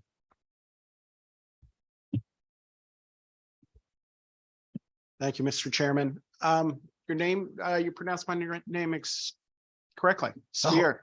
I've spent my life being called Spire, and you nailed it. Thank you. Good afternoon, honorable chairs, ranking members, and distinguished members of the Public Health Committee. I'm Bill Spear with the Plasma Protein Therapeutics Association. PPTA would like to thank you for the opportunity to testify and support with modifications of House Bill 6836. We support this bill because it provides the possibility of a waiver to expeditiously open source plasma donation centers. Another way to do this would be to move the effective date of the bill from October 1 to July 1. This bill would also allow source plasma donation centers to be uniquely licensed entities in the state, which we support. We recommend amending the bill to make clear that source plasma donation centers are not considered clinical labs in Connecticut. Perhaps you could add a clarifying statement to the definition of source plasma donation centers. We also recommend modifying the bill language to create a statutory framework based on federal laws governing source plasma donation. This is what New York did when they recently amended their source plasma donation laws. PPTA represents manufacturers of plasma-derived therapies and collectors of source plasma. More than 500,000 Americans rely on plasma-derived therapies annually, including more than 125,000 Americans living with rare chronic disorders. We all know individuals who rely on plasma-derived therapies, such as someone with a primary immune deficiency, Guillain-Barré syndrome, or a bleeding disorder. Perhaps you know someone who had a terrible accident and received albumin, a plasma-derived therapy, in their emergent care. The clinical need for plasma-derived therapies has been steadily increasing for many years. It takes roughly 130 donations to treat one person with a primary immune deficiency, 900 donations to treat an individual with alpha-1 antitrypsin deficiency, and 1,200 donations to treat an individual with hemophilia A. There are over 1,000 source plasma donation centers in the United States, but none in Connecticut. Connecticut has regulations from 1989 that govern plasma donation and are outdated. PPTA has discussed these regulatory barriers with the Department of Public Health. We appreciate their time and attention to improving the regulatory environment for source plasma. PPTA's members are committed to providing these therapies to patients, and we would like to partner with Connecticut to ensure these therapies are available when needed. I thank this committee for your time, and I thank you for raising this bill, and I'm happy to answer any questions. Thank you so much for your testimony. Did you have a written testimony with some language change recommendations you've made? Yeah, we did. Okay. We submitted testimony. Thank you. We've had multiple conversations with many of the groups, so we are good. Thank you so much for your testimony and the work that you're doing. Okay, Mr. Chairman, I just one indulgence. The representative asked the question of Mr. Seidel, and he mentioned me to answer. So Yes, I think go I'd be ahead, remiss please. if I didn't say. That was my question. I'm sorry. Go ahead. I walked in just to hear Mr. Seidel say, talk to Bill Spear. So I really wasn't Yeah. sure what the Go ahead, question please. was. 125,000 people in America with rare chronic conditions. Based on your population estimate, that's about 3,800 Connecticut residents with rare chronic conditions. But it'd be right around 15,000 if you talk about the other uses like the albumin in the emergency room. So. Thank you. Thank you. Seeing no other questions, I know personally I have a number of patients who are beneficiaries of this, so this is much needed. So I appreciate your testimony, and hopefully we'll fix the little issue that we had tried to fix last year, but we'll take care of this time. Great. Thank you. Thank you, Mr. Chair. Seeing no other questions or comments, the next person on our list is number 25, Jill Holmes Brown. Welcome. Welcome. Good afternoon. Thank you so much, Senator Anwar, and all members of the Public Health Committee that are with us today. I come before you today to testify on behalf of SB 1161, an act concerning the recommendation of school-based health center expansion working group. My name is Jill Holmes Brown, and I am the Chief Operating Officer for Integrated Health Services, but I also am the Connecticut Association of School-Based Health Center President. I believe my colleague just testified a few before me on this. I did submit written testimony, so I can keep this brief. You've had many people here speak on this. And I would ask that the Public Health Committee consider moving forward, not only moving forward this bill, but to not restrict it to just the number of schools or communities that were listed in the bill. While that was a guide and wonderfully done by the Department of Public Health and the working group who worked so hard on coming up with that, things have changed significantly in the last, it's been almost 15 months. It was, it'll be 2 years in July that this committee was asked to form and look at all of this. So it's been some time. And with any of you that know anything about school-based health centers knows things change. Communities change, their needs change, what they want in school-based health centers, what they may need for services. All of those have changed significantly considering, post-pandemic, the things that we've seen. So I would hate for a community, any community in Connecticut that would want or desire to have school-based health centers to be allowed to have access to this funding because maybe their needs, like I said, have changed. Maybe space has opened up in school-based. Space is the number one sort of barrier.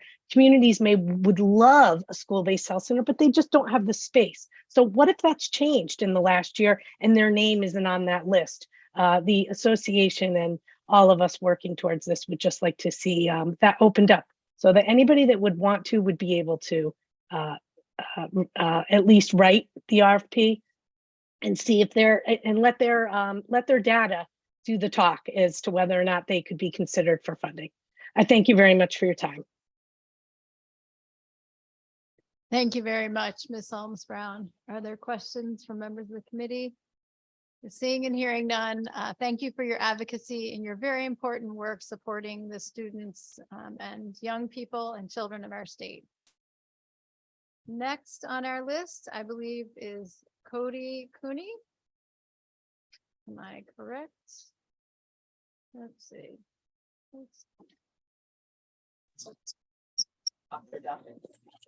Okay, if not, Cody, there you are. We can see your. Are you able to turn your camera on? Yes, I am trying. I apologize.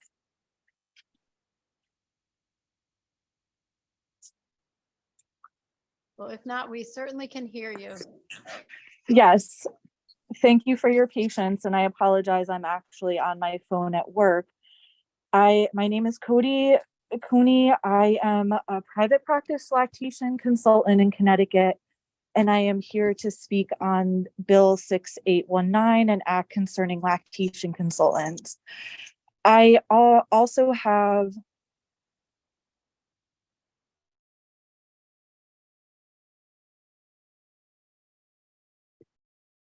Cody, I think we may have lost you. Oh, Cody, you've muted yourself. So you turned your camera.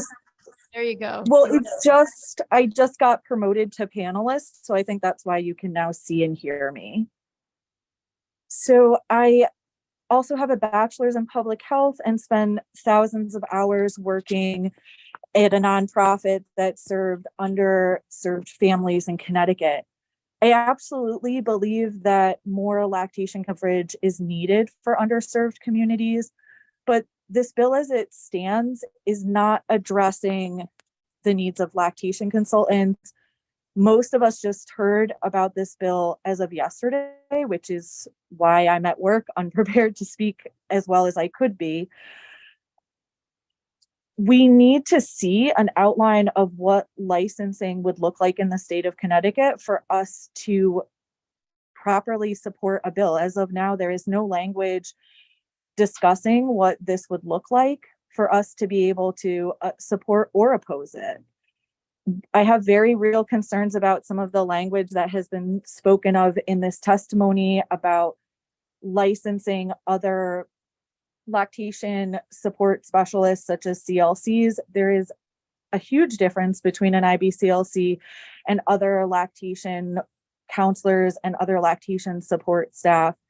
I think we need to take time to speak with members of the community, members who are in private practice, about the results and what this bill would mean. As of right now, I don't see where the support of the people most affected by this bill has been taken. I don't feel that our voices have yet been heard, and that this is a very nuanced topic in states where IBCLCs have been licensed, such as Georgia.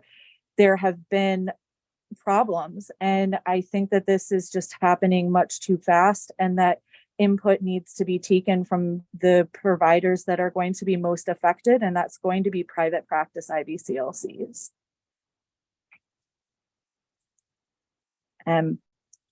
Thank you for listening to me today. I'm happy to answer any questions, but I just feel, hearing what has been stated, that there is not clear understanding about the scope of practice for an IBCLC, the difference between a CLC, and what licensing would look like. We don't have any of that information, so I cannot support a bill without language for me to understand what this would actually look like.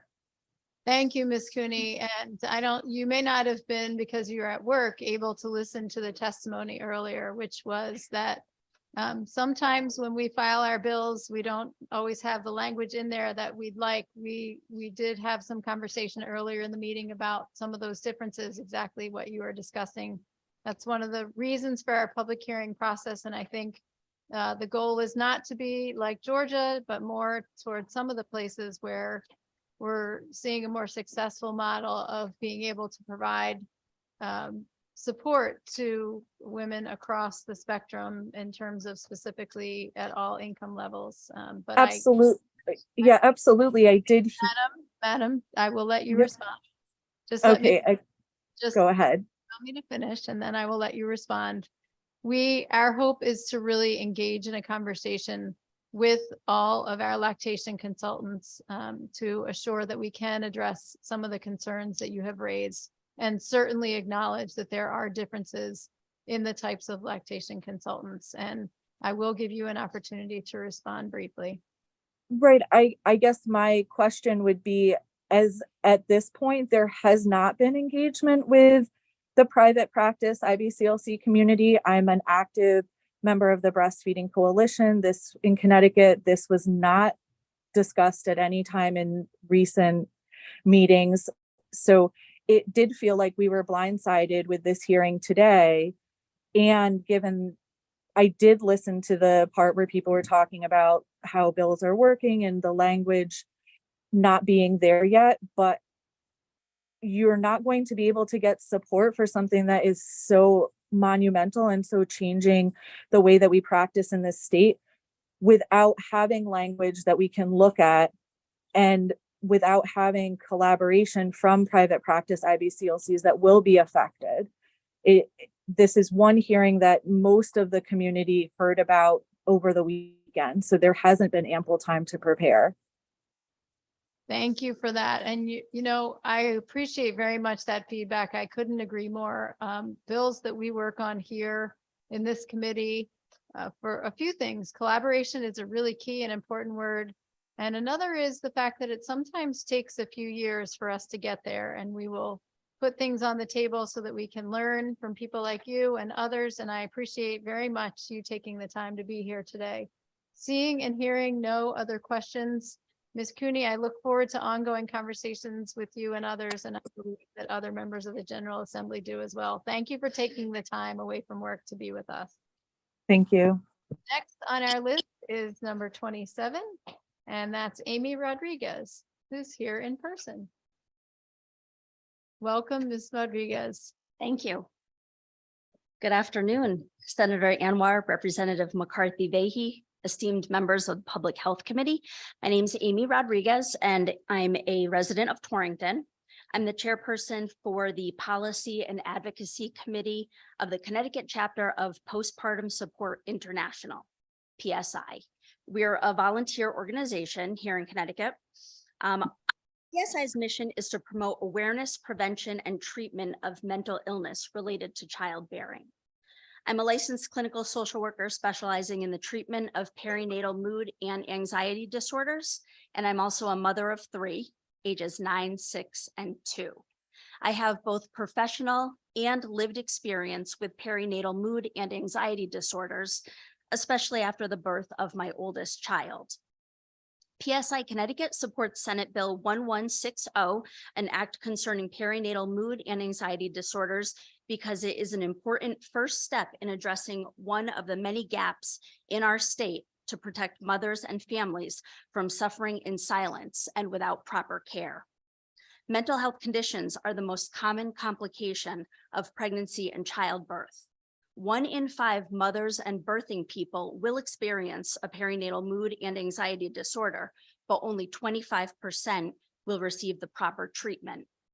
Suicide and overdose are leading causes of death in the first year postpartum, and 100% of these deaths are deemed preventable with appropriate treatment.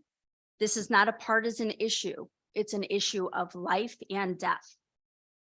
According to a 2020 report by the Connecticut Maternal Mortality Review Board, 34% of pregnancy-associated deaths in Connecticut were due to accidental overdose and mental health conditions. These deaths could have been prevented. Senate Bill 1160 can directly impact and save the lives of mothers and birthing people in Connecticut. The mothers and families that I work with have often suffered in silence for months or even years before receiving care. They are afraid to disclose what they are feeling because they're worried their children will be removed from their home, and they're fearful that they'll be perceived as bad parents. The shame, stigma, and lack of education around perinatal mood and anxiety disorders causes undue suffering. My own experience with perinatal anxiety was similar in that I waited until my son was 9 months old before I was honest with my provider about how bad things had gotten. I was fortunate that my provider was well educated about perinatal anxiety, and with treatment, I was able to feel better and manage my illness during my subsequent pregnancies. Postpartum Support International Connecticut chapter would like to offer our support in the creation of the toolkit and training that would be made available to hospitals, professionals, and new parents if this bill becomes law. Action is required to save lives and improve the health and well-being of Connecticut's families. I urge you to support Senate Bill 1160. Thank you. Thank you, Ms. Rodriguez, for what has hit me as very powerful testimony today. And those numbers that you shared, that 1 in 5 will experience issues postpartum, but only 25% will receive the proper treatment. Those are really powerful numbers. And a question for you is, can you share your source data with us? I would love to be able to dig more into that. Can you tell us a little bit about where that's coming from? And yes, on the website of Postpartum Support International, there are numerous fact sheets, links to studies. I'd be happy to send them to your office or to the committee if possible. Yep. That would be absolutely wonderful. Sure, I'll get that to you. Every chance that we have to make sure people understand that they are not alone, that what they're feeling is very common and even normal, and that help is available and that we're here is wonderful. So I appreciate you taking the time to testify before us today, because what you're saying is this is about saving lives. Are there questions or comments? Representative Cook. Thank you, Madam Chairman. It's great to see you, Amy. Thank you. So I've read your testimony and I know the great work that you do. I just appreciate you coming out and sharing your story and the numbers. I think that if we do not all recognize what's really happening with the facts in front of us in a venue this way, then it's difficult for us to make those important decisions. So, you know, in full disclosure, she is Torrington, and her and her husband have committed themselves to the youth of our community in a way that you don't see many couples do. And I just want to say thank you guys both for what you do for our youth and for your advocacy. Thank you so much. Thank you. Thank you, Rep. Cook. I think it's proper to have Torrington pride. Representative McCarty. Thank you very much, Madam Chair. And I too just wanted to thank you for this work. Very important work, but how did you determine the figure that there were possibly 1 in 5 women that experienced this disorder? So could you just refer to that for me? Sure. There are numerous studies. I don't have specifics right in front of me, but on the Postpartum Support International website, there are links to different studies that have been done that show this, and I can get that information to you. And I appreciate that, but with such a significant number, I think it's incumbent that we really take a strong look at what's going on. Thank you very much. Yeah. Thank you. We have a question online from Representative Gilchrist. Thank you, Madam Chair. Not a question, just so good to see you, Ms. Rodriguez. Long time no see, and I just wanted to thank you for being here today and for your testimony. Thank you, Madam Chair. Thank you, Representative Gilchrist. And Ms. Rodriguez, one thing that I will add is that oftentimes when we become parents, we have a lot of congratulations, which is so wonderful. It is a miraculous and amazing time. And it's also an incredibly tremendous and difficult thing, becoming a parent and adjusting to that responsibility that's bigger than any other that we have on the planet. So thank you so much for all your good work and for being here with us today. Thank you.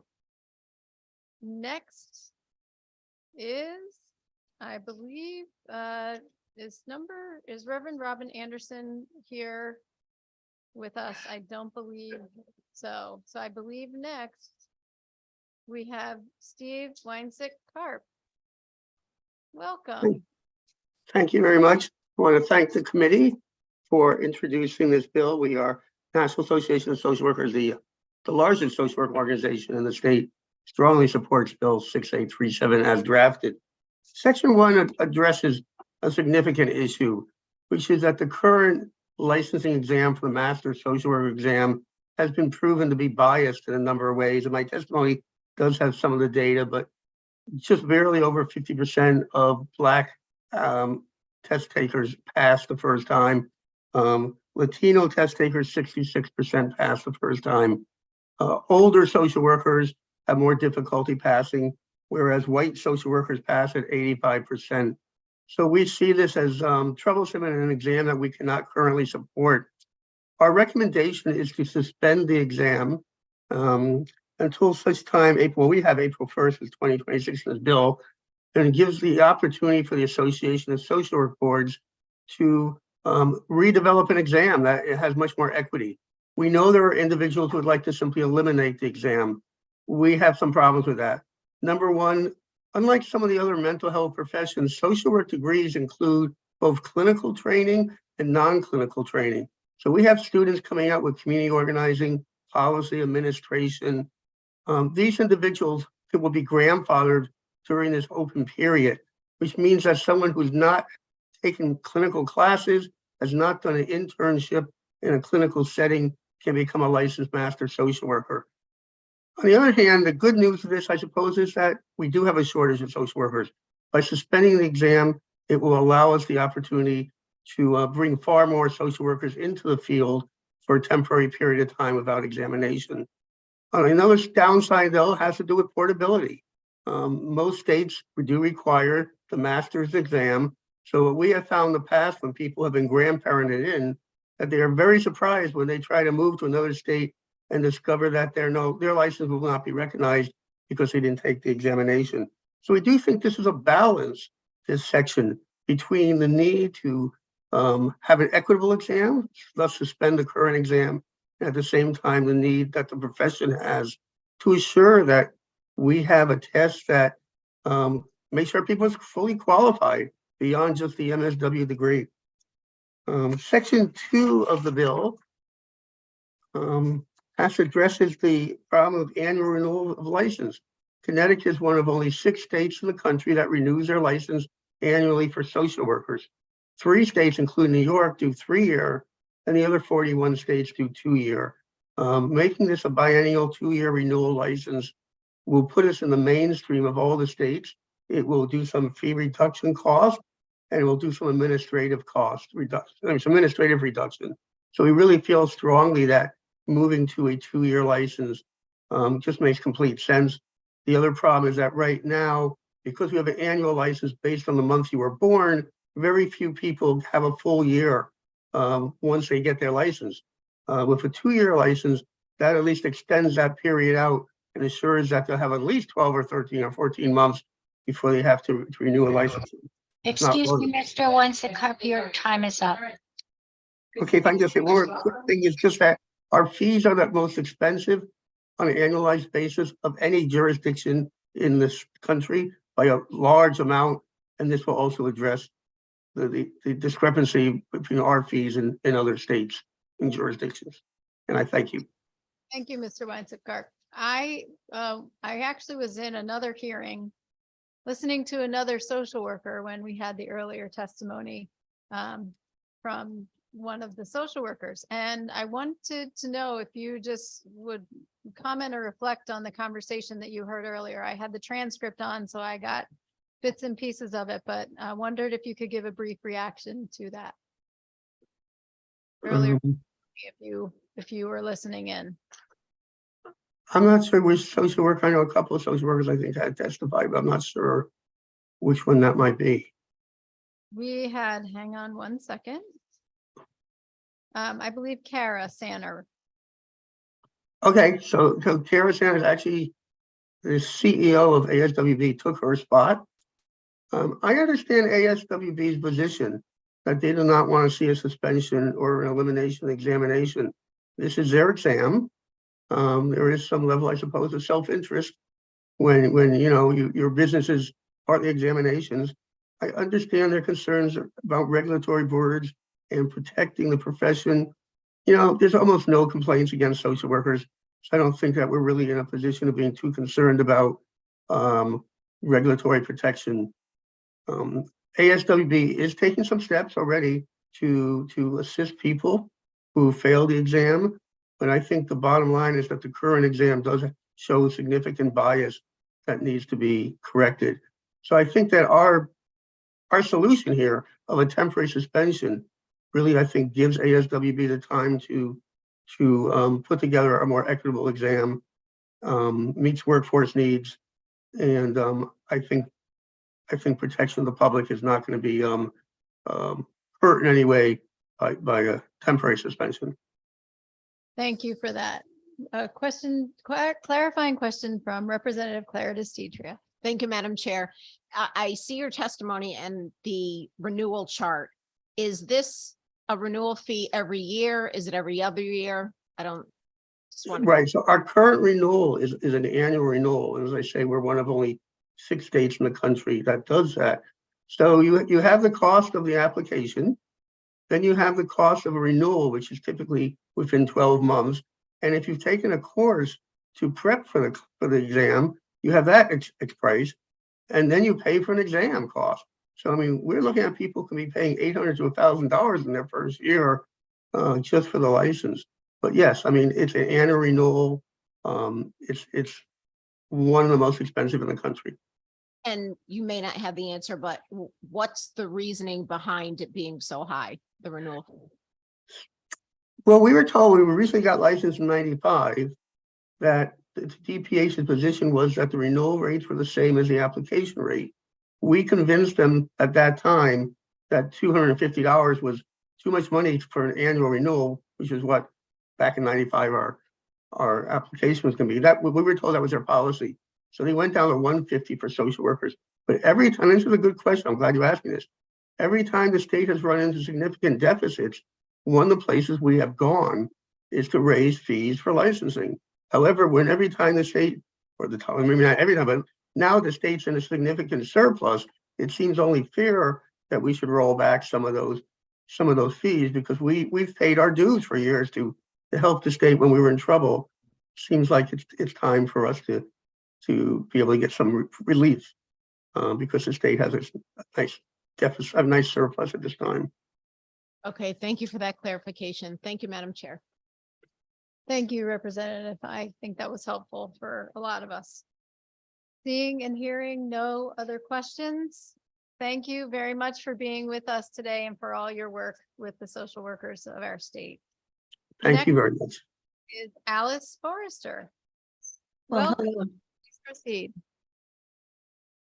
Hi, good afternoon, and the members of the Public Health Committee. I very much appreciate having the opportunity to speak with you, and I support everything that Stephen just said. I am here in support of House Bill 6837.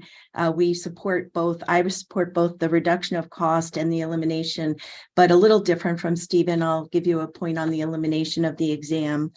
As you know, the mental health crisis is out of control right now, and I think we're just beginning to see some of the repercussions from the post-pandemic time. I am the CEO of Clifford Beers Community Health Partners, and I oversee 3 mental health and housing nonprofit organizations spanning from Greenwich to Madison. And I'm also the co-chair of the Diversity, Equity, and Inclusion Work Group of the Behavioral Health Partnership Oversight Council. Over the last months, the DEI work group has focused on educating ourselves on the behavioral health workforce crisis, and in particular, examining the lack of diversity in the workforce. There are 80% of the clinicians in Connecticut who are licensed across all practices are identify as white. 15% identify as Black and 6% as Latino. And we wondered why the numbers of folks graduating from the social work programs in particular was so much higher, and why were they not getting licensed. And providers on our committee testified as the difficulty they have seen from their students graduating from internships and the difficulty they had passing the exam. And I myself spoke to a lot of folks at Clifford Beers who graduated with their MSW, but did not apply for the exam because of the cost Stephen just reported, felt that they weren't prepared and didn't have the financial wherewithal to take the prep test, and worried about having to take the test over and over again. And then the organization that testified earlier, the American Social Work Board, under great pressure, recently released the data for the failure rates for race in the nation. And Connecticut from 2011 to 22, the overall pass rate for first-time test takers was 76.5, and Black was 50.5, as Stephen said, and Hispanic pass rate is at 66%. ASWB continues to say the test is not racially biased and has, basically blamed the test takers for the failure. But in the way the test was designed by a survey of social workers, 80% of them being white, and the test is only available in English, not in Spanish. So the assumptions made have been that the test has been racially biased. Is the exam necessary?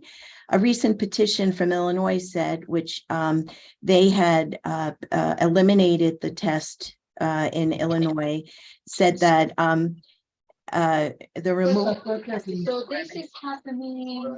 Sorry, Ms. Forster, your time is up. Okay, I Thank just you. finished this. The removal of the tests, they had 3,000 new social workers as opposed to 461 the before.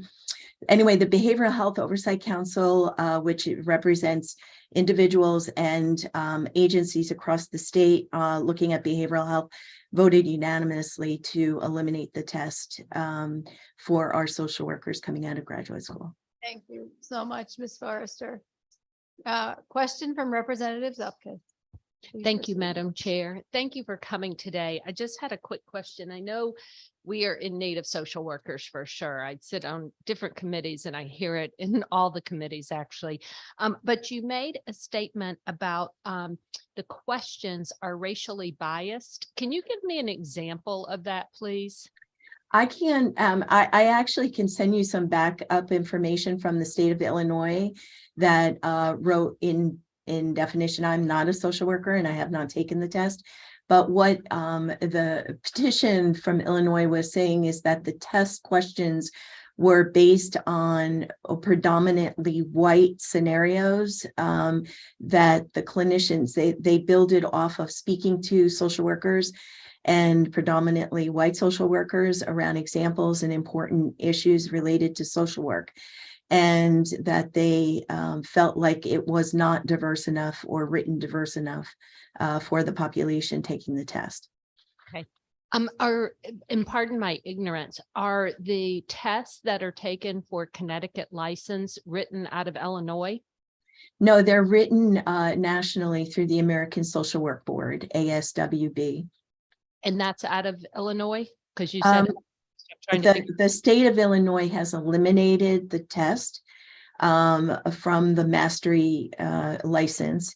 And also the state of Rhode Island has eliminated it in 2022.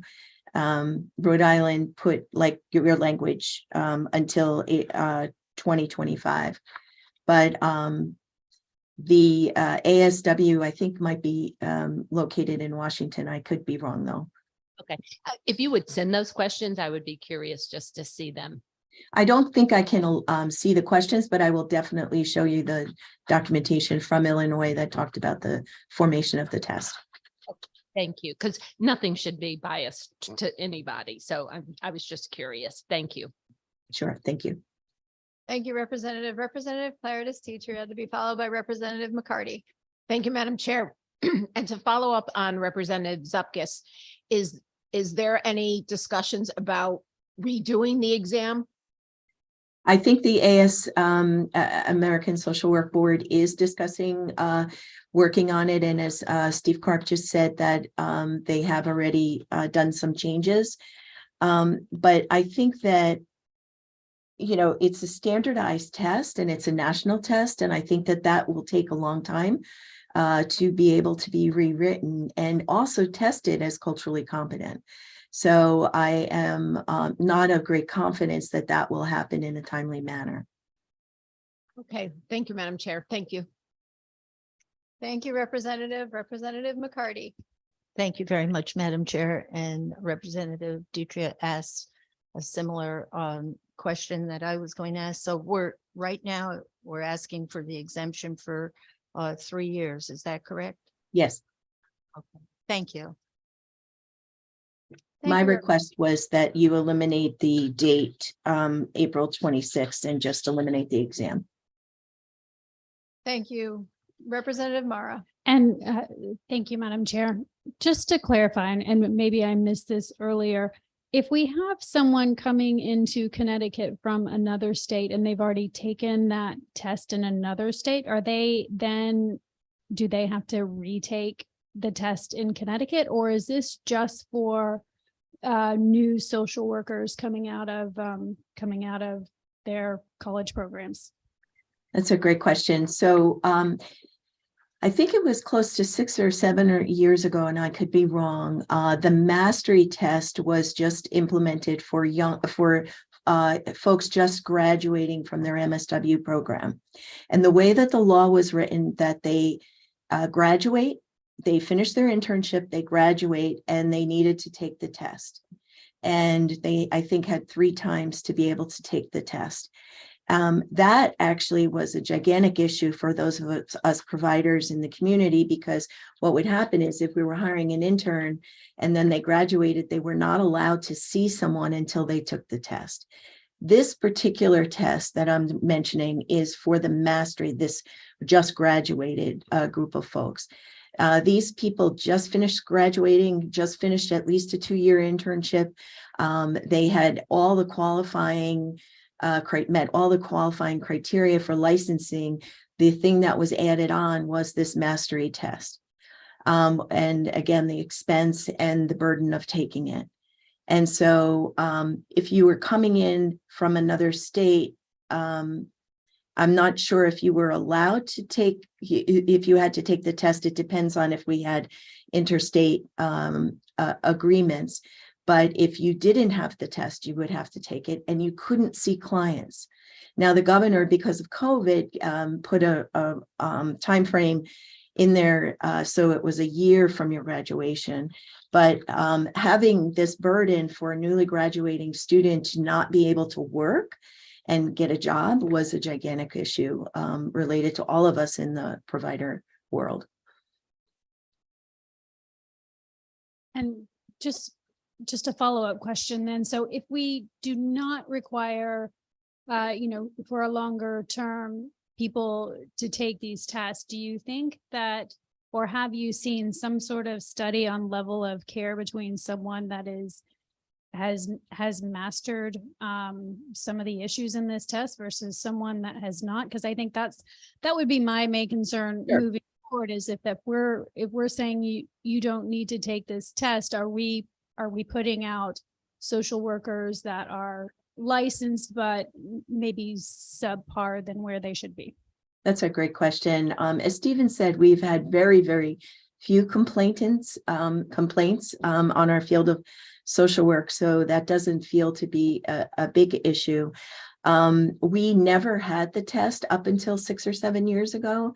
And again, the field of mastery, you will take your licensing test after a couple of years of practicing.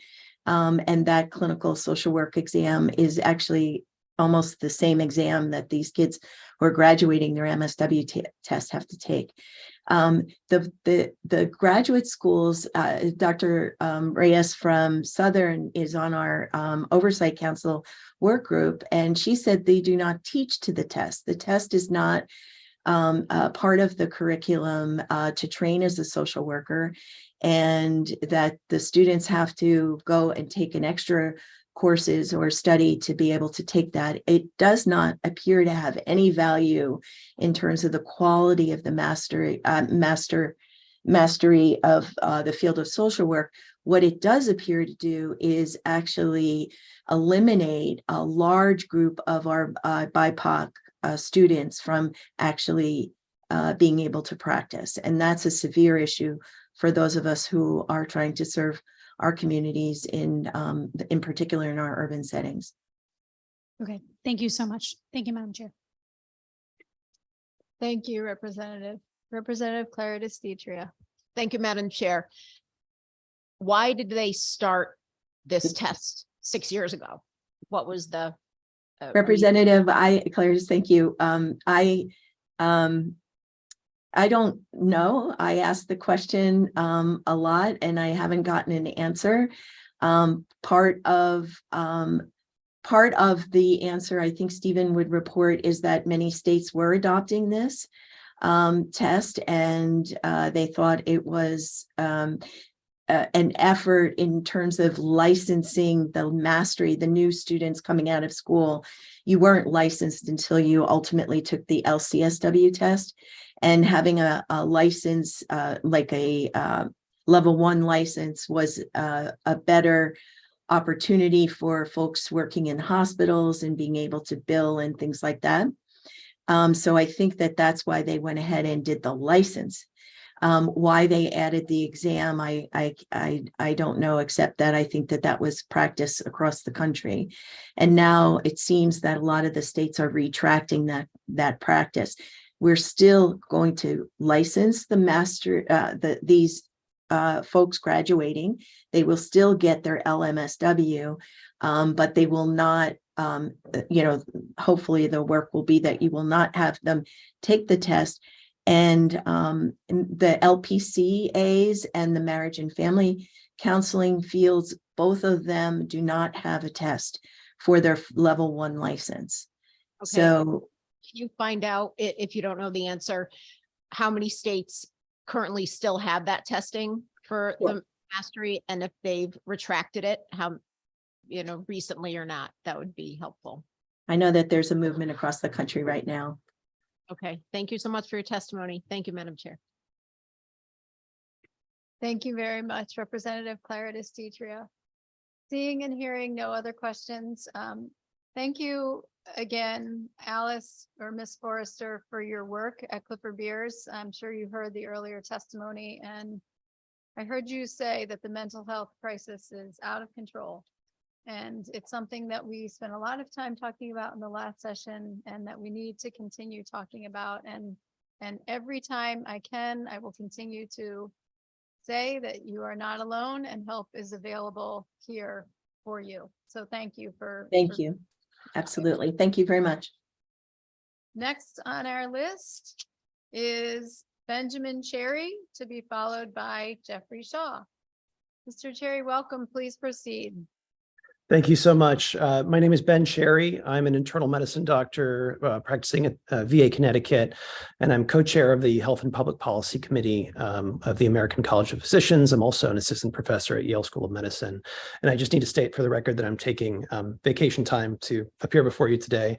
I want to thank chairs Anwar and McCarthy-Vahey, and ranking members Summers and Claridis Tetria, and all of the members of the committee for giving me the opportunity to testify today. This is the first time I've ever gotten in off of the wait list, so I'm excited and a little nervous. I want to thank you for giving this opportunity to people like me to come and share thoughts, experience, some special knowledge. I'm here specifically today to talk, give my testimony around 3 bills that I think in many ways are actually connected in an important way. Specifically, SB 1077, which we support, SB 1016, which we support, and SB 171, which we oppose. So I only have a few minutes, and I have childcare responsibilities after this, so I may not be able to stick around for many questions, but I think I want to focus my comments largely around SB 171, because it's gotten a lot of really interesting discussion today. And I would also just humbly request that you refer to written testimony submitted by my co-chair, Dr. Anthony Yoder, who submitted written testimony on behalf of ACP on all 3 of these bills. So I think that there have been, I love the ethos behind SB 171, and I can tell that the intention, of the bill is coming from a good place. I'm also a big fan of bipartisanship, and I'm happy to see that there's bipartisan support for this type of effort. However, I don't think this bill specifically is the way to achieve some of these big ideas like access and autonomy that have been described. Increasing access to a drug is not the same thing as increasing access to high quality healthcare. I think if anything, in general, I think a guiding principle in our efforts to improve high quality healthcare for patients should be increasing their amount of time with physicians, increasing their access to physicians. And so I think that, the argument about access, while well-meaning, would not have the intended effect of increasing patients' ability to get good counseling and good healthcare information from their physicians, which allows them to really have more autonomy. Autonomy based on incomplete information, doesn't really feel like, that's not informed decision-making. And I think we want our patients to be as safe and as informed as possible. With respect to the risk associated with, over-the-counter oral contraceptive pills, the risks are quite significant. And one of the ways in which the access kind of argument breaks down in the data that, Senator Fazio cited is that, increasing use of oral contraceptive pills in the states that have made this possible may reflect decreasing use of other modes of contraception, which we know are actually significantly more effective and significantly safer. So for example, if women are encouraged and supported in having time with their OBGYN physicians to discuss, contraception options, they may choose an IUD, for example, which is both more effective and lower risk in terms of blood clots. Excuse me, Dr. Cherry, but your time is up. Thank you. Okay, thank you. Thank you, Doctor. We know you don't have time for a lot of questions, and glad that you are part of the lottery, which is open to everyone. And Senator Anwar has a question for you, Doctor. Thank you so much, Dr. Cherry, for your testimony. I just wanted to see, you understand the intent of it, and there's a need to do something like that because in some parts of our population, the access is poor. Can you help us understand what can be done to make sure that we do not compromise the access part, but also prevent the negative sides, if you could?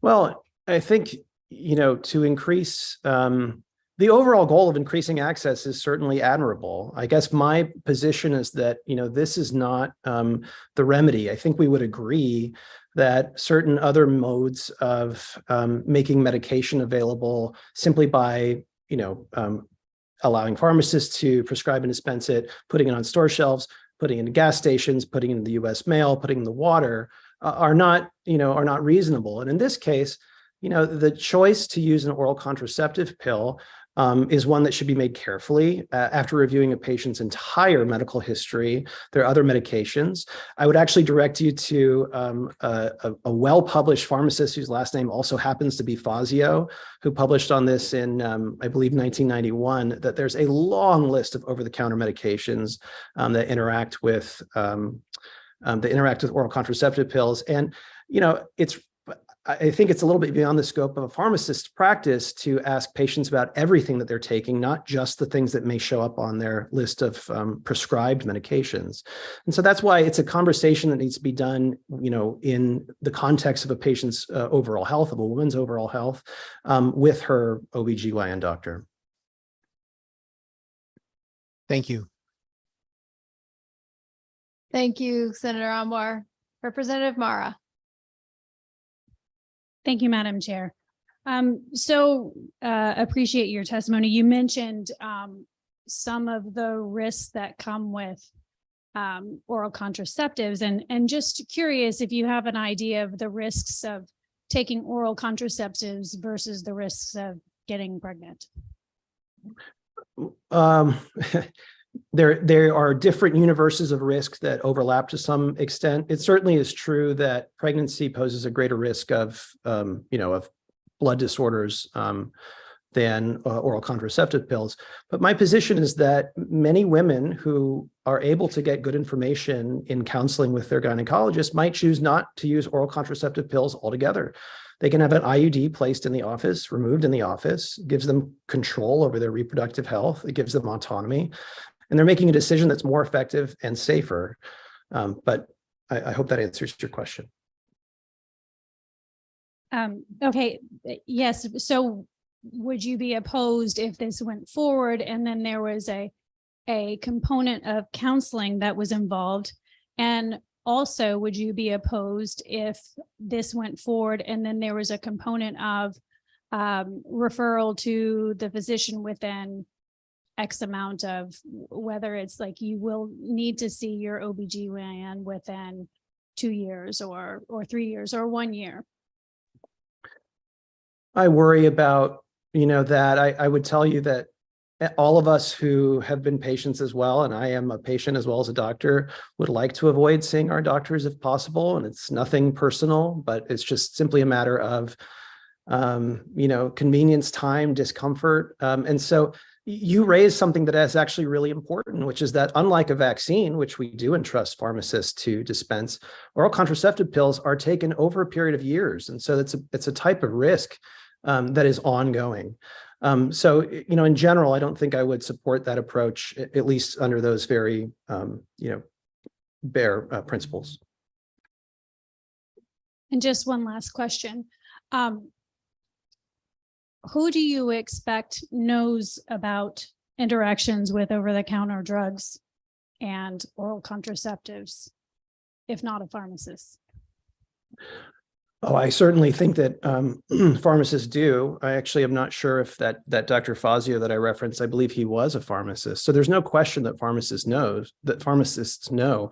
The question is, do pharmacists have the time to take a complete medical history? Do they have the time to take a complete inventory of the patient's medications and supplements, including their over-the-counter medications and supplements? Where I live in Woodbridge, pharmacies are closing at 6 o'clock across the board. My son had an eye infection a couple months ago, and our doctor called in a prescription, and I had to drive all over just to find a pharmacy that was open. And that's because of decreased availability of pharmacists. So, what we've seen when pharmacists are pinched is that tasks fall to, for example, pharmacy techs, who I believe only require a high school diploma. And so I don't think for a minute that in reality, the pharmacists are going to have the time, to really do the amount of thorough interview required to identify those types of interactions. Yeah. Thank you. Thank you, Madam Chair. Thank you, Representative Mara. I think this has been a very interesting conversation over the course of today, and I appreciate everyone's feedback and input into it. Seeing no other questions or comments, we'll go next to Jeffrey Shaw. Jeff, please proceed. Welcome. Thank you. Good afternoon, Representative McCarthy-Vahey, Senator Anwar, Senator Summers, Representative Claire DeStitria, and distinguished members of the Public Health Committee. My name is Jeff Shaw. I'm the Senior Public Policy Advisor at the Alliance. The Alliance is the statewide association representing community nonprofits. Thank you for the opportunity to testify today on House Bill 6837, the legislation regarding the social worker licensure changes. I'm going to align my comments with Alice Forrester and Steve Winzik-Karp, who you recently heard from, and we'll try to be brief. The Alliance supports the proposal, which would reduce the administrative burdens and cost of maintaining a clinical social worker license. Connecticut's nonprofits are facing a workforce crisis after 3 years of the COVID-19 pandemic. The workforce shortage for behavioral health providers is getting worse, with most nonprofit providers reporting 15% vacancy rates and some reporting as high as 30% vacancy rates. The nationwide exodus from the healthcare industry has been well documented, but it has hit Connecticut's nonprofits particularly hard. Staff are leaving for higher paying jobs in private industry and private practice, where they can deliver behavioral health services remotely from their homes, and school districts are hiring clinical staff away from community-based nonprofit providers. This proposal, as you know, aims to ease the administrative burdens for maintaining a clinical social worker license. Section 1 would suspend the requirement for the social work national exam until 2026. As you heard, currently, MSW graduates from a program accredited by the Council on Social Work Education pursuing a licensed Master's of Social Work must pass that ASWB licensing exam prior to beginning to practice. And again, as you heard, unfortunately, the ASWB examination has proven to show a higher failure rate among people of color. The high failure rate became such a large barrier in filling critical clinical positions that the state of Illinois repealed the testing requirements as of January 1, 2022, with other states pursuing similar changes. The 36-month suspension period would allow ample time to develop a replacement exam should the National Association of Social Workers recommend readopting the new exam. The proposal would also reduce the clinical licensure renewal fee from $195 to $100. The fee reduction is a welcome change and should also be considered for other disciplines such as licensed marriage and family therapists, licensed professional counselors, and licensed alcohol and drug counselors. And finally, section 2 would change the renewal period, as you heard, for renewal from 1 year to 2 years. The 2-year license period would reduce the administrative burden and reduce, obviously, the renewal fee, which would lessen the cost of social workers maintaining their licenses. Please support the bill, and thank you very much for your time. Happy to answer any questions. Thank you, Jeff, so much for what you and so many of our nonprofit providers do to help support the people of our state. You said you align your comments with Steve and Alice, who testified previously. I heard them saying slightly different things. So I just want to see where you are. Steve is of the mind that we should suspend for a bit of time, and Alice says we should get rid of the date entirely. Do you fall on either side of that? It's a great question, and really, I think we're going to be positive and see if perhaps that 36-year period is enough to have an exam that's not biased. But again, if as Alice also brought up, if that's just not enough time, then we shouldn't force that to meet that deadline, to force the process along. So so I don't want to not give you an answer, but we're hoping that a new exam can be created in this 3-year period. So it might be fair to say that you're willing to go with the temporary suspension, but that if circumstances don't change and there isn't a new exam, then you would want to see that lifted again or eliminated. Correct. Is that a fair characterization? You said it much better than I did. Thank you. Thank you for that answer. Are there other comments or questions? Representative Clara DeStitria. Thank you, Madam Chair. Thank you for your testimony. I see that with the proposed legislation, the new renewal fee will be $100 annually. Is that correct? That is correct. And do we know how we came to the $100 compared to what it is now? Is that commensurate with what the rest of the country is doing? That is my understanding, yes. Okay. And compared to, you may not have this answer, but other disciplines that have to do their renewal fee for the licensure, for example, I have to get my renewal fee every year. I believe it's up to $215 a year. I would be upset. I'd like mine to go down as well, but I just didn't know if you had any insight to that. Yeah, there's a few different disciplines with slightly different renewal fees, initial licensing fees, at least the ones I have in front of me, the LMFTs, that renewal fee is, if I have that right, is $220, and the professional counselor is $195. So those actually are not changing in the proposal. So I think we're suggesting that if we can have a conversation about lessening the fees for those to create parity. Okay. Thank you for your testimony. Thank you, Madam Chair. Thank you, Representative Clara DeStitria. And thank you, Jeff, for being here with us today. Seeing and hearing no other questions or comments, we're going to go next to Nancy Morber, who's here with us in the room. And I'm hoping I got your last name right. She did. Welcome. Please proceed. Thank you. Good day, Senator Anwar, Representative McCarthy-Vahey, Senator Somers, Representative Claritas Ditria, and the distinguished members of the Public Health Committee. My name is Nancy Morber. I'm a practicing certified registered nurse anesthetist, the program director for the Fairfield University Nurse Anesthesia Program, and the president of the Connecticut Association of Nurse Anesthetists. I am testifying on behalf of CTANA's 553 active and 120 associate members in opposition to Senate Bill 1016. This bill seeks to restrict the use of provider descriptors, including anesthesiologist, solely to physicians licensed in Connecticut. The word anesthesiologist defines a branch of science that deals with anesthesia and anesthetics. An ologist is one who practices that science. Therefore, the term anesthesiologist is a generic descriptor that is used in conjunction with other professional titles to describe the practice of anesthesiology, including dentistry, medicine, nursing, and veterinary sciences. At no time should a title be misused in a way that implies, represents, or induces belief that a person is a specific licensed healthcare provider. However, state law should not restrict the use of a generic descriptor like anesthesiologist to a single profession. The American Association of Nurse Anesthesiology is recognized by law as a national certifying body for licensing purposes in the state of Connecticut under Section 20-94A of the General Statutes. The American Association of Nurse Anesthesiology recognizes several descriptors to identify CRNAs, including Certified Registered Nurse Anesthetist, Certified Registered Nurse Anesthesiologist, Nurse Anesthetist, and Nurse Anesthesiologist. The Connecticut Association of Nurse Anesthetists is not seeking to change what we are called.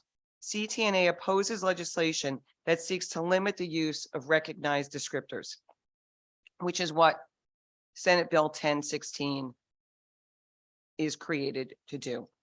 This bill will limit transparency and create an unfair competitive advantage in the marketplace.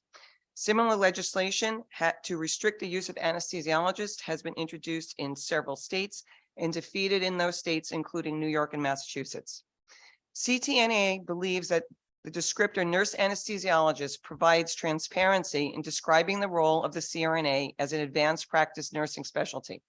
The descriptor does not seek in any way to expand CRNA practice, demean other professions that provide anesthesia services, nor does it misrepresent the position and foundational education of CRNAs. Rather, it highlights the CRNA's expertise in the provision of a full range of anesthesia services, which helps to diminish patient confusion and differentiates the role of practicing anesthesia care providers. Thank you for this opportunity to offer this testimony in opposition to Senate Bill 1016, and I would be glad to answer any questions. Thank you very much for coming in under the time too. It's wonderful. Questions or comments from the committee? Representative Denning. Sure. Ms. Morber, thank you for coming in and testifying. I know you had to wait a long time. Again, full disclosure, I was a member of your organization up until last year when I retired. Talk to me a little bit about your student program that you have here in Connecticut, how many you bring to the table, how many we graduate each year, and what the schooling process is like. So the Council on Accreditation of Nurse Anesthesia Educational Programs has mandated, along with the American Association of Nurse Anesthesiology, a Doctor of Nursing Practice or a practice doctorate for entry into practice. Those requirements went into effect in 2022. All nurse anesthesia programs across the country transitioned to the doctoral level, and all CRNAs graduating in 2025 will graduate with a Doctor of Nursing Practice.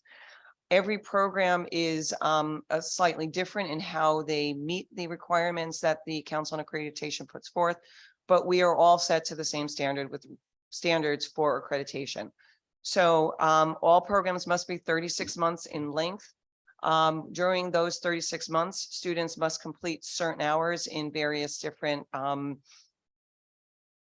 specialty areas, basic sciences, practice of anesthesia, health assessment, pharmacology, physiology. And in addition to that, they are required to perform a minimum of 2,000 clinical hours in anesthesia practice, providing care for a minimum of 600 cases.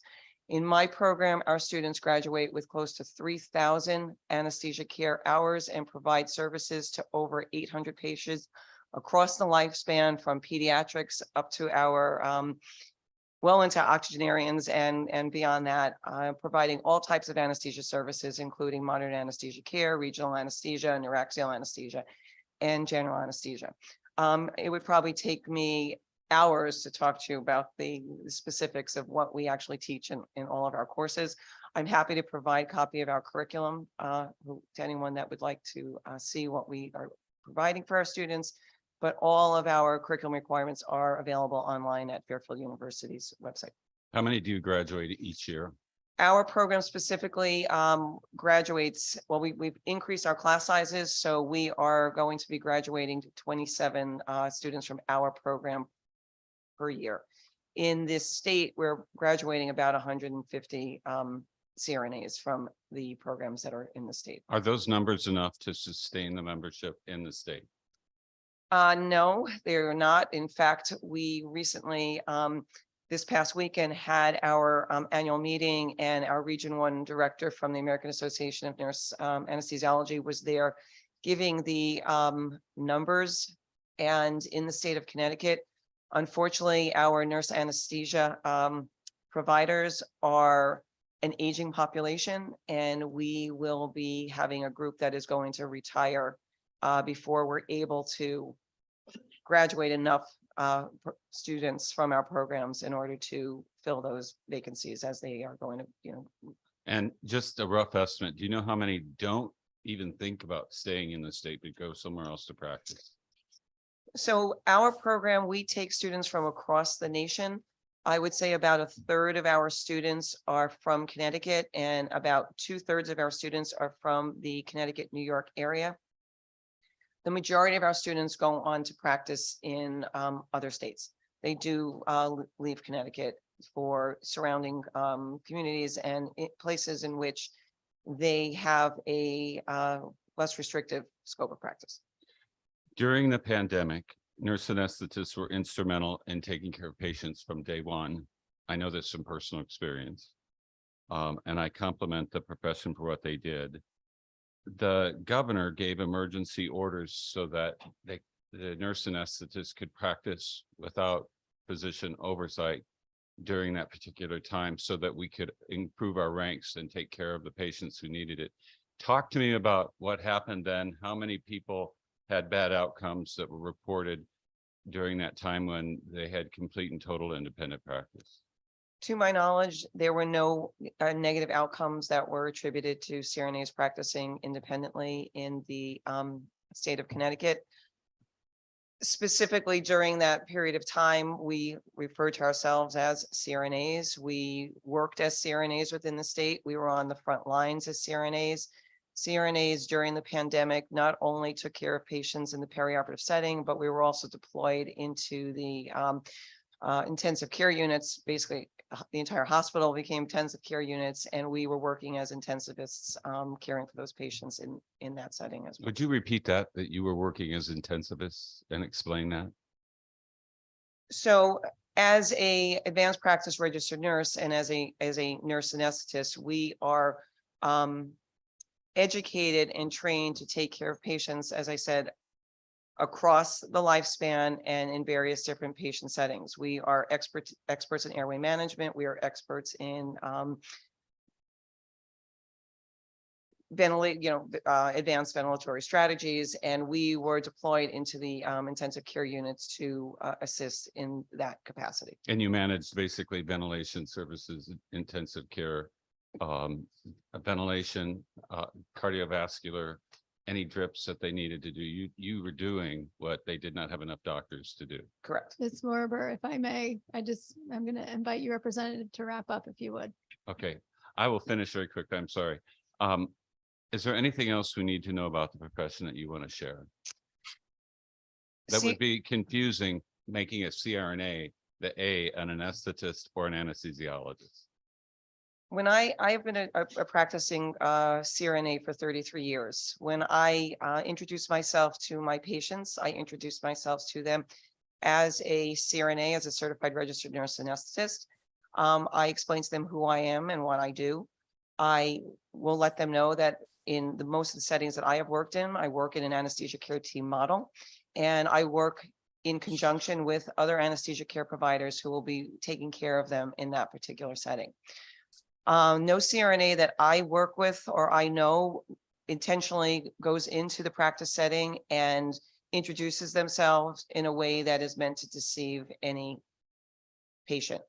I am a certified registered nurse anesthetist, a certified registered nurse anesthesiologist. RN is right in the middle of my name. I'm proud to be a nurse, and I go forward in my practice as a nurse. But I am a nurse who practices the art and science of anesthesiology. Thank you very much for your testimony, and thank you, Madam Chair. Thank you. And I will just take the opportunity to remind folks, we do try and stick with the 5-minute limit of exchange in questioning and answering. Just to note that we're on number 34 out of our 75, or excuse me, 78 for today. So Senator Anwar. Thank you so much. Thank you so much for your testimony, and thank you for the work that you guys do every day and help patients get safe treatment and during the time of the pandemic as well. Just yes and no quick questions. One, did you refer to yourselves as intensivists just now? We were deployed to work in the ICUs as intensivists. I am not an intensivist. I'm a certified registered nurse anesthetist. During the pandemic, that was the role that CRNAs assumed in the intensive care units. So, okay, I just want to make sure, because this is a slippery slope that we start to call ourselves, and I walk into a surgical suite and a thoracic surgeon, I cannot call myself a thoracic surgeon tomorrow. So I just want to make sure that we clarify that part. You were not an intensivist. No, you I'm were in not. the ICU. Please, yeah, that's precisely why this becomes a slippery slope. And if you can clarify, is 2,000 equal to 14,000, or 2,000 is less than 14,000? 2,000 is less than 14,000. That's all I just, wanted to that's ask. Thank you just so much. basic math. Thank you for your testimony. Thank you, Senator Anwar. Representative Zupkis. It'll be quick, Madam Chair.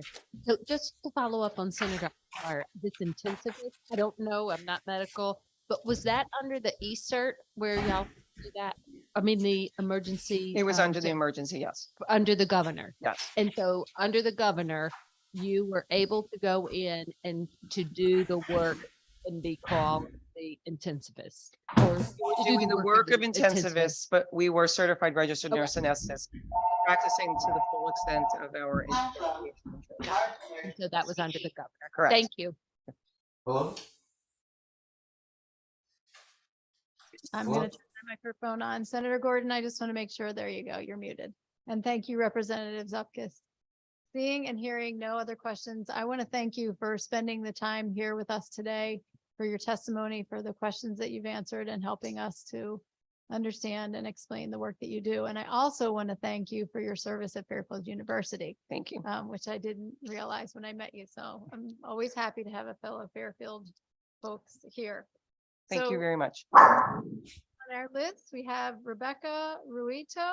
I hope you'll correct me, followed by Dr. Michael Arno. Rebecca, welcome, and please proceed. Chairman Anwar, Chairwoman McCarthy-Vahey, and honorable members of the Public Health Committee. My name is Rebecca Rito, a licensed marriage and family therapist and chair of the Connecticut Association for Marriage and Family Therapy, or CTAMFT. I'm a resident of Colchester and own a private practice in West Hartford. I'm speaking today on behalf of CTAMFT, requesting the language in HB 6837 be amended. CTAMFT requests that you lower licensure fees across all mental health professions to create parity within the field. We also request that you remove the one-time renewal within 24 months in the Marriage and Family Therapist Associate License and allow for continuous renewals. CTAMFT represents over 2,000 marriage and family therapists, or MFTs, throughout Connecticut who are employed in various clinical settings and serving the increased mental health needs of residents. Current statute requires marriage and family therapy associates to renew their associate license after 2 years with a cap of only 1 renewal permitted. After this, LMFTAs need to be fully licensed or lose their ability to practice.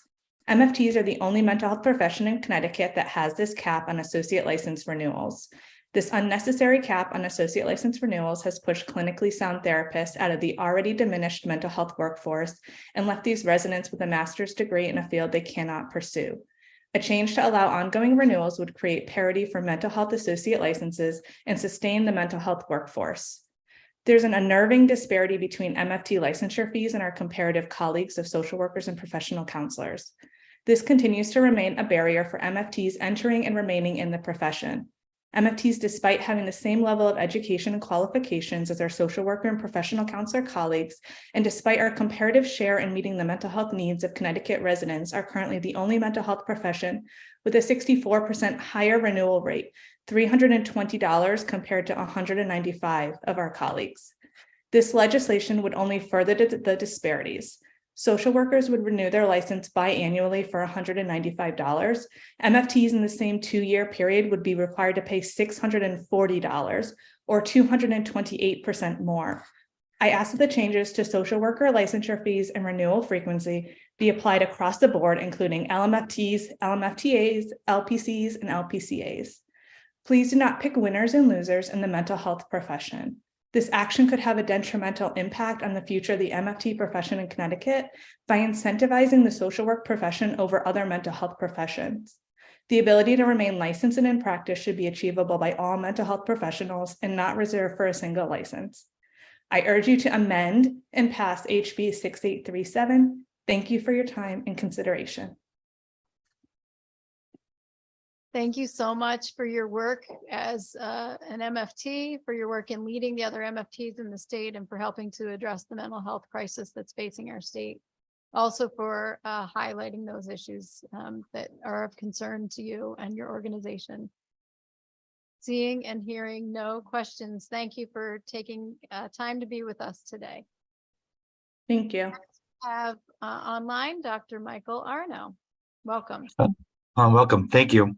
Senator Anwar, Representative McCarthy Vehi, and distinguished members of the Public Health Committee. I thank you for giving me the opportunity to talk to you. I want to talk about two bills very briefly. SB 1077, the act concerning the acceptance by physicians of patients who are Medicaid recipients. I think it's a good idea to have a commission to study this. I think it can be made better for both Medicaid patients and physicians as composed to our current system. But the other thing I want to talk about is the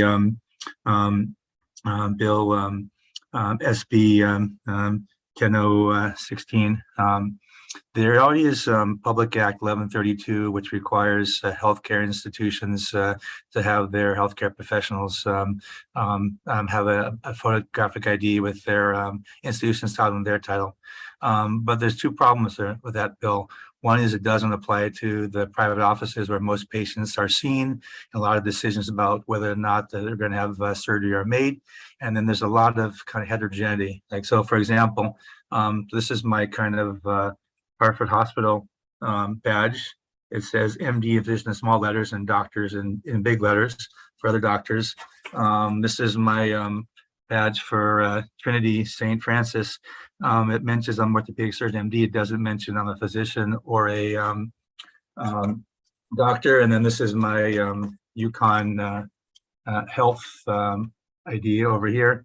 There's a big thing that says doctor, and it says orthopedics, but doesn't say MD on it. I think there needs to be some standardizations on them, on the badges, both for hospitals and for offices.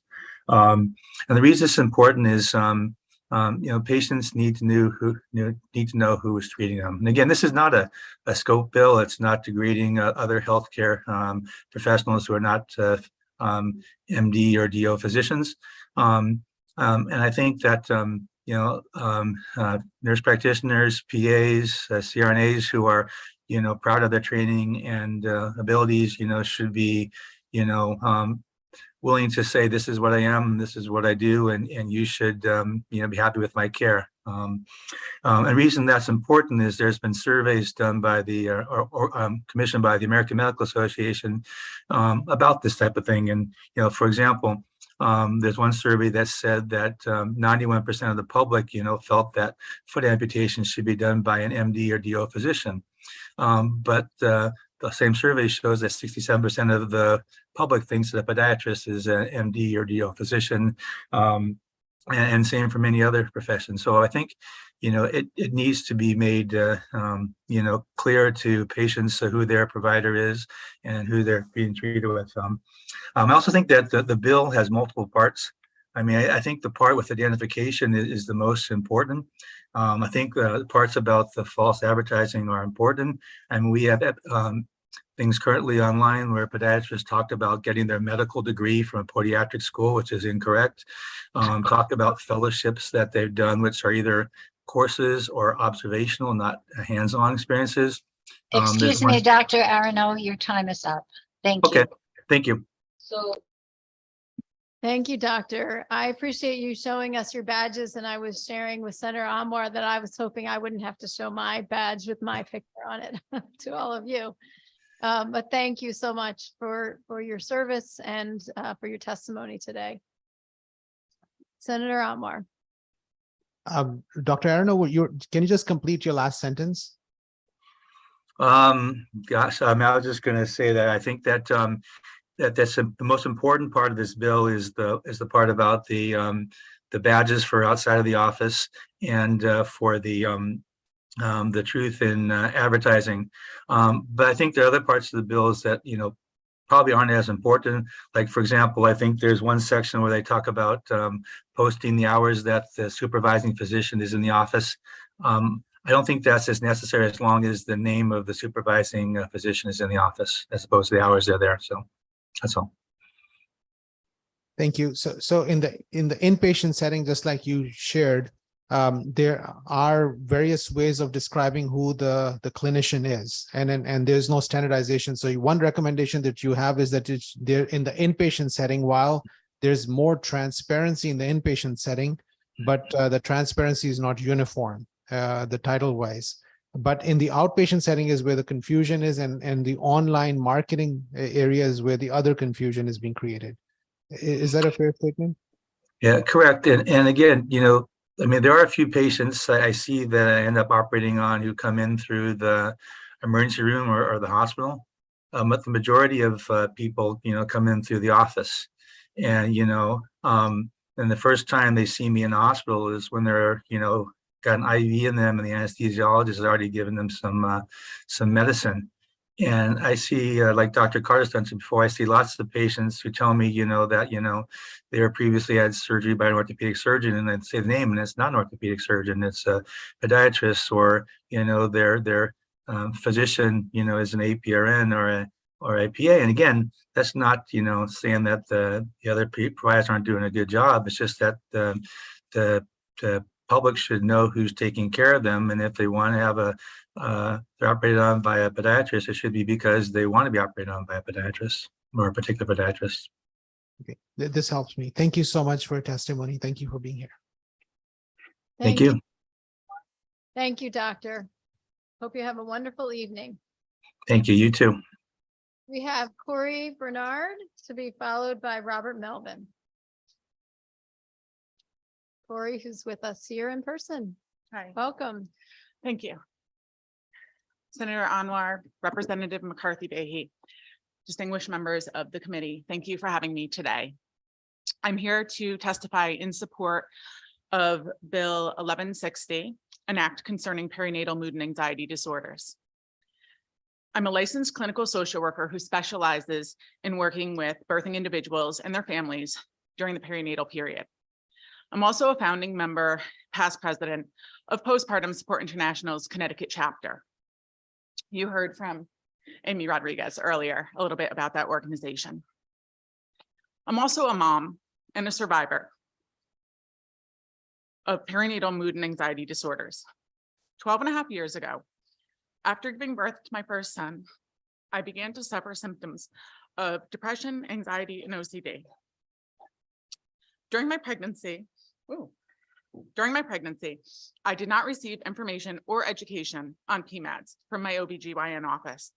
And after giving birth, I was not educated or sent home with any information from the hospital either. No information about the risks, the signs, the symptoms, or the treatment available. And as I struggled and my family did research of their own, it became glaringly obvious that the reason I was given no information is because nothing existed at the time. I tell you this to illustrate how far we have come. In the past 12 years, we have gone from having no support groups to having over a dozen available for moms. We have gone from 2 providers in the state who identified as working with moms during the postpartum period to hundreds of providers who are trained, including therapists, doulas, lactation consultants, and midwives. It's through the work of Postpartum Support International and other organizations within the state that these resources exist. And despite them existing, I still have clients coming to me for therapy after doing their own Google search, not because the provider sent them, not because they were given information on how to find these resources. Perinatal mood and anxiety disorders are the #1 complication of pregnancy, and deaths occurring from perinatal mental health issues are preventable. The repercussions of these disorders have far-reaching effects on families, communities, and the functioning of our larger society.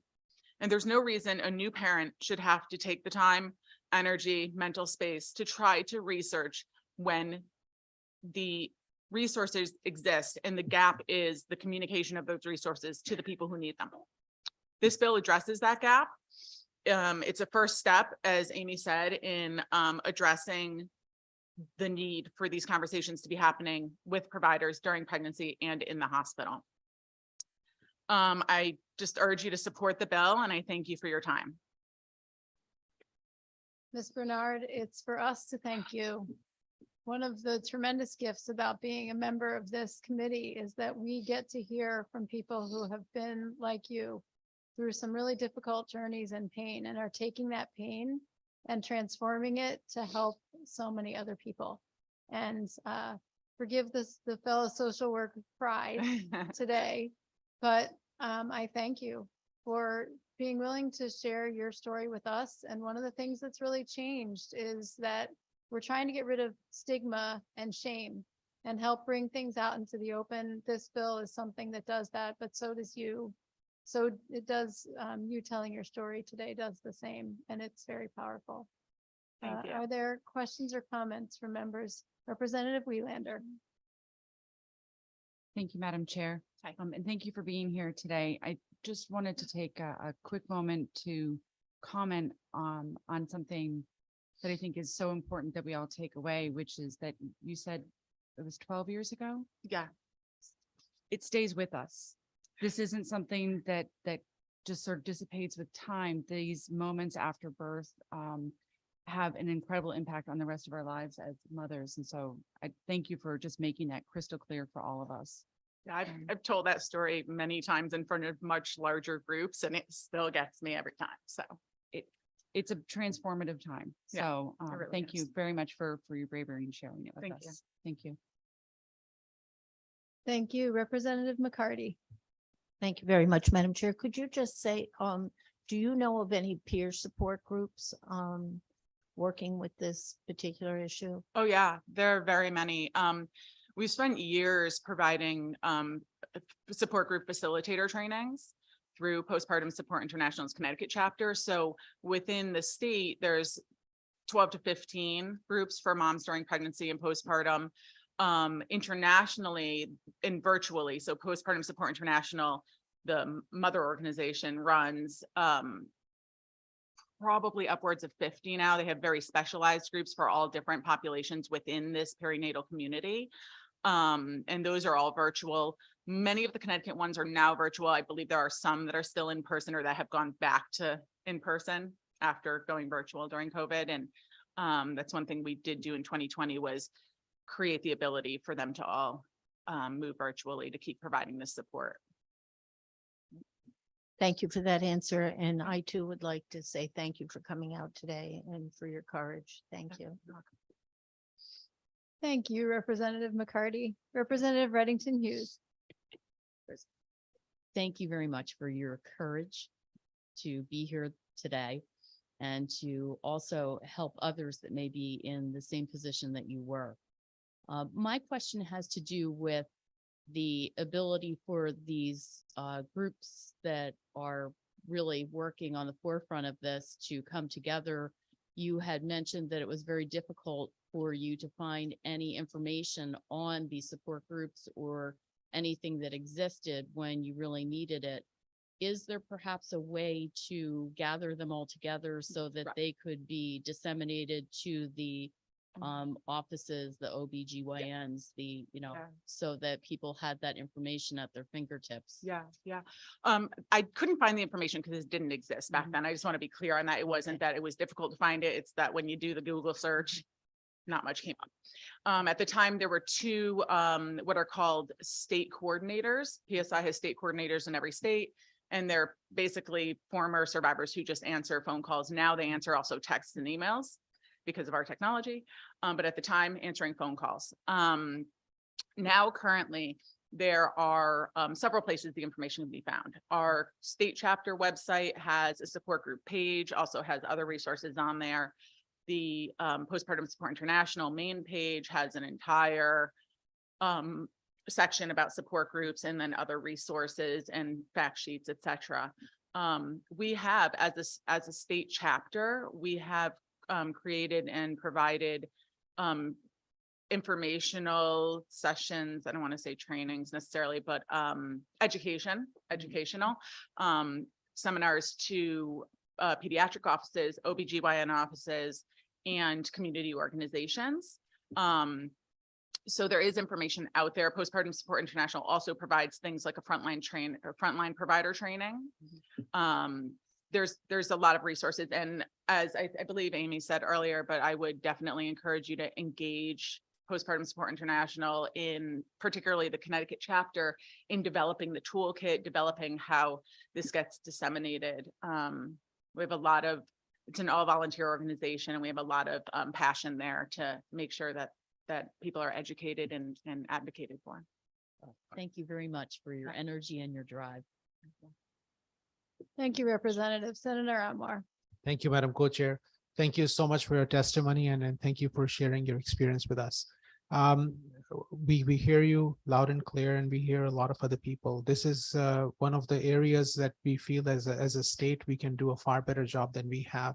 So anytime you have any other specific thoughts, and if you feel that the bill can be strengthened further, we would love to sit down and talk to you in more depth as well. So thank you for being here. We'll take you up on that. Thank you. Thank you. And as you see and others have heard today, I'm always taking an opportunity to do little commercials for how people can access. We have 988 now. If you have folks who are really in trouble and are suicidal, what is it that you recommend if the people in their lives do in those cases? That's a complicated question, but I'll answer it as simply as I can. As you said, there's 988 now. There's always 911. There's always emergency rooms. Those can be difficult decisions to make, particularly with a new baby at home. There is now a new maternal mental health crisis line that exists. There is also a Postpartum Support International helpline that exists that is a little bit more of maybe looking for resources, support, information. If they do have a provider in their life, I would get them into that provider's office, to the OBGYN's office, to their therapist, to their primary care doctor, to someone who can help assess things and help direct to next steps. Thank you. The more we know, the more we can all help. Thank you so much for the time that you've spent here with us today. Thank you. Next on our list is Robert Melvin, to be followed by Dr. Mark Becker. Mr. Melvin, welcome. Please proceed. Chairwoman McCarthy-Vahey, Chairman Anwar, members of the committee. My name is Robert Melvin. I'm with the R Street Institute. We're a nonprofit, nonpartisan public policy research organization that engages in research and outreach to promote free markets and limit effective governments in many areas, including deregulating birth control access where appropriate. This is why we're supportive of Senate Bill 171. Allowing pharmacists to prescribe birth control, as SB 171 would do, removes an important hurdle for individuals who want to access hormonal birth control. Demolishing this obstacle falls in line with what 25 states and Washington, D.C. already permit. In Connecticut, if a woman wants to acquire birth control, such as the pill, she typically must make a trip to a physician, obtain a written prescription, and then head to the pharmacy. Research shows that improving birth control convenience increases use, and that many women support reducing the need for a doctor to prescribe contraception. Streamlining the process by allowing pharmacies to prescribe birth control does not sacrifice safety and has an outsized positive impact on women with limited or no health insurance coverage, who live in rural areas, or who lack access to regular and reliable transportation. The safety profile associated with birth control has prompted leading physician organizations such as ACOG and AMA to endorse removing prescription barriers to hormonal birth control altogether. That is because these medications have a risk level similar to aspirin. The pharmacist prescribing model does not go as far as allowing complete over-the-counter access, since patients would still be required to see a highly trained pharmacist who must examine them for any contraindications. Early reviews of this model in many other states have yielded promising results. During the first 2 years of the program in Oregon, those in the Medicaid population saw an improvement in quality of life with an estimated 51 unintended pregnancies averted and increased birth control prescriptions. By the end of the first 2 years, 10% of new contraception prescriptions were written by a pharmacist. A large majority of the women receiving any kind of birth control from a pharmacist had not been using contraception in the month prior, indicating that the program reached many people previously unsupported by the system. This program also saved Oregon $1.6 million in the same 2 years, and the cost savings from pharmacist prescriptions exceeded the cost of program implementation. The potential costs in Connecticut also should not be overlooked. The latest nationwide research available shows that in 2017, 38% of all pregnancies in Connecticut were unintentional. This resulted in associated state healthcare costs of over $80 million. It's worth noting that women who consistently use contraception only account for 5% of unintentional pregnancies. And this goes beyond the state's bottom line. Studies have shown that women who seek out birth control prescriptions from pharmacists tend to be uninsured and younger than women who would see a physician. This suggests they lack the financial resources to see a physician, and the pharmacist prescribing model meets them where they are. For these reasons, we strongly urge your favorable consideration of SB 171. Thank you. Thank you very much, Mr. Melvin. Seeing no questions or comments, we appreciate your time and coming before the committee. Next on the list, we have Dr. Mark Becker. Welcome, please proceed. Thank you and good afternoon.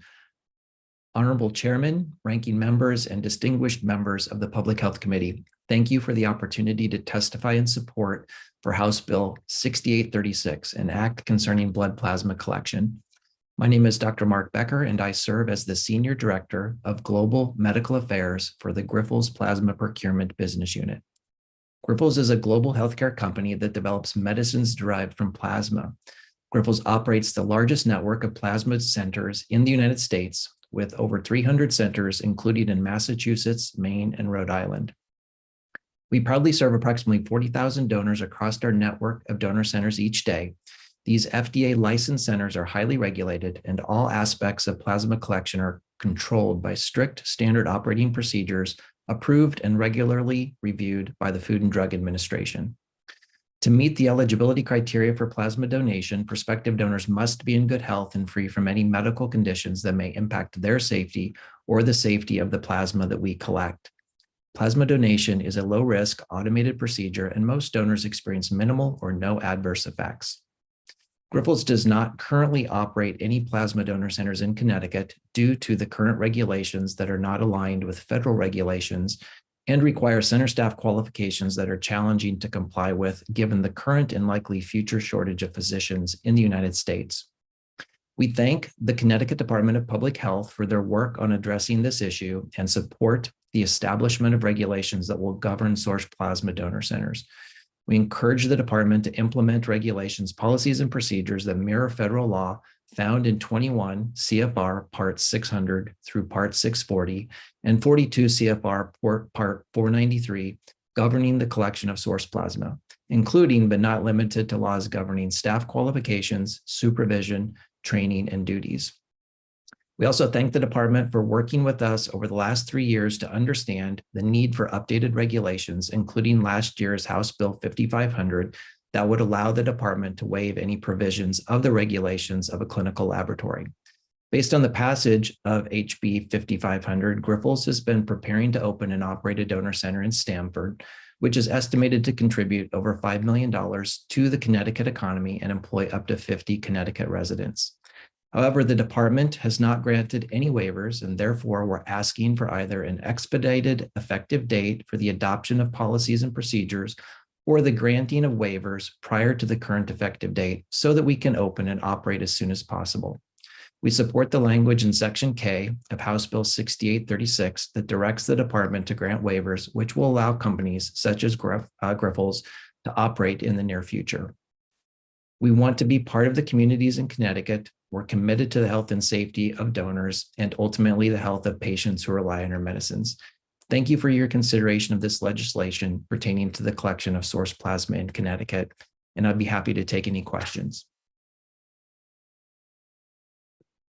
Thank you very much, Dr. Becker, for being here with us.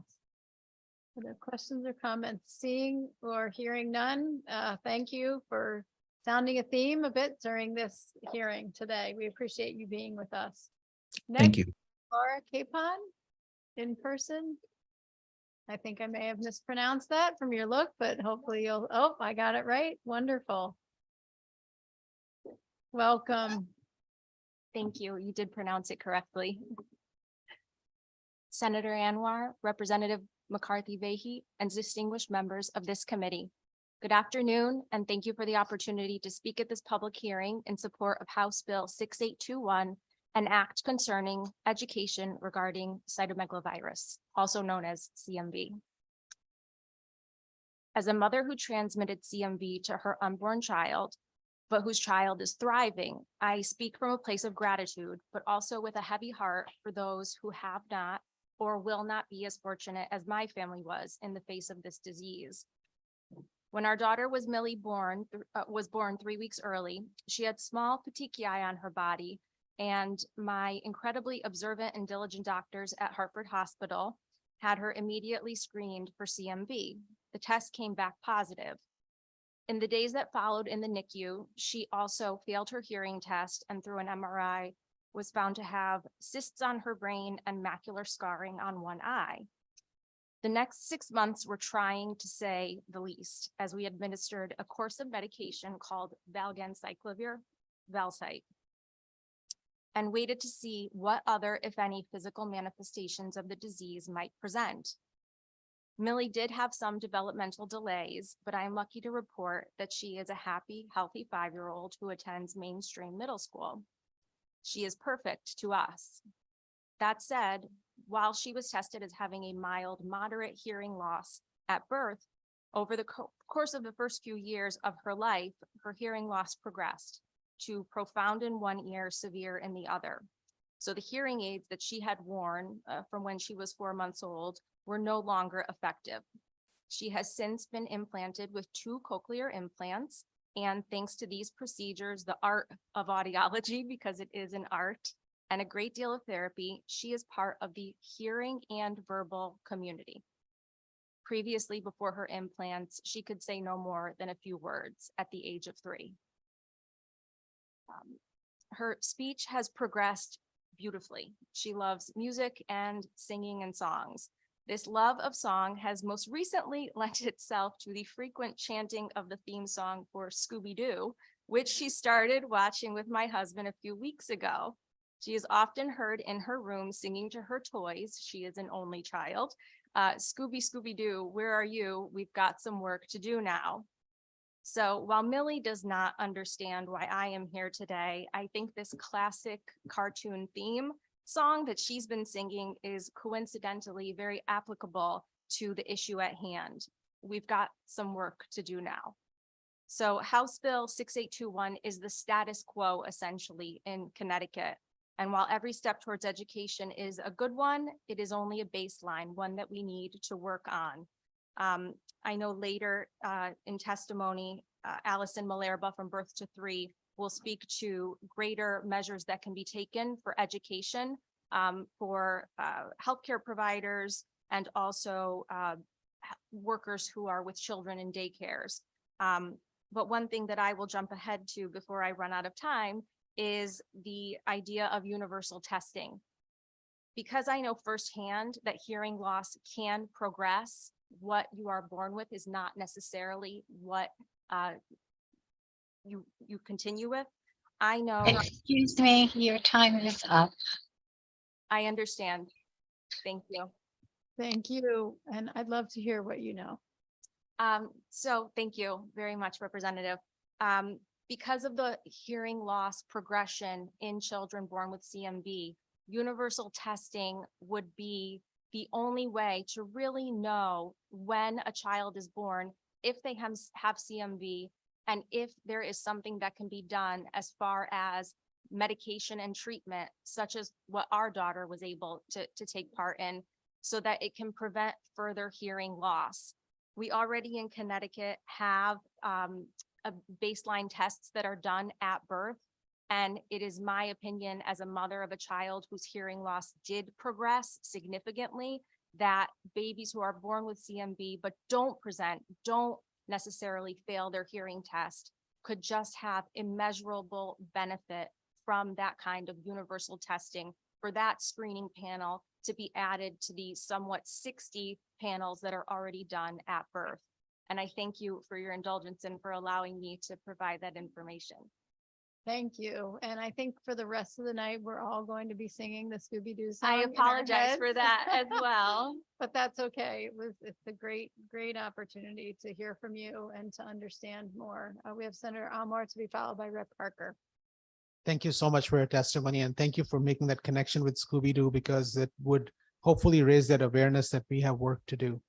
I just wanted to see, I was looking at CDC has been educating on this, but CDC has not taken a position, which is unusual because this is in the spectrum of prevention. It's a low-hanging fruit. I agree. And I find it peculiar that there are so many positions on other diseases that may not be as prevalent for children. Certainly I speak to the environment that we are in. We are in Connecticut. We are, educated about many other diseases that may not necessarily have such a poignant effect on children who are born here. And I think that, it's our job here to take a position and to think about the children who are in our state, the babies who are being born in our state. And that with the kind of information that we have about CMV, there's no reason to not take these extra steps. And from Ms. Nyberg, who was here earlier, she was saying that what we need to do is to move towards a Minnesota model where that is across the board screening for every child. I agree 100% that we could be the second state to move forward with that kind of legislation. I think it's going to be a wonderful thing for that state. I think we should move that here. As I'm sure we have our legislation in place from 2015 that mandates that CMV testing when the hearing test is failed. So this is bringing it to the next level. And I speak from a place of knowing that there could be babies who are born who do not present or fail that hearing test, but who would benefit so much from the medicine that our daughter was able to take. And you made in the middle of your testimony, you made a profound statement that this bill is a status quo bill. Can you expand on that for us? The bill essentially states that the Department of Public Health shall post certain information that is already available on, that website. And I think that others will testify more about the education piece of it. But that kind of information, while wonderful, while a small step in the right direction, is not necessarily available to women at the time that they need this information. I personally did not know what CMV was never really made aware of it at no fault of my doctors, but just it was not something that was brought up when you are, beginning that process of having a baby. And so while it's well-meaning and wonderful to have that information there, and I so appreciate it, I think there's more that can be done that will have a greater effect on women as they look towards having children. This is very helpful. I think we will probably put our heads together after this testimony to see if we can do more than what we are doing. And then we'll probably put our heads together with Department of Public Health and see what can be done. And ultimately, I think we should move in that direction. But the question is, should we do that like yesterday or about 1 or 2 years? And what can be the process and what would the costs be? But this is very helpful. The final comment was, can you let Millie know that there are people who care about her and love her in this committee? Thank you. Thank you so much. I appreciate it. Thank you, Senator Almore. Representative Parker to be followed by Representative McCarty. Thank you, Madam Chair. Thank you, Laura, for what you shared and sharing about your family and your daughter in such a powerful, personal way. I echo much of what my colleague, Dr. Anwar, had said. I wanted to ask a couple of questions to help understand it even a bit further. It's my understanding in terms of prevalence of this, because to your point, it was so well taken, and Ann Nyberg shared this earlier too, about how even rare disease sometimes get more attention. So my understanding is that the numbers are 1 in 200 babies are born with congenital CMV. And there is some material, I believe, that says that it may be even one in between 100 and 150. And then 1 in 5 of those babies that are born with congenital CMV will end up developing hearing challenges, other developmental delays as a part of that. So is that your understanding of the prevalence? About between 1 in 500 to 1 in 1,000 babies will actually be impacted by this disease? That is my understanding based on the medical materials Sure. that I've looked at. Okay, thank you for confirming that. In your testimony, you helped us understand that the challenges that these young people face go beyond just hearing challenges too. You spoke about a variety of other things that your daughter faced. And I think that's important too. Sometimes we might think about, from what we're starting to learn, I feel like the first thing I go to is hearing loss. Can you speak about some of the other challenges that you and your daughter have faced, or that you know other? Sure. Yeah. Yeah, and her challenges on the scale of the challenges that can result from CMV are, in my opinion, we are on the very lucky side of that spectrum. So we initially did not know what challenges she would face. She had developmental delays. She did take longer to sit up, to crawl, to walk, because muscularly she was not as strong. But now she can outrun us all, I assure you, at this point. And that may be in part because of this medicine that she was able to have in those early months. So she did face some of those challenges. Obviously, at a certain point, we knew that she was not speaking. So that was, kind of a shock, because we thought that the hearing loss would just maintain its level, but it did progress. And other children, there are many other issues that can result from this. I may not be in the position to speak on those more severe issues, but there are many other things. I believe in Ms. Nyberg's written testimony that she submitted, there is some information about that, as well as Allison Malerba, who's testifying later on, has some links about those more severe issues. Sure, thank you. And I am looking forward to the committee getting to hear from Allison. I've spoken with her as well, because to your point, there's the medicine, and then there's also these other interventions, behavioral interventions that could be taken on, which is so important to get a head start on. In your conversation with Dr. Anwar, you sort of outlined that a question I had was that before your daughter's birth, you weren't aware of CMV, so you weren't taking any precautions. I was minimally aware of it, only because of the fact that my daughter did, during my pregnancy, she gave me a run for my money. We had a lot of testing, I was, high risk because of, she showed some markers that could be for genetic defects, or one of those things, an echogenic bowel. It can also be an indicator of CMV. And I was tested for CMV. And the doctor walked me through it and said, you just have antibodies of CMV. So you may have had it when you were younger, and that's very common. So that was when I became aware of it, of what it was. But from that point forward, I thought it was something in the past not to think about. And so that testing either, was not entirely accurate or indicative of, what kind of CMV I was carrying in my body. Or it may have been, some infections can actually be, if you had them when you were younger, they can be reactivated during times of great stress, apparently. And so it may be that afterward that infection was reactivated, and that is the infection Millie received. We just don't know.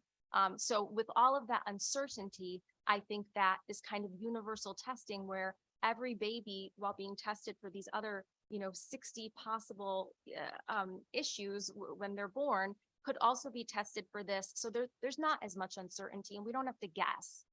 Sure. And as I think I shared before, what I've learned is that half of the babies that are born with congenital CMV will develop challenges later on, won't show the hearing loss signs. So that screening currently missing 50%. So in my last question, I appreciate the indulgence, Madam Chair. Can you just tell us again how you ended up finding out for sure that your daughter did have congenital CMV? What was that screening process like? When did it happen? And that's going to just, as we think about making sure other families get the information you had to be able to act on it? Well, I had a pre-planned early C-section because of some other issues. So delivered the baby, the attending, one of the physicians, I think the resident, noticed these petechiae on her body, which are just like little, kind of like little spots. And immediately, you know, she was going to need some help with breathing, but they noticed these spots and kind of like, let me give her a kiss and then whisked her off to the NICU, where they began to administer a panel of tests because they knew that something was not correct. So they did, I believe they did perhaps they did the urine test first. I don't recall, but they definitely did the blood test afterward. But the urine test is something that can be done initially, not particularly invasive, and neither is the blood test because the baby is already getting those tests when they're born. So that was sort of my process. Had she not presented with those physical attributes, and had she not failed the hearing test, I don't know what her progression would have been. I imagine that was such a difficult experience. I appreciate you recounting it with us. And thank you for all that you shared and for your advocacy. Thank you, Madam Chair. Thank you, Representative Parker, for your advocacy as well. Representative McCarty, to be followed by Representative Zupkis. Thank you very much, Madam Chair, and I'm so glad to learn the story about Millie and that you caught early on. But could you just comment, so the viral medication that was used, and I know, and you mentioned we have a lot of work to do with prevention, but also with education about CMV. But is the viral medication, it was important to catch it early. Would you just like to comment a little more about the efficacy if it's not caught early enough? My understanding is that, and I am not an infectious diseases doctor, but my understanding from our experience is that it is very important that within that first 21 days of birth, that medication be administered. And it is a 6-month course of medicine. We were very lucky that by time Millie was born, it was something that could be administered at home, as opposed to previously it was intravenously done in the NICU. So we were very lucky. We were able to bring her home at a week old. At that point, she was not quite 5 pounds because she lost some weight. So quite the peanut, but we were able to bring her home, administer her medicine at home, and just very imperative that be done early on before the virus can really sort of discreetly and quietly wreak more havoc on a newborn.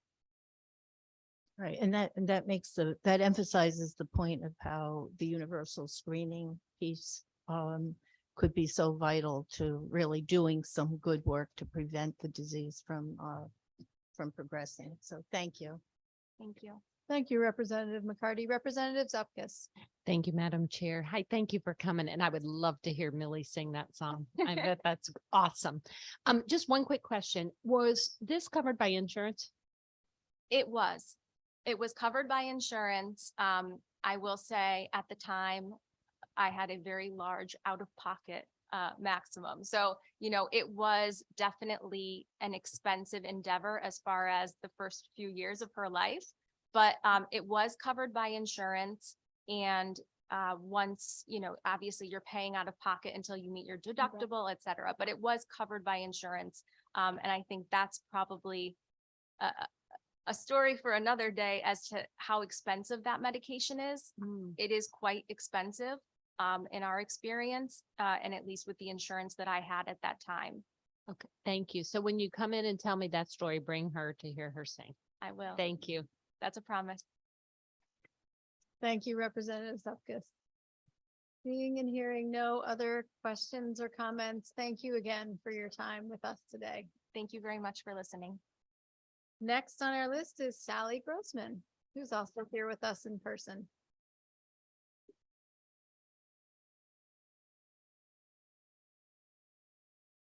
Welcome. Hi. Now I'm going to start singing Scooby-Doo. My name is Sally Grossman. I'm from Windsor. I'm here to support a number of bills: HB 6820, 6818, SB 171, and HB 5197. I do serve on the board of Planned Parenthood Votes Connecticut, but today I'm speaking on my own behalf. Rather than spend time breaking down each bill, which I will do in my written testimony, I just wanted to kind of touch on the importance of access to abortion services and contraceptives. So we're all seeing what's going on across the country as state after state are taking away rights for a large percentage of their population. As someone who has had multiple abortions, I can tell you it's very important for me to be able to get the time-sensitive care I needed when I needed it. My first abortion was done using the abortion pill, and I didn't have to go from pharmacy to pharmacy in order to get the prescription filled. I was able to do it at one place. Emergency contraceptives is also time sensitive and needs to be administered in a timely manner in order to be effective at preventing pregnancy. One pharmacist should not be able to determine what care you get and when you get it. Speaking of preventing pregnancies, a great way to reduce that, to reduce the number of unwanted pregnancies is through easy access to birth control.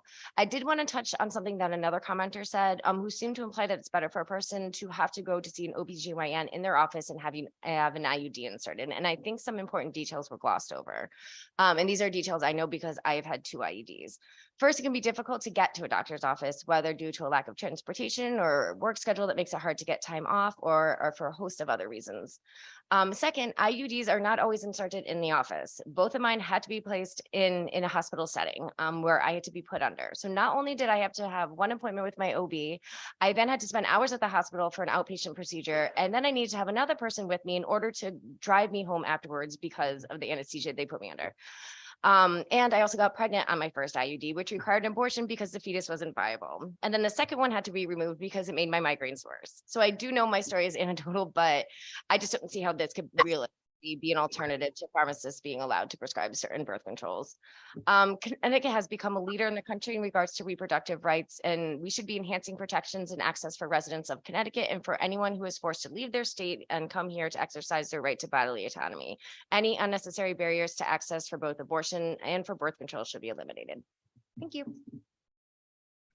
Thank you, Sally. And Sally, if I could just ask you, you listed the bills at the beginning. Can you just say those again for us so that we all are clear about which bills you were testifying in support of? So HB 6820, HB 6818, SB 171, HB 5197. Great. I will be submitting written testimony. I just haven't had a chance to send it. Wonderful. We certainly understand that. And I wonder if there are folks who have any questions or comments. And thank you for your advocacy and your willingness to share your story and experience with us. Thank you. I appreciate it. Next on the list, we have, I believe online, Beth Davis, who will be followed immediately by Dr. Maher Medhon. Thank you. I don't know whether you can see us, but we can. Yes. We are, and actually Dr. Medhon is going to go first, if that's okay.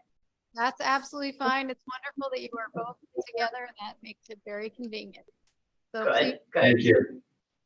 Good afternoon, chairs, Dr. Anwar, Representative McCarthy-Vahey, Ranking Member Somers, Clara Detria, and other esteemed members of the Public Health Committee.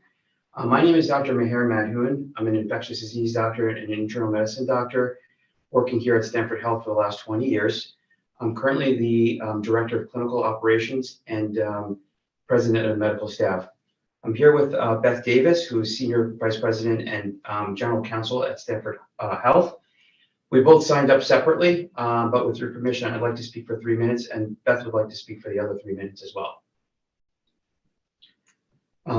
For those of you who are not familiar with Stanford Health, we are a comprehensive, independent, nonprofit healthcare system that serves Lower Fairfield County. We employ more than 3,800 individuals. We are committed to providing compassionate personal care coupled with the most sophisticated services. First, on behalf of Stanford Health, we would like to thank the General Assembly for the safe harbor provisions it adopted last session in anticipation of the Dobbs decision. This year, you are considering adding to those protections. House Bill 6820 would provide certain protections to clinicians who practice in Connecticut in accordance with Connecticut law or who want to practice medicine in Connecticut when another state has taken a negative action against their clinical license due to that state's restrictions on reproductive health care. It is important to note that if there were reasons for which another state took negative licensure action other than restrictions on reproductive health care, this bill would not provide protection. This bill also would not limit the requirement that Connecticut clinicians practice medicine only in accordance with their Connecticut licensure. The bill would prevent the Department of Public Health, the Department of Consumer Protection, Connecticut hospitals, and insurers from taking a range of negative actions against the clinician solely because that clinician provided reproductive health care in violation of the laws of another state. In particular, we urge the Public Health Committee to adopt sections 1 and 3 of the bill. In our view, access to the full range of reproductive health care is a woman's healthcare issue and health equity issue. When Dobbs was decided, Stanford Health communicated through social media that Connecticut continued to be a place where women can access a full range of healthcare, including abortions, and that the system would continue to pursue its mission of providing a broad range of high-quality health and wellness services to all of its patients. We also communicated this to all of our employees. We believe HB 6820 is unfortunately necessary in light of the current landscape on this important health issue. Should we have Beth go and continue her part? Go ahead if you would, and we can ask you questions together since you two are together. Great, absolutely. Chair Anwar and Chair McCarthy-Vahey, thank you for allowing us to testify today. I'm Beth Davis, Senior Vice President and General Counsel at Stanford Health. In Stanford Health's view, no physician should be denied the right to practice medicine in Connecticut due solely to his or her violation of another state's reproductive health laws. This is a matter of state sovereignty that should remain inviolate. However, for reasons I will explain, we respectfully request that the committee refrain from adopting Section 2 of the proposed legislation, which would limit the right of hospitals to make privileging decisions in accordance with their medical staff bylaws and the criteria they have established for their organizations as required by the Connecticut Public Health Code. We believe it is vital that hospitals retain this flexibility. The Connecticut Public Health Code gives hospitals both discretion and responsibility with regard to establishing medical staff membership criteria. We believe one reason for this is that the legislature has long understood that medical staff privileging decisions are quite different in nature from licensure decisions and have therefore been left in the hands of hospitals and their clinical leaders. Privileging decisions are not based only on education, training, and credentials, but often involve a nuanced assessment of a clinician's skills, judgment, malpractice history, and a range of other factors specific to the needs of the hospital and its patients. These decisions must always take into account any aggravating and mitigating circumstances surrounding an adverse event. They are rarely, if ever, based on a single factor. A hospital's clinical leadership and ultimately its board of directors is best situated to establish the criteria for medical staff membership, which will always depend on particular facts and circumstances. Hospitals should not be prohibited from considering any of them. Thank you for your consideration of our position. Dr. Madhun and I would be happy to answer any questions you may have. Thank you very much, and I appreciate you testifying together. It's actually helpful. Attorney Davis answered the question that I was going to ask after the good doctor. Are there questions or comments from here in the room? Representative Denning. Madam Chair, I have one question about what part of Section 2 do you want to have removed? All of Section 2, because Section 2 is where the legislature restricts how hospitals can make their medical staff membership, can develop their criteria and make their medical staff membership decisions. We think this could be a slippery slope, and really the clinical leaders are the ones who we feel are best suited to make those kinds of determinations. Even the Public Health Code requires that we have criteria, but doesn't say what the criteria should be. Thank you, Madam Chair. Thank you, Representative Denning. Senator Gordon. Thank you, Madam Chair, and I appreciate the testimony. Just so the folks who are testifying know, I'm a doctor and I've served on, for a long time previously, hospital credential committees, including being a Department of Medicine chair at a hospital for a period of time. I do support what this bill is trying to do to protect those healthcare professionals who are providing women in reproductive healthcare services and needs in other states. And in this state should be held harmless for what they do in that regard elsewhere.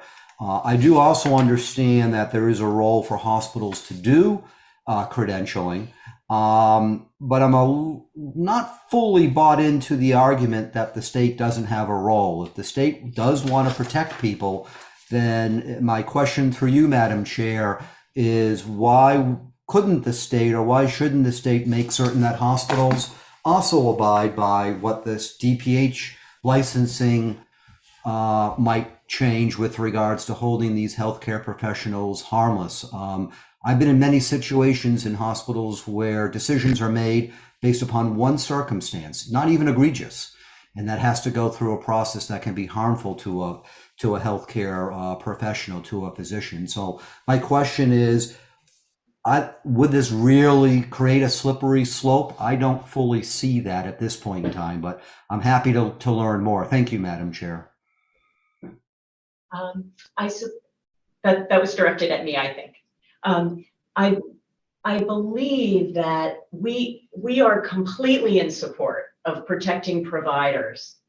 We're not sure this is the best way to do it. I would suggest that giving hospitals more discretion rather than less might almost be a better way to go. So for instance, if a hospital's medical staff bylaws said that a hospital was prohibited from admitting to the medical staff a physician who had had adverse licensure action taken against him or her due to violation of that state's reproductive health laws, perhaps that prohibition should be broadened so that hospitals are not prohibited from admitting to their staff someone who has been in that situation. It's just, we are a bit concerned that Section 2 could possibly be misused. So, for example, a provider in another state violates that state's law by performing an abortion when it was illegal. That could have been to save a woman's life. We're totally in support that that physician should be allowed to have his or her license. And I can tell you at Stanford Health, that would certainly not be a reason to not give the physician privileges. I really think we're completely on the same page about that.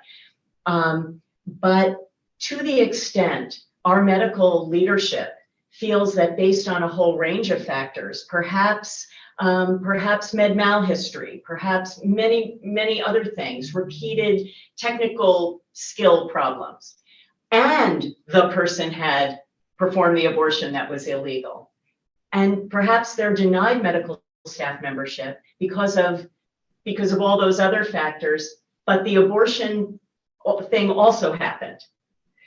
We're a little concerned that physicians will always wind up claiming, you denied me medical staff privileges because I performed that abortion. And even if it's not the case, and I know that it would not be the case, we could become embroiled in a very resource intensive situation. So I'm sorry. No, I don't mean to cut you off, but thank you, Madam Chair. But no, please go ahead. I just had one quick follow-up on a statement you made.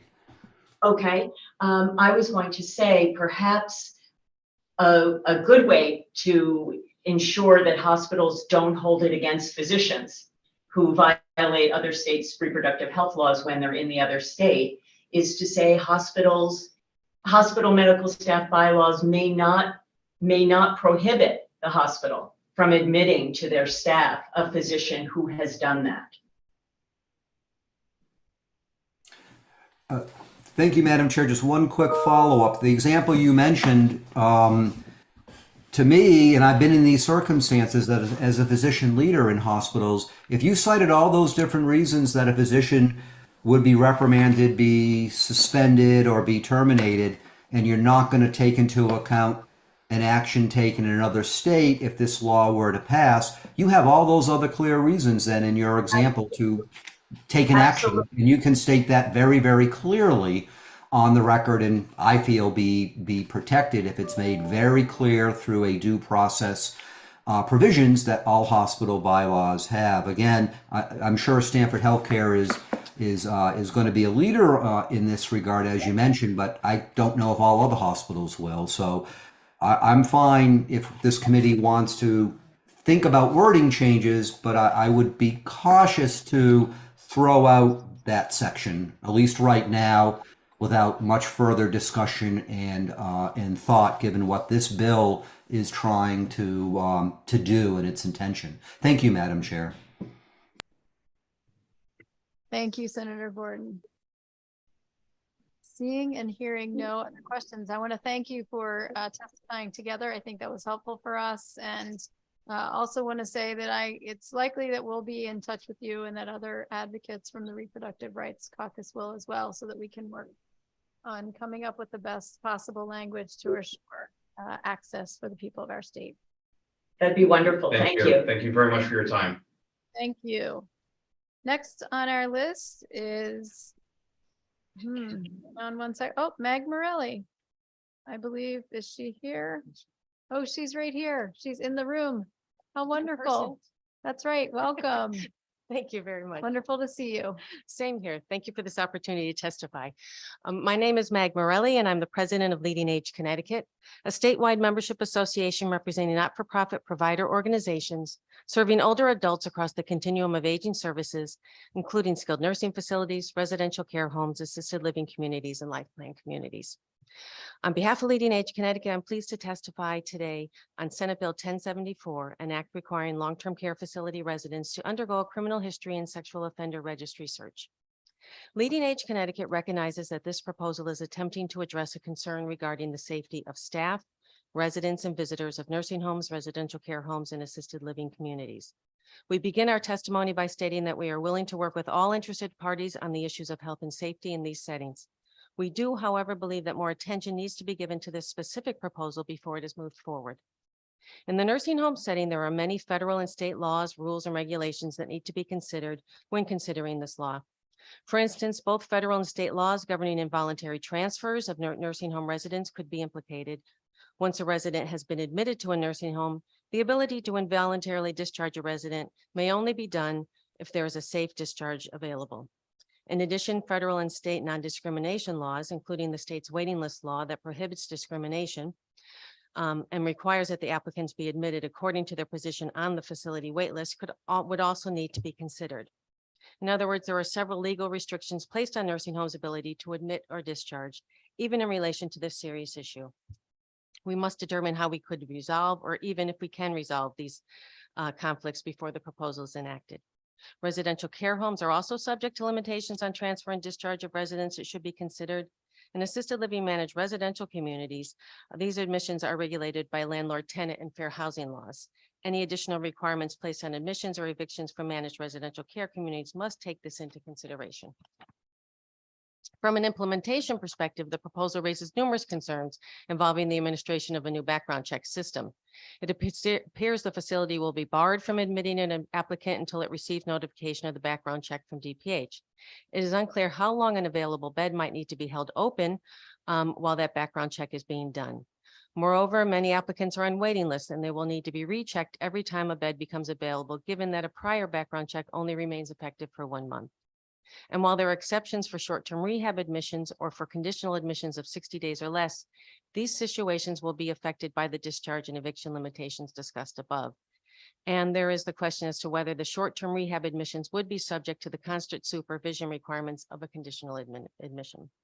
If this proposal is to move forward, rather than creating a new registry, we respectfully ask that the committee consider instead requiring disclosure by the potential resident and/or their responsible party or referring entity of their status on an offender registry when they are considering entering a nursing home, residential care home, or managed residential community for either long-term or short-term placement. Again, Leading Age Connecticut believes, for the reasons that I just outlined, that this bill requires further consideration, and we would be happy to participate in further discussions to ensure that the committee's concerns are addressed. Thank you for this opportunity to testify. I'd be happy to answer any questions. Thank you very much, Meg. And we have a couple questions for you. I just want to say thank you because you're offering us a potential compromise solution, and that's always a welcome thing here in this committee. Senator Anwar, to be followed by Representative Cook. Thank you, Ms. Morelli. Thank you for your testimony, and it's good to see you in person. I've been talking to you through Zoom for the past 3 years. And It's great to be here. It's good to see you in person. And we'll take you up on your willingness to work with us.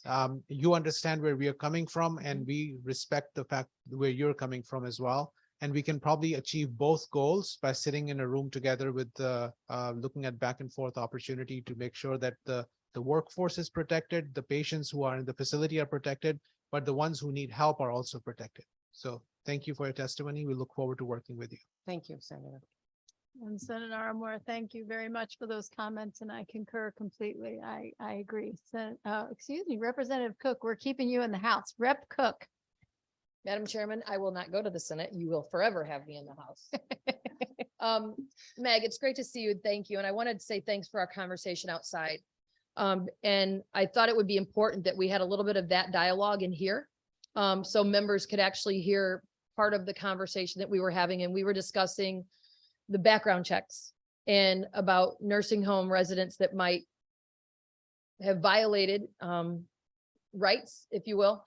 And so Meg and I were having a conversation about facilities that might be out there already for folks who have either they have that criminal component to their history.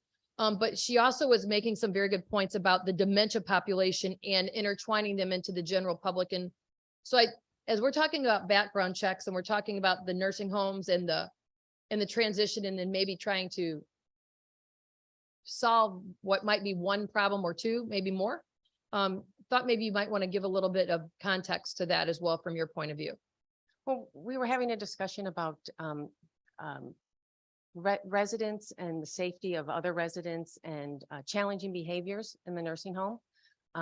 So staff and administrators are very well aware of the need to make an assessment of an admission, make an assessment of what risks might be at play for staff and for other residents. And so similar assessments can be done if someone's considering an admission of someone who has a particular criminal background.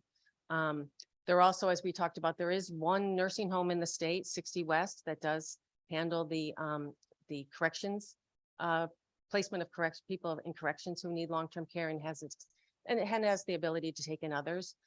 It's been very successful, and it's equipped with that knowledge and the staff and the training to be able to care for that resident population. So I think that when we talk about nursing homes, we're dealing with a lot of different behaviors and backgrounds, and training and knowing the ability and the capability of your nursing home to care for those residents is very important. And that's why this information would be important to a nursing home, to know if they have the staff, to know if they have the workforce, to be able to care for this person in the manner that they should be cared for. And so the facility that you were referring to, as you said, takes folks that are already in our criminal system, but they does allow other folks that might need a facility like that, but are not necessarily in our criminal system, correct? Correct. I believe so, yes. And do you know the number of beds that are in that facility off the top of your head? Off the top of my head, I think it's 120, but I can double check and get back to you. So Senator, when we're talking about the situation, I think that this is something that we really need to look at. If there's already a facility out there that is dealing with folks of criminal history or background, or some folks that are in the system, this might solve part of that problem, as opposed to forcing folks in certain areas. So thank you. Thank you, Meg. Thank you. Thank you, Representative Cook, all maybe Senator future. Senator Kushner. I just wanted to follow up on Representative Cook's remarks, and I really appreciate your remarks about the various conditions that exist amongst folks that are in a nursing home that might be of danger to themselves, to the staff, or to other patients. And it seems like it's a very, from my understanding, a little bit I know from you, we all bring our personal history to it. So, sometimes we know a little bit from relatives who've been in nursing homes, that's a bigger issue than the one particular case that, was a very horrible case, but that there's a bigger issue at hand with regard to keeping people safe and making sure that folks are getting the proper treatment. And that's sort of what I heard you testify to. Yes, I mean, and nursing homes go a long way to make sure their staff are trained appropriately, to be able to deal with challenging behaviors, be able to protect other residents when other residents have challenging behaviors. So there's a lot of systems in place, but a nursing home needs to be aware of who's in their building, what type of services and supports they need, and be able to staff and train accordingly. That's the federal requirement. And that's why a nursing home would, as I said, assess as to whether they could take on a new resident or not, whether they're capable of caring for them.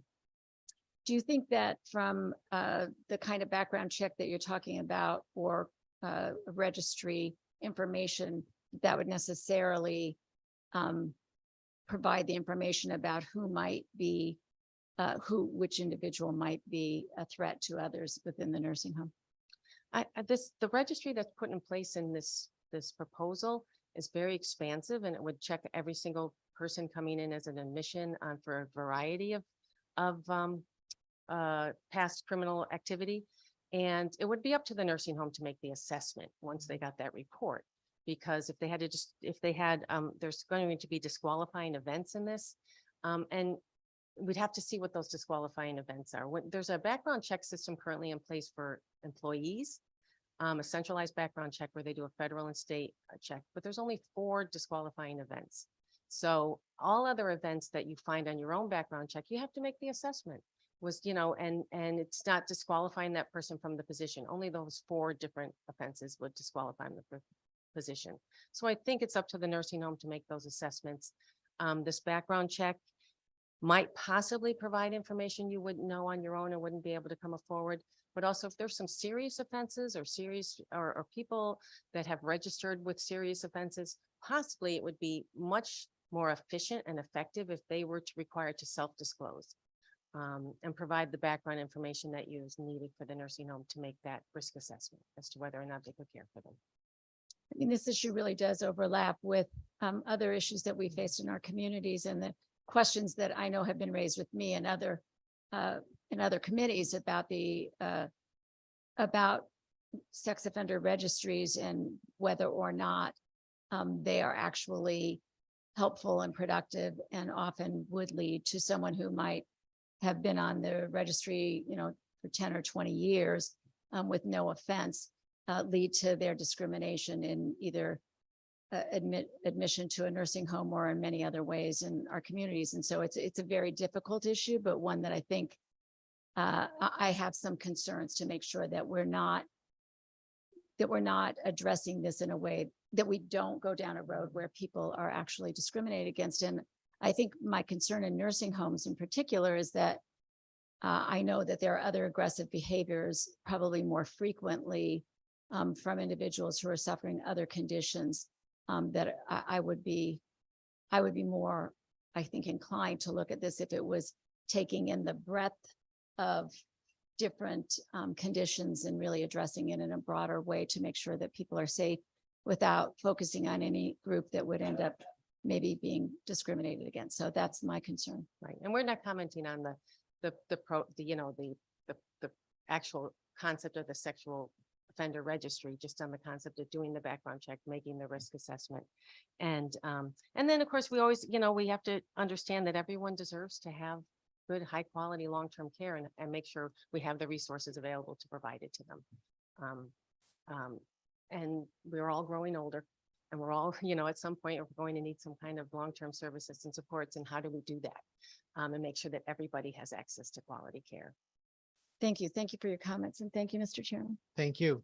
Seeing no other questions and comments, thank you for being here in person. Good to see you, and we will chat more. Thank you.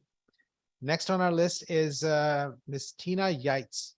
I hope I pronounced your name correctly. Welcome, and you're on. That is just fine. Thank you, Senator Anwar, Representative McCarthy-Vey, and esteemed members of the Public Health Committee. Thank you for the opportunity to offer testimony today in opposition of Senate Bill 1074, an act requiring long-term care facility residents to undergo a criminal history and sexual offender registry search. My name is Tina Yitz, and I am the president of the Connecticut Association of Residential Care Homes, also known as CARCH. I am testifying today in strong opposition of Senate Bill 1074. Senate Bill 1074 is well intended, and we appreciate the intent of the bill in protecting fellow residents and employees in a residential care home and other long-term care settings. However, we oppose the bill due to significant concerns outlined in the written testimony that we have submitted. Today, I'd just like to touch on a few due to time. The disqualifying offenses. Excuse me. There are over 100 disqualifying offenses included in the language, and there's no rhyme or reason for them. We are unclear why these disqualifying offenses were chosen. For instance, criminal mischief in the third degree, a misdemeanor, is a disqualifying offense under the bill, but manslaughter in the first degree, a felony, is not included. Overall, the offenses seem overly expansive, and it is unclear what rationale there is for including some offenses over others. Perhaps our biggest issue with the bill is the cost and complications that it will add to the resident admission process. As a reminder, residential care homes care for some of the most vulnerable residents in the state. The vast majority of our residents have a behavioral health or substance abuse diagnosis. In fact, many of our residents live in the residential care home for multiple decades, so it becomes their home and extended community. This would force all of our residents going through a very laborious process prior to admission. The legislation would require the Department of Public Health to be actively involved in the admissions process. They would create a registry and set up the entire waiver process. DPH would also be the sole decider of which prospective residents receive waivers. We are also concerned with the waiver process that comes after a background check and would need to be utilized for many prospective residents with a criminal history. First, this will add additional staff time and cost to the admission process. Residential care homes are already facing staffing challenges, and this will only add layers of additional work. Already, we are seeing insurance costs having increased from the pandemic, but we expect that this legislation would also lead to such increased cost, especially for homes that are willing to accept the waivered individual. The bill recognizes that admissions of certain residents who failed the background check could be a liability risk and exempts the Department of Public Health and its employees from liability, civil or criminal, that might otherwise be incurred or imposed for good faith conduct in granting waivers. Residential care homes are not granted the same immunity provision despite an even greater potential risk. For this reason, many homes are unlikely to admit residents who have a disqualifying offense because of the potential liability and increased insurance costs. The likely result of this legislation is that there will be less choices available for long-term care and limited options for some of our clients that we already serve. For instance, we know some homes do have residents with a criminal history. These residents. Excuse me, Ms. Yates, your time is up. Thank you. Thank you. They may need, and they're eventually going to need a higher level of care and would be prohibited from a nursing home admission without a waiver. We appreciate the opportunity to offer testimony and would urge the committee not to move forward with the legislation. Thank you. Thank you so much for your testimony. Seeing no questions or comments, we'll move on to the next person on our list, which is Jennifer Henkel. Thank you. Good afternoon, distinguished members of the Public Health Committee. My brother was a state representative who represented Bethel and Brookfield in the late 90s, so I appreciate your service and your time away from friends and family. My name is Jennifer Henkel, as you said. I'm a licensed clinical social worker. I am the Senior Director of Member Engagement Regulatory Services at the Association of Social Work Boards, which is a nonprofit organization dedicated to social work regulation. We exist to help states meet their public protection mandate. I am testifying today against HB 6837 as written and seek to work collaboratively to identify ways in which the needs of the residents of Connecticut can be met, especially the clients and communities that receive the services of professional social workers. I support measures in this bill to enhance the social work workforce by lengthening the license renewal period and reducing license fees. It's the third objective that permits a waiver to the use of licensing exams for master social workers that is deeply troubling. As you know, professional examinations offer a primary means by which regulatory boards determine entry to practice competence to ensure both safety and consistent standards for the public. This is true for applicants for licensure in any profession, and a professional examination is a critical prerequisite to licensure eligibility for social workers. I believe issuing a license without an objective assessment measure, which is currently a licensing exam, will pose a risk to the public, and that lowering standards is especially problematic in a field that serves the most vulnerable populations. The bill also creates a risk to uniformity that supports practice mobility. We are in a time of rapidly evolving technologies, including telehealth, when practice across jurisdictional lines is commonplace. The exams provide an objective and uniform measure that supports portability. As social work regulators, the members of ASWB believe in the importance of practice mobility.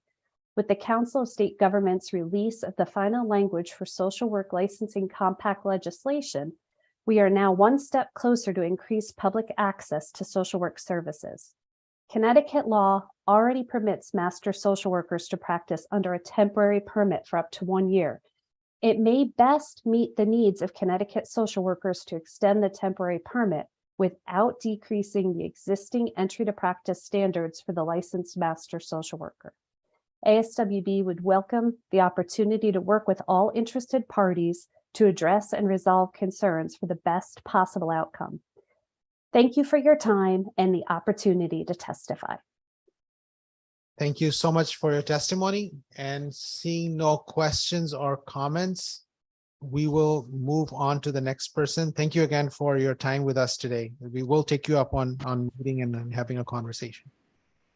Jennifer Henkel. Sorry, we just did that. Brenda Buckbinder. I hope I did not mess up your name. You did just fine. Thank you. And I can now say good evening, Public Health Committee officers and members and all who've gathered here together for this courageous conversation about what is public health and what is good practice in the state of Connecticut. I'm from Willimantic, Connecticut. I'm honored to speak on reproductive health care as a public health mission.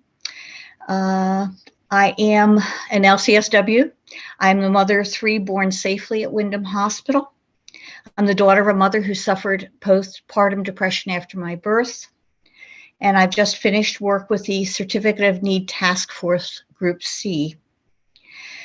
Since 1990, Connecticut has been strengthening a woman's right to a safe termination of pregnancy.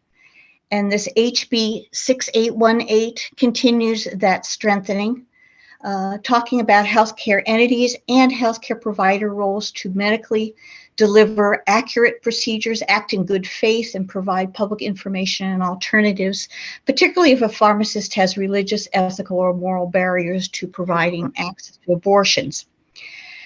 I would like to expand what we're talking about in terms of patient access to reproductive health care.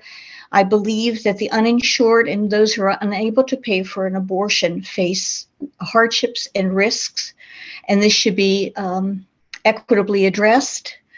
Perhaps a statewide fund to help pay for those who are uninsured to have affordable abortions would take away risks for unsafe abortion procedures and unwanted pregnancies. Today, I ask that we address the looming inequality in reproductive health care that is leaving the women in our state living in healthcare deserts and maternity deserts. We have 4 community hospitals that are speaking up currently that are remaining from over 25 closed community hospitals. I think that statistic is horrifying. We are all rallying to restore reproductive health care that is safe and local to our homes. We are in a state of corporate health care control and competition for reproductive rights in Connecticut. We are strengthening our resolve to protect access to abortion as a reproductive health right, as this bill states. But I also urge this Public Health Committee to enlarge the scope of reproductive health care to address the dire inequities that we face in choosing to plan, carry, deliver, or terminate a pregnancy. The case of Day Kimball Hospital in Putnam and the Catholic Health Care Entity Covenant Health would prohibit both hospital and health providers from providing family planning, contraceptives, termination of pregnancy, tubal ligation, and other reproductive health care. No providers could prescribe to pharmacists for termination of pregnancy under religious guidelines of that healthcare entity. Excuse me, Ms. Buckbinder, your time is up. Thank you. Dear God. Thank you so much for your testimony. If you have a sentence or less, that would be great. If you want to finish that, Brenda. Yes, I wanted to talk about Wyndham Hospital. We are over 50% women of color. And those women, unfortunately, will have to consider that they may be at risk to die from childbirth. We have back roads connecting our hospital, and we have side of the road births. We have ambulance births and ambulance accidents. And our C-section rate is over 1/3% of all delivering women. I find these statistics horrifying and certainly a public health emergency. Thank you for your time. Thank you. And I'm open to questions. Sure. We tend to agree with you that what we have seen in the recent past, and thank you for your work with the CON Committee C that raised the awareness of what needs to be done. And we are, as a committee, looking at what can be done. And I know our Department of Public Health is also focused on this looming crisis. So thank you for raising that awareness and reiterating, which is very critical. I don't see any questions or comments. We will move on to the next person on our list. Thank you so much. Which is Ms. Nicole Peluso. Welcome, and you're on. Thank you. My name is Nicole Peluso, and I'm commenting on raise bill number 6819 for lactation consultants. Thank you for allowing me to speak this evening. I've lived in Connecticut for most of my life and currently reside in Fairfield County. I'm the manager of lactation services and education at Aeroflow Healthcare. Aeroflow is the largest provider of lactation services in the state of Connecticut. I've been an IBCLC for over 10 years, and my background is as a medical biller for lactation consultants, and I own one of the most active lactation billing companies in the country. My expert witness testimony has been heard in several legal cases involving insurance company coverage of lactation consultants. I oppose the bill, which is meant to eventually provide voluntary licensing of lactation consultants in the state of Connecticut, because the sponsors of the bill have not collaborated with the healthcare providers that this bill affects. We need answers to the following questions before a bill can be properly written and passed. Number one, what should be the defined scope of practice for a lactation consultant in Connecticut? My understanding is that the health department has a rigorous process to define scope. Why has this process been skipped? Two, why is Connecticut limiting certification to the International Board of Lactation Consultant Examiners? Other certifying bodies produce providers with similar backgrounds, but with different certification names, for example, CLC instead of IBCLC. Some of my colleagues submitted written testimony that has tried to distinguish between these credentials and label other providers less than, even though they may have more experience than an IBCLC. In my experience as manager of dozens of lactation consultants, a provider's clinical value is in their lactation-specific clinical experience. The International Board of Lactation Consultant Examiners allows some providers to bypass lactation-specific clinical experience altogether in some instances. Therefore, the board is not consistent in their requirements for clinicians. In my experience, a CLC who has been in the field connecting with moms for 10 years is going to have far superior clinical knowledge to an IBCLC just getting out of a school program that requires only limited clinical experience. The IBCLC needs to up their requirements before it should be entertained by this committee to put hard-working non-IBCLCs out of work with a licensure law. Becoming a lactation provider is expensive already without annual licensure fees. By limiting the practice to IBCLCs, the state would be drastically reducing access to culturally competent care, as most IBCLCs are white. Black and brown providers are significantly underrepresented with the IBCLC certification. Connecticut moms need access to lactation providers with a variety of backgrounds and credentials. Number 3, currently the following payers pay non-IBCLCs at the network level. Your At time out, Ms. Paluso. Okay. Thank you, Ms. Peluso. I think, can I just ask you a few questions and then perhaps you can finish some of your comments at that time. So first of all, thank you so much for coming in and thank you for sharing your thoughts and concerns. Did you have a chance to listen to Representative Leeper when she testified this morning earlier? No, I was working then. I can tell you a little bit of a background. If you look at this bill in isolation, it can lead to some of the conclusions that you're making, but we value the concerns that you raise. But last year, Representative Leeper was trying to get Medicaid coverage and payment for anybody providing lactation consultation. But in order for Medicaid to be involved in this, you need to be certified and go through a formalized program. And that's the rationale for this being step 1, if you will, to try and get us to that point. And I think that's the rationale for putting this forward.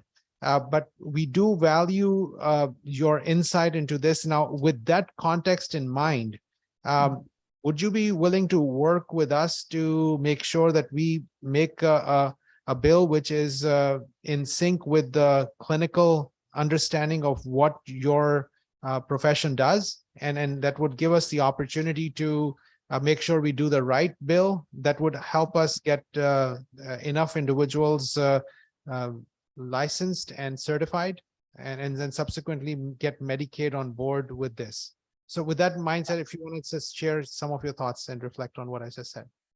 Sure. And I think where I was going with this was listing a whole bunch of payers who already cover lactation consultants, whether they're CLC or non-IBCLC.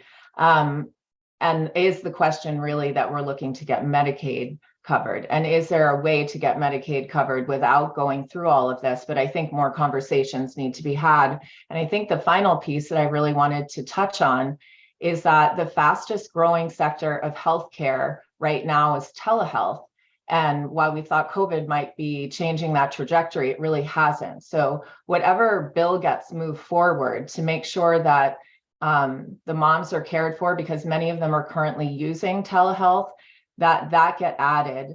I know at my company, over 90% of the care that we give, the 10,000 moms we reach every month, is through telehealth. So any bill that you want to put forward needs to kind of explicitly explain that. So when payers are looking at your bill, they're understanding the type of care that you're condoning. Okay. And another question was, so I gathered what you're saying is that the International Board of Lactation, you do not agree with them and you feel there's another better board? Could you? No, what I'm saying is, I mean, I'm part of that group, right? I'm an IBCLC. I think that the standards that they hold are kind of low right now. So when you're saying they're better than somebody else, I don't see a huge difference. I think that they may have, they have longer tests and they have clinical hours that are different in some cases.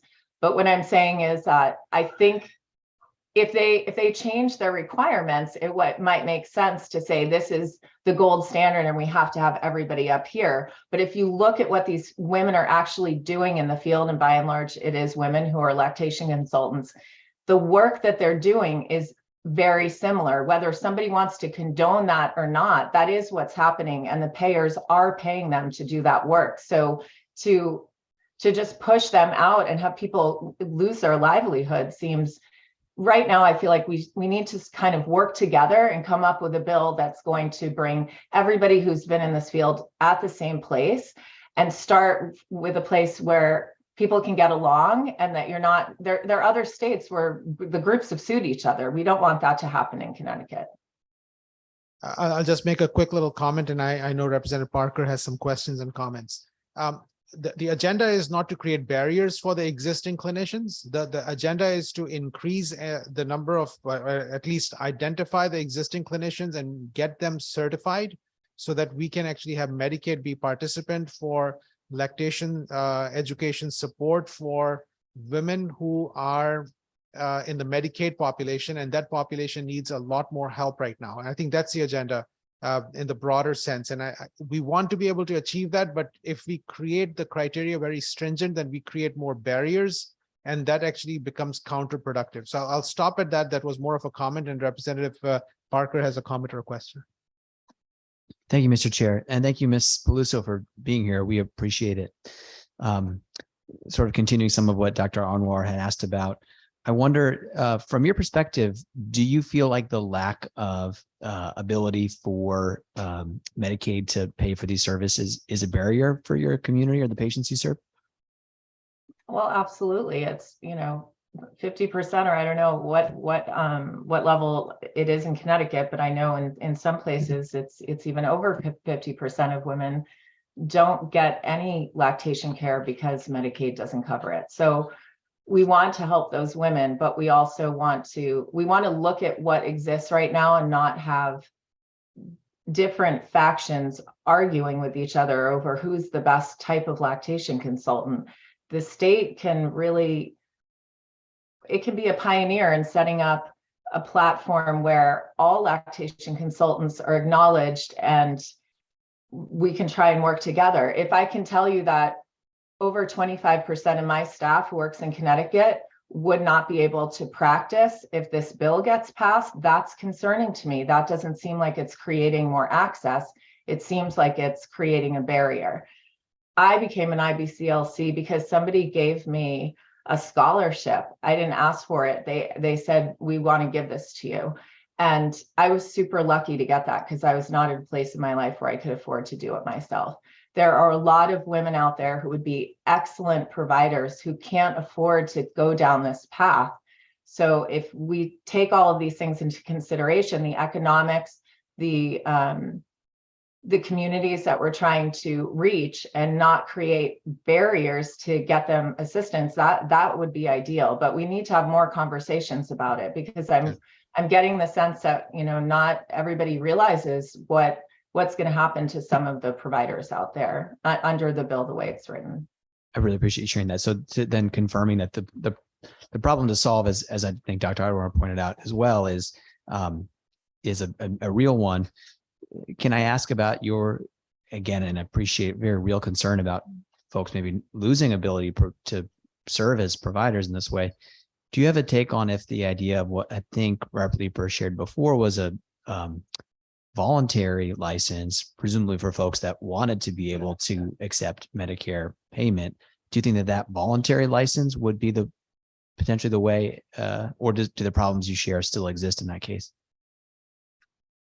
I think it would depend on who you're offering the voluntary license to. And I also think that I've never seen that happen before. So it sounds really great, but I'm thinking of several scenarios in my head that I feel like you need to hash them out and make sure that it doesn't create more problems, right? We can't make a big decision like that right now. So I can't tell you that for sure, but it sounds good.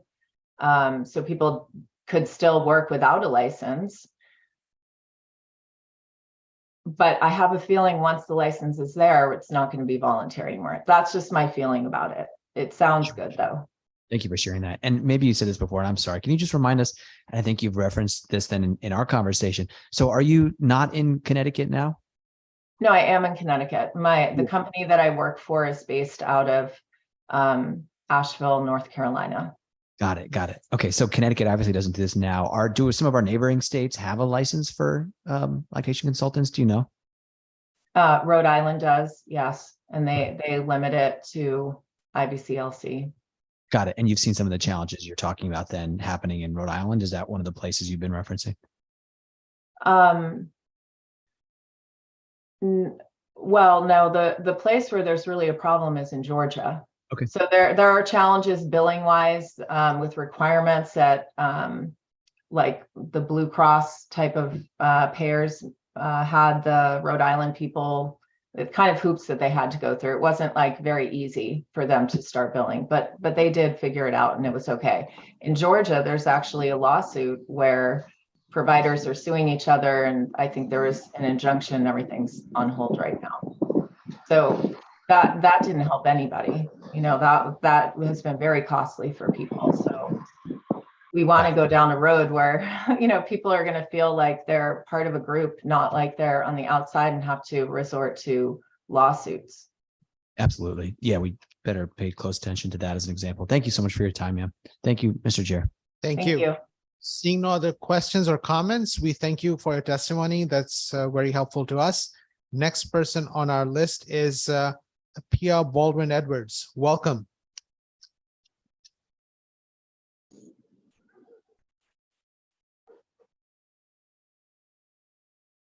Hello, can y'all hear me? We can hear you, but we cannot see you. Okay.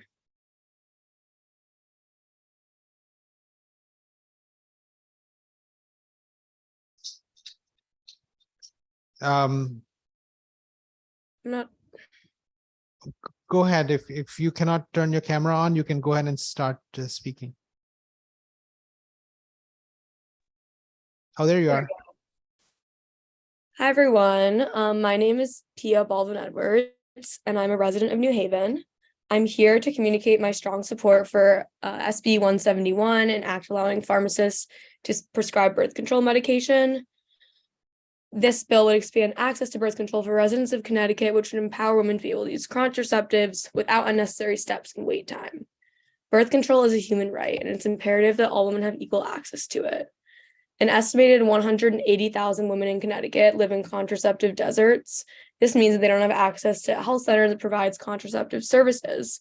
And if pharmacists were able to prescribe birth control, much of this inequity would be alleviated, as women would no longer need to go to health centers with contraceptive services, but could instead go to their local pharmacy. 17 states and the District of Columbia allow pharmacists to provide contraceptive care. Connecticut should pass this bill to follow suit with other progressive states that care about a woman's choice and women's health. Furthermore, birth control is not always taken for contraceptive purposes. Many women take it to reduce the extremity of their menstrual cycle, which can be quite painful and burdensome, and many teens take it to reduce acne or for other hormonal effects. As a young woman who's taken birth control since high school, but has to go to the doctor at least 5 times a year to renew the medications, with sometimes month-long wait times, that passing this bill would make a big difference in my life. But beyond my life, this bill would greatly impact marginalized communities for whom contraception is much more difficult to access. While I can drive just 5 minutes to go to my local gynecologist, many women in Connecticut, primarily women of color and low-income women, live very far from the closest health center that can prescribe birth control. Discrepancies in access to contraception has lifelong implications for low-income people and people of color. They may be forced to go through with unwanted pregnancies they don't have the financial capability for, dangerous pregnancies, and pregnancies due to rape and incest. All women should have the ability to choose what to do with their body. And so to support women and their right to control their own bodies, I urge you to favorably vote this bill out of the Public Health Committee. Thank you so much. Thank you so much for your testimony. And we have Representative Carpino who has a question or a comment. Representative Carpino. Thank you, Mr. Chairman. Thank you very much for sharing your personal perspective. I just have 2 questions if you're willing to answer them because they're personal. So if not, feel free to say no thank you of sorts. I thought you indicated that sometimes you'd have to go to a doctor 5 times in a year for your prescription having to do with birth control. If I heard you right, is that because you needed a different prescription? I'm just trying to understand why the script wouldn't have run for 6 months or a year, which would have required you to make so many visits to a medical provider. The way that my birth control was prescribed to me was on like a 2-month basis. So I would have to keep going back to get it prescribed again, basically. I'm not really sure why the doctor chose to do that. They didn't explain it to me. Okay, thank you. Thank you. Seeing no other comments or questions, we appreciate your coming in and staying with us this evening. Hope you have a great rest of your day. Next person on our list is Jennifer Tao. Welcome. Thank you. I'm amazed that you got my name right. Good evening, distinguished chairs and members of the Public Health Committee. My name is Jennifer Tao. I'm an IBCLC of 27 years, and I've been helping breastfeeding families for 33 years in Connecticut. I'm here to speak on HB 5760, an act concerning lactation consultants. I spoke with Representative Leeper yesterday and also heard her presentation earlier today. I'm speaking in opposition to this licensing bill. As a mother of 3 children, IBCLC, original creator and director of the Hartford Hospital Peer Counseling Program for Underserved Families, and founder of the Association of Connecticut Lactation Consultants, I'm very sensitive to the financial hardship and health consequences resulting when new parents, already managing the high costs and stressors of having a baby, are denied insurance coverage for expert lactation care. However, I find it concerning that proposed legislation meant to license my profession has thus far failed entirely to engage us in the process. This bill is being rushed forward without consideration for the complexities involved, nor for the potential negative consequences to IBCLCs, our profession as a whole, or to breastfeeding families. Most IBCLCs only heard of this bill this past weekend, so there's been no opportunity for us to participate in the conversation at all, thereby making it impossible to offer the nuanced testimony it deserves. In fact, considerable misinformation about our profession has already been presented in discussion today, reflecting the confusion that has surfaced in licensing efforts nationally. The field has become a quagmire of widely varied certifications that are misleading to the public and, of course, naturally confusing to legislators. Efforts to approach licensure have invariably led to a chaotic and contentious process that cannot be presumed to result in a positive outcome for IBCLCs. For example, in Georgia, the licensing exclusively of IBCLCs has been found to be unconstitutional. In fact, so few states have licensed since Rhode Island due to these issues that those who were unable to limit their unable to limit their legislation to IBCLCs. A promise to make licensure voluntary does not address these concerns either. A fast-track licensing bill will put all IBCLCs at risk of being required down the road to be licensed under a statute that was poorly structured in the first place. Licensing most significantly affects IBCLCs in private practice, while tending to be written for those in institutional settings. This adds a burden for private practice IBCLCs, especially those of us who work across state lines, that other breastfeeding professions are not required to meet, making it less appealing to practice as an IBCLC. At this point, licensure is extremely premature, and we should look into other ways to ensure Medicaid coverage. While I understand the heart-centered intention behind this bill, I ask that you oppose it. I appreciate you taking time to hear my concerns, and I'm happy to answer any questions. Thank you so much for your testimony. Representative Parker has a question. Thanks, Mr. Chair, and thank you, Ms. Tao, for being with us and for all the important work that you do and the many different advocacy roles you've played too. It's really awesome to get to speak with you. And I think probably echoing what was discussed before, we'd love to continue this conversation with you. I just wanted to see if you could take 1 minute to, for the record for us and our understanding tonight, I think you said that there have been some misconceptions that have been shared. Can you maybe clear those up for us based on what you've heard in testimony earlier? I think that would be very helpful. Sure. And I understand that when you're not a part of a profession, it's easy. I would do the same thing in your profession. I'm sure I would misspeak. But for example, when Representative Leeper was asked about the IBCLC versus the CLC, and she said International Board Certified Lactation Consultant and then Certified Lactation Consultant. CLCs are Certified Lactation Counselors. Only IBCLCs are actually lactation consultants. And yet almost everybody with any credential, any certification, whether it's a weekend, a week, or hundreds of hours, is referred to as an LC. That's why we call ourselves IBCLCs. When I became a lactation consultant in 1996, I was an LC. We had to change our actual title because of an influx of all these other certifications that were initially all simply preparation programs to become IBCLCs. So it's almost like medical students now being called doctors before they ever actually finish their program. So it's a huge problem.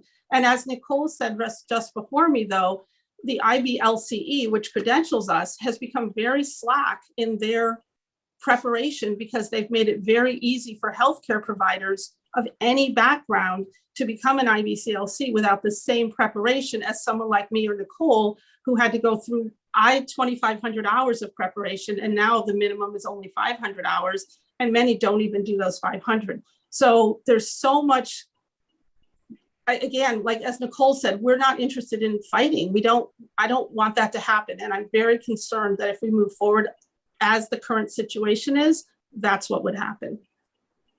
Thank you for sharing that. That's helpful. So lactation counselors and not consultants. You maybe you can share some thoughts on us later with the truth in advertising conversations we've been having all day. But I've been listening all day, and it was not lost on me. Thank you, man. Thank you for being here. And we look forward to keeping in conversation. Thank you very much. Ms. Tao, I just want to make a comment. I just want you to know that while you waited for the whole day listening to us, and then you spoke this evening, I guess it's evening now, I think for me, it was very much worth it. What I do feel right now is that we need a group of LCs and IBCLCs.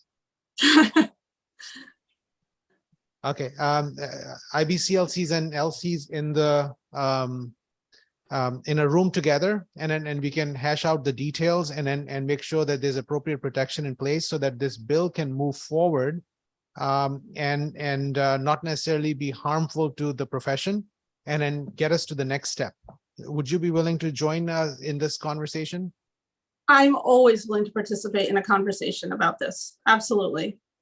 Okay, and would you be able to, my email is available. You can send me an email and Representative Kristen McCarthy-Vahey an email about this, and then we can start to coordinate a small one group meeting to try and iron out the specifics. We'll try to get Representative Leeper on board as well.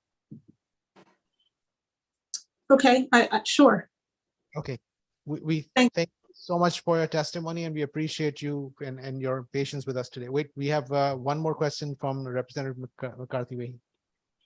Thank you so much, Jennifer. And I just want to say, I'm sorry I had to step out and I caught part of your testimony, but I concur exactly with Senator Anwar. We will connect for certain. Thank you. Thank you. Seeing no other questions or comments, we'll move on to the next person on our list, which is Dr. David Haas. Welcome. Thank you very much. Can you hear me? Very well. Okay. Senator Anwar, Representative McCarthy-Vahey, and distinguished members of the Public Health Committee. My name is Dr. David Haas, and I'm the current president of the Connecticut State Medical Society. On behalf of the physicians and the physicians in training of CSMS, I want to thank you for the opportunity to provide testimony today on Senate Bill 1016. CSMS strongly supports Senate Bill 1016. Asking medical professionals to display their credentials and capabilities allows patients to make informed choices about their healthcare. Uninformed choice leads to unintended consequences and possibly dangerous consequences as well. Patients are often confused about the qualifications of different healthcare professionals. Many non-physicians earn advanced degrees, and many of those degree programs now confer the title doctor. As a result, patients sometimes mistakenly believe they're meeting with physicians when they're not. Non-physician misrepresentation is not a trivial matter. When patients think they're talking with or receiving care from a physician, they often have assumptions that the patient has received years of education, training, and clinical experience that may not be the same as non-physicians and the training that they've received. When they subsequently fail to receive the level of care or expertise that is commensurate with what their perception of a physician's background is, the result can be more than unsatisfactory. It can be dangerous to the patient and can erode confidence in the healthcare system. A 2018 study done by the American Medical Association has highlighted that patients are confused about the level of education and training of their healthcare providers.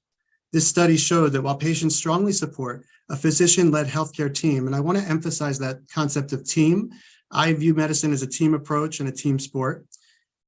It showed that many are confused about who is and who is not a medical doctor or a doctor of osteopathic medicine. Half of patients believe that a doctor of nursing practice is a medical doctor or do not know the difference between the two. In addition, 91% of the respondents feel that a physician's years of medical education and training are vital to optimal patient care, especially in the event of a complication or medical emergency. 88% of patients believe that healthcare providers should be required to display their level of training and legal licensure. This includes full disclosure in all advertising and marketing materials. More information on this study is in our written testimony, which has been submitted but not yet posted. Healthcare professionals at every level should be proud of their profession and want to help patients make an informed choice when seeking out options for treatment. Senate Bill 1016 will help provide that clarity and transparency and is necessary for patients to have the information they need to make the informed decisions about their healthcare, and we urge the committee to pass this piece of legislation. Thank you very much. Thank you so much, Dr. Haas, for your testimony. I have Representative Clarice Dieter, who has a question or a comment. Thank you, Mr. Chair. Thank you, Dr. Haas, for being here today. It's nice to see you. Hi, thank you. A couple questions. In your experience in your practice, did you ever have any of your patients that confused a PA, a physician's assistant, or a nurse practitioner for a physician? Thank you so much for your question, Representative Claridis Ditria. Yes, it happens pretty frequently. And it's not through the fault of the patients. They just are assuming, especially in the outpatient world, that a lot of mid-level providers like physician assistants and nurse practitioners are physicians. So they'll frequently call those individuals Dr. So-and-so or Dr. So-and-so. And what's the problem that happens is when it's very complicated patients that may come in and be seen by a nurse practitioner or a physician assistant, sometimes just by the nature of the fact that the length of training, the experience that a physician may have, we've seen a little bit more sometimes. And so we're able to provide answers to more complex questions. And when the patient isn't getting the level of detail or the questions answered, that erodes the confidence that the patient has in the care that's being provided. And so frequently what happens is, even though I'm seeing the patient in conjunction with a nurse practitioner or oftentimes or a physician assistant, I then have to go in and re-explain to the patient the role of the physician assistant or the nurse practitioner when they thought they were potentially seeing a physician to the beginning. And so it just, the confusion, I think, it's not fair to the patients, quite frankly, and it just leads to unnecessary, complicated feelings about the healthcare delivery process. And I try to explain that to every patient, and we try to have all of our physician assistants and nurse practitioners explain exactly what their role is, that we're a healthcare team and we work together. But sometimes that doesn't necessarily, what's said is not necessarily what's heard. Okay, thank you very much for your explanation. Nice seeing you today. Thank you, Yeah, Mr. nice to see you too. Thank you. The next is my co-chair, Representative Zupkus will speak before Representative McCarthy-Vahey, and then Senator Gordon. I didn't mean to cut anybody. I apologize. Just one quick question. You had said that this happens often. When this happens, what did you do? You confronted the patient, but how did you handle the nurses that gave them the wrong information or portrayed themselves as something they weren't? I don't want to misrepresent what I said. It's not that the nurses or the physician assistants are purposely misrepresenting themselves. That's not what I'm saying here. The patients sometimes make assumptions, and therefore when they make the assumption and the patient doesn't get the care that they think that they're deserving or get the answers to the questions, sometimes just by the nature of the fact that the physician assistant or the nurse practitioner may not know, because it's a very complicated matter, they then get frustrated. For instance, this just happened to me 2 days ago. This was an inpatient where there was a very complicated situation going on, and the patient was becoming increasingly frustrated, where one of my partners was at the hospital and the hospitalist PAs. So frequently in the hospital setting, there's physician assistants on every floor that do the bulk of the care during the day in conjunction with a hospitalist that's there, that's a physician. The consultants are usually staffed by MDs. Sometimes there's mid-level providers that work with the consultants. This particular patient was not getting any answers that she needed from the physician assistant, not through the physician assistant's fault. It was a really complicated problem. And the physician assistant was repeating to her that she was going to have the physician come in. When I finally got involved and I explained to, this was my patient, explained to my patient that this was a physician assistant working in conjunction with the physician, the patient was so frustrated because she had assumed that she was getting a physician all the time that she left the hospital against medical advice. She literally left the hospital against medical advice, despite having a big infection in her abdomen. And I've called her every single day to see how she's been doing. And her comment to me was that she felt as though there was misrepresentation. And it was nothing was purposed. Nothing was intentional. It was just the assumption that was made because someone's walking in a white coat. And as we saw, and I've been watching the testimony on and off all day, and kudos to the entire committee, by the way, for being together for this long a period of time to talk about important issues. But I saw Dr. Aronel show his different IDs and some other people show their different IDs. Every labeling is different, and it's a little bit better in the inpatient setting, but in the outpatient setting, it's totally variable. And sometimes people don't even wear name tags. And sometimes the names are sort of obscured depending upon clothing or scarves or what have you. So it's not intentional. I'm not implying that at all. Thank you. I appreciate you for clarifying that because I think that's going to happen no matter what badge you have on or coat you have on or whatever it is. People just coming from the outside don't know. I wouldn't know all of that. So I'm not sure that creating this law is going to fix that, but I think communication is most important. So thank you. I agree. And I would just add to that, that over communication is never a bad thing. Next is Representative McCarthy-Vahey. Thank you, Doctor. And one very important thing with respect to labeling, I just have to say, go Eagles. Thank you, Senator. Although brutal Super Bowl. Senator Gordon. Thank you, Mr. Chairman. David, it's always nice to see you. I enjoy working with you. And thank you for the work you do as being president of the Connecticut State Medical Society. I know from personal experience, it's not easy to do. A question I have for you through you, Mr. Chairman, is I do agree with your statement very much that healthcare is a team approach. I believe that very strongly. And just so I can clarify what you've said, and you said it very well, is that you're not looking, as far as this bill or the intent of this bill, to take anything away from anybody. It's trying to clarify and better communicate and be more open in certain settings, such as the outpatient setting, where things can be confusing and people may not know who's providing what care to them. And that can be very confusing to people. And I agree, it's not as if people are trying to do this on purpose, but it's more that just the situations and the inherent anxiety that a lot of people have having to come in for medical care, especially if they're not sick or if there's a lot of unknowns and they're eagerly awaiting answers, hopefully good answers for things that are going on in their lives. Just so that I can clarify, you're not looking to take anything away. You're looking to really see about enhancing and improving the communication and the openness and transparency to make things better for patients in Connecticut. Is that correct? Absolutely, Jeff. And I would say I am in no way, shape, or form questioning the professionalism or the level of service of mid-level providers, nurse practitioners. I work with them every day. They're a vital part of our team. I can't do my job without them. I've worked with some of the people on your committee in a clinical manner. And so I think it's really important that I am certainly a fan of all those individuals and certainly appreciate everything they do to help take care of patients. And I echo that sentiment very much. Thank you, Mr. Chairman. Thank you, Representative Dauphiny, followed by Representative Denning. Thank you, Mr. Chair. And thank you for your testimony.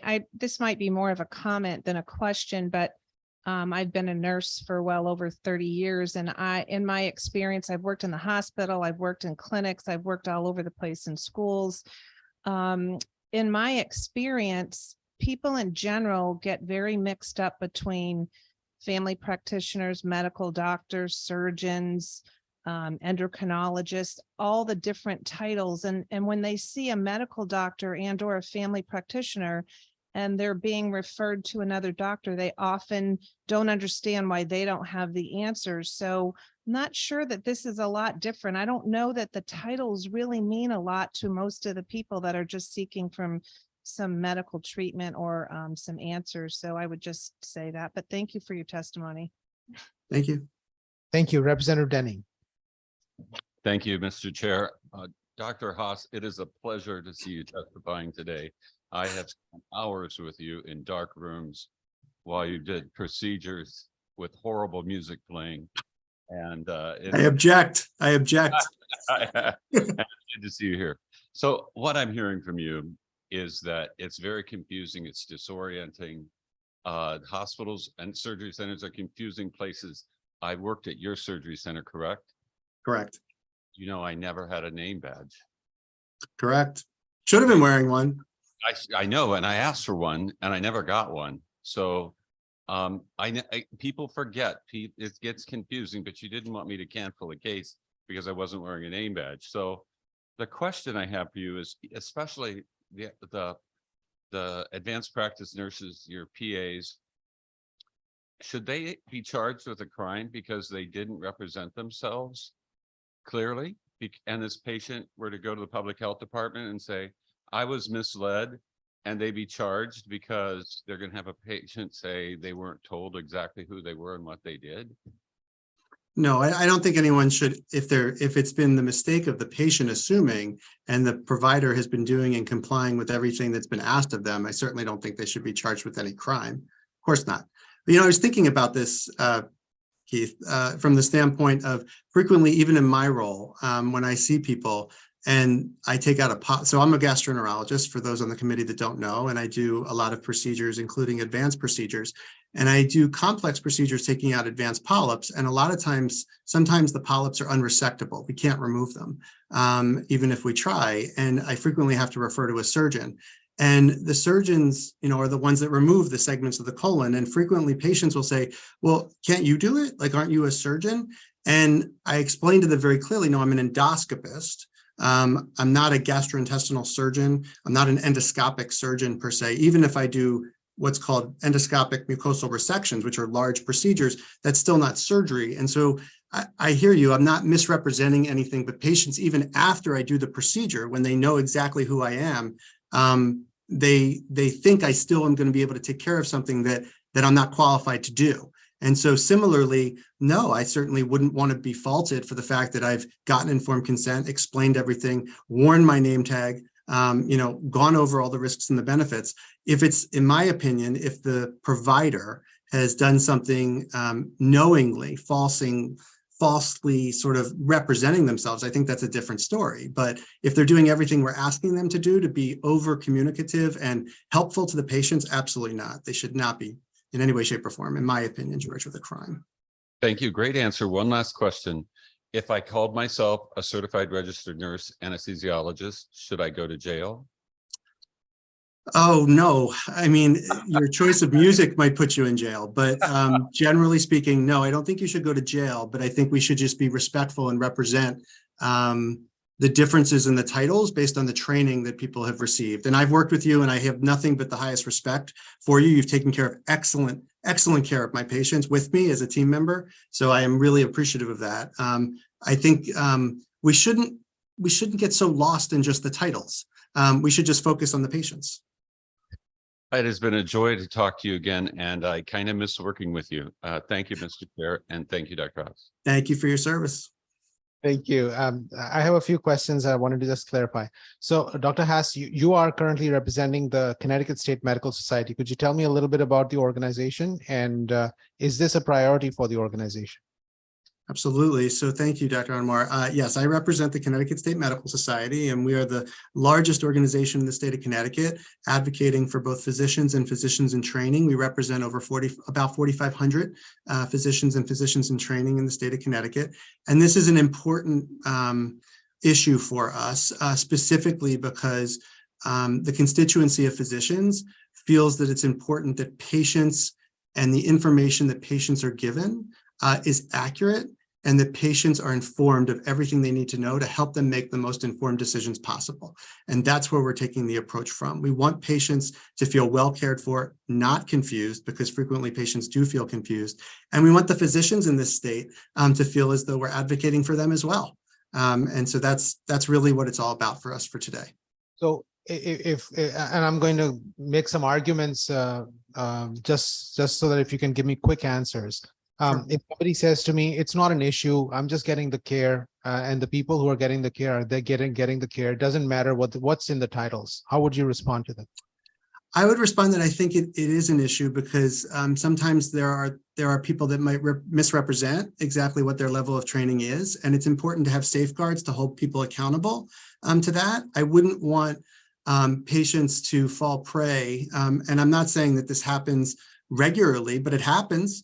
And we all have been familiar with incidents where it does happen. So I think it's important that we just define it for everybody so that there's no ambiguity and no question. And patients, we do our good job of explaining, setting the guidelines, and then it's our job to inform the patients and communicate as best as possible and even over communicate.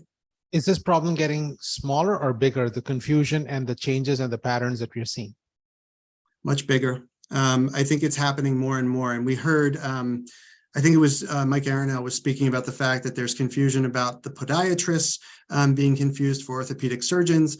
I frequently hear about other issues where different levels of people are being confused. For instance, there's now many specialties, I should say, have doctorate degrees conferred upon them, and therefore it's important that we just clarify. Steve Thornquist was the other one that I was thinking of, who was mentioning the differences between optometry and ophthalmology and those sorts of things. And I think just patients need to understand the differences in the training, and then the expectations can be managed appropriately. And what happens when a profession is devalued, when somebody says that, look, I don't care, you put 14,000 hours in your training, I have done 2,000 and I'm equal to you, and I will change my name to be equal to your name, and too bad.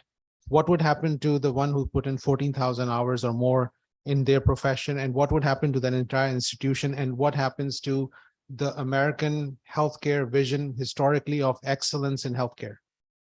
So I think I know where you're going with that. And as a physician, I'm very proud of the efforts that all of my physicians have put in and the long hours that we've put in. And I think that that certainly is something that should be recognized. And I certainly don't want to devalue other types of healthcare professionals, but there needs to be a recognition of the differences in training, no question. And if the recognition is not there in terms of the differences, and therefore then the management of expectations, you run the risk, quite frankly, of having physicians not really interested, quite frankly, in being in an environment where they're not valued. It doesn't mean that patients won't get care. It just means that they may not get the optimal care when we devalue the team approach, because the best care that's delivered, in my opinion, is the team approach. There's lots of studies, even looking at medical schools and teaching hospitals, when very high profile celebrities and government officials don't have house staff, for instance, being cared for alongside attending physicians. That's doctors in training. For those that don't know what house staff is, the outcomes are worse. And that's because there's a lot of checks and balances that go into monitoring. Now, that house staff doesn't have as much training as the attending physician, but they're an integral part of that team. And that's why it's important to have various levels all combined to create the best care model possible.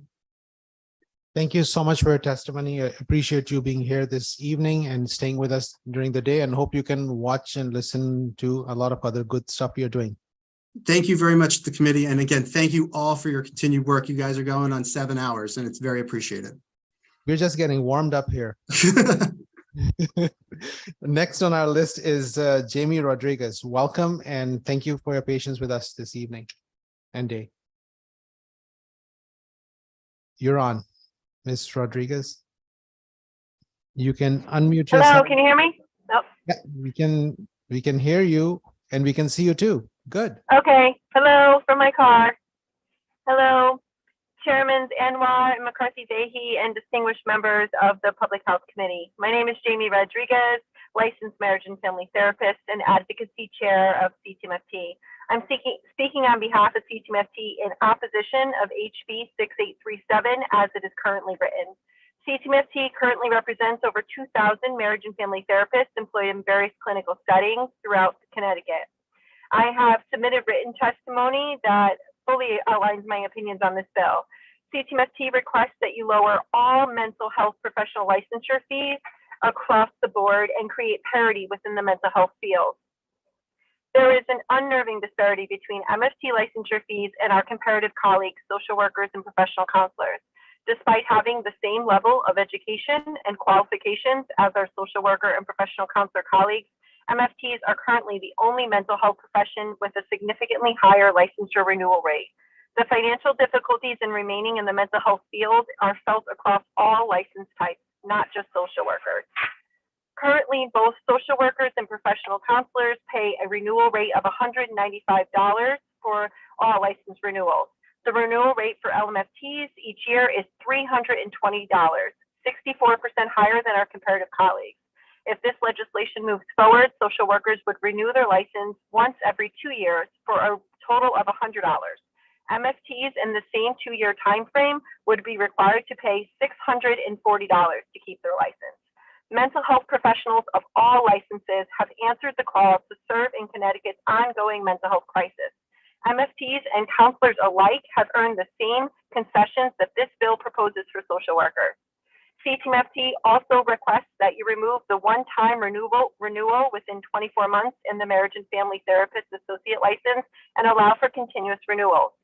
This change is in line with the associate license renewals for social workers and professional counselors. Current statute requires providers who have an MFT associate license to renew this license after 2 years, and with a cap of only one renewal permitted. After 4 years as an LMFTA, providers need to be fully licensed or lose their ability to practice. MFTs are the only mental health profession in Connecticut that have this cap on one associate license renewal. This unnecessary cap on associate license renewals has pushed clinically sound therapists out of an already diminished mental health workforce and left these residents with a master's degree in a field they can't pursue. We ask that the proposed changes to social worker licensure fees and renewal frequency be applied across the board, including marriage and family therapists, marriage and family therapist associates, licensed professional counselors, licensed professional counselor associates. Please do not pick winners and losers in the mental health profession. This action could have detrimental impact on the future of the MFT profession in Connecticut, as it would incentivize future individuals entering the mental health field to choose one profession over another based on financial reasons, and deprive our Connecticut residents of the value of choice of specialized providers. Thank you. Thank you so much for your testimony. You're very clear. This is very helpful to us. We will take into consideration everything that you have said. The agenda is to actually increase the workforce, but also make sure that we are not unfair to anybody. So we appreciate you. And I just wanted to say, I love your the car's sunroof. It's very big, and so I was just trying to figure out. But thank you. The Subaru Forester. Thank you. Okay. Good. All right. I was wrong. Seeing no other questions or comments. And the next person on our list is James Jeter. Are you here, Mr. Jeter? I know that he's not here. We will move on to the next person. That's Liz Gustafson. Liz, welcome. Hi, good evening, Senator Anwar, Representative McCarthy-Vahey, and esteemed members of the Public Health Committee. My name is Liz Gustafson, and I am the State Director of Pro-Choice Connecticut. And I'm going to do my best to summarize testimony in support of HB 6820, HB 6818, SB 171, and HB 5197. The decision regarding if, when, or how to start or grow a family is one of the most important life decisions we make, and everyone should be able to make that decision without facing stigma, barriers, or political interference. March 10th marks Abortion Provider Appreciation Day, which is a day to remember the life and work of Dr. David Gunn and to honor the courageous and compassionate providers who continue to provide abortion care to this day.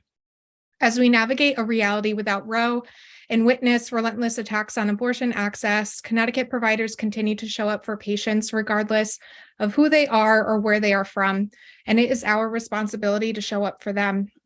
We are extremely grateful for the General Assembly's ongoing efforts to expand access and protect providers by passing the Reproductive Freedom Defense Act in 2021. HB 6820 is an important step to strengthen these protections and mitigate the risk of out-of-state overreach targeting reproductive healthcare providers here in the Nutmeg State. While our state continues to lead the fight to protect and expand reproductive freedom, the reality is many people still face barriers when seeking the sexual and reproductive healthcare that they need. To create a more just and equitable world, we must continue to improve public health policies, expand access to healthcare, and invest in the broader ecosystem of care. We are encouraged and grateful for the dedication of this committee to explore the ways in which our state can expand access to abortion, contraception, and maternal health care, and the commitment to eliminate barriers faced by those providing and seeking care, including HB 6818, SB 171, and HB 5197, in which we also submitted testimony in support of. Everyone seeking comprehensive reproductive health care should be met with compassion and support and be provided with all of the resources they need for each and every option. Pro-Choice Connecticut urges the committee to support all of the above bills that I mentioned, and thank you so much for your time and consideration this evening. Thank you so much, Liz. It's always good to see you. Liz, can I ask you if you would be able to speak a little bit more on HB 5197, the N Act allowing emergency contraception to be sold and dispensed via medical vending machines. Not a lot of conversation has happened on this particular topic, and if you can speak a little bit more, 5197. Yeah, so everyone should have the freedom to thrive in every aspect of their lives, and emergency contraception is critical into making that reality. It is safe, it is effective, and first received FDA approval for over-the-counter use without a prescription in 2013. And so everyone should have the resources that they need, and this is just another way in which barriers to accessing EC can be addressed and eliminated. Thank you so much. Seeing no other question, Representative Dauphiné has a question or a comment. Representative Dauphiné.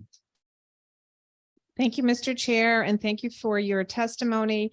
My question is, you want people to have access, or women to have access to these machines. Would there be an age limit on that, in your opinion? Or should there? No. So in my opinion. So you believe anybody should be able to have access to that machine to be able to get this medication or treatment? I think that access to emergency contraception and contraception in general is a human right regardless of age. Yes. Okay, thank you. Representative Claridis Dietra has a comment, and then we have Representative Carpino. Thank you, Mr. Chair. Thank you for your testimony. I just wanted to let the people out there know that in, I believe, 2013, the FDA took away the age restriction for the morning after pill, or Plan B. Thank you, Mr. Chair. Thank you, Representative Carpino. Thank you, Mr. Chairman. I just had a practical question I was hoping that you could help me with before I get the chance to do some research. In the event that we allow birth control to be dispensed by vending machines, can you tell me how we are sure that the patients are getting the appropriate birth control, and how the choices are made as to what's offered, knowing that there are multiple types of birth control pills and multiple brands of pills? So what is the process for deciding what goes in the machines, or what do you recommend? And would there be any information given to the recipients or the customer to help guide their choice to the most appropriate? And I'm truly trying to learn, so any guidance you could offer would be appreciated. Yeah, I mean, valid question. I'm sure that the Department of Consumer Protection would also want to ensure that folks are receiving accurate information, also including how to properly take emergency contraception is really important, and the various different emergency contraceptions. So I think it would be incumbent on us to ensure that we include information on taking the medications as appropriately and as recommended, so that they are effective. But I think it would be a conversation along with DCP to ensure that there's a public education campaign around it. And I'm interested to see where these vending machines would be placed, and the process of, where they would be placed and how that's figured out. Thank you. You're not the only one who's curious to see where they'd be placed. Thank you, ma'am. Thank you, sir. Thank you. Liz, I just wanted to make a statement, and you can say if it's accurate. This is not about oral, the vending machine is not about oral contraceptives. This is about the morning after pill, the emergency contraception. Correct. Okay, just wanted to make sure we are on the same page.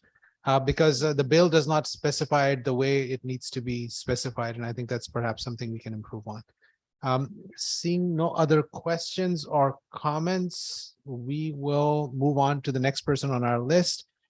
I see a question. Did you have a question or comment? Go ahead. Yeah, go ahead, Representative Dauphiné. Thank you, Mr. Chair. I must have been reading my eyes or something. I was thinking of another question.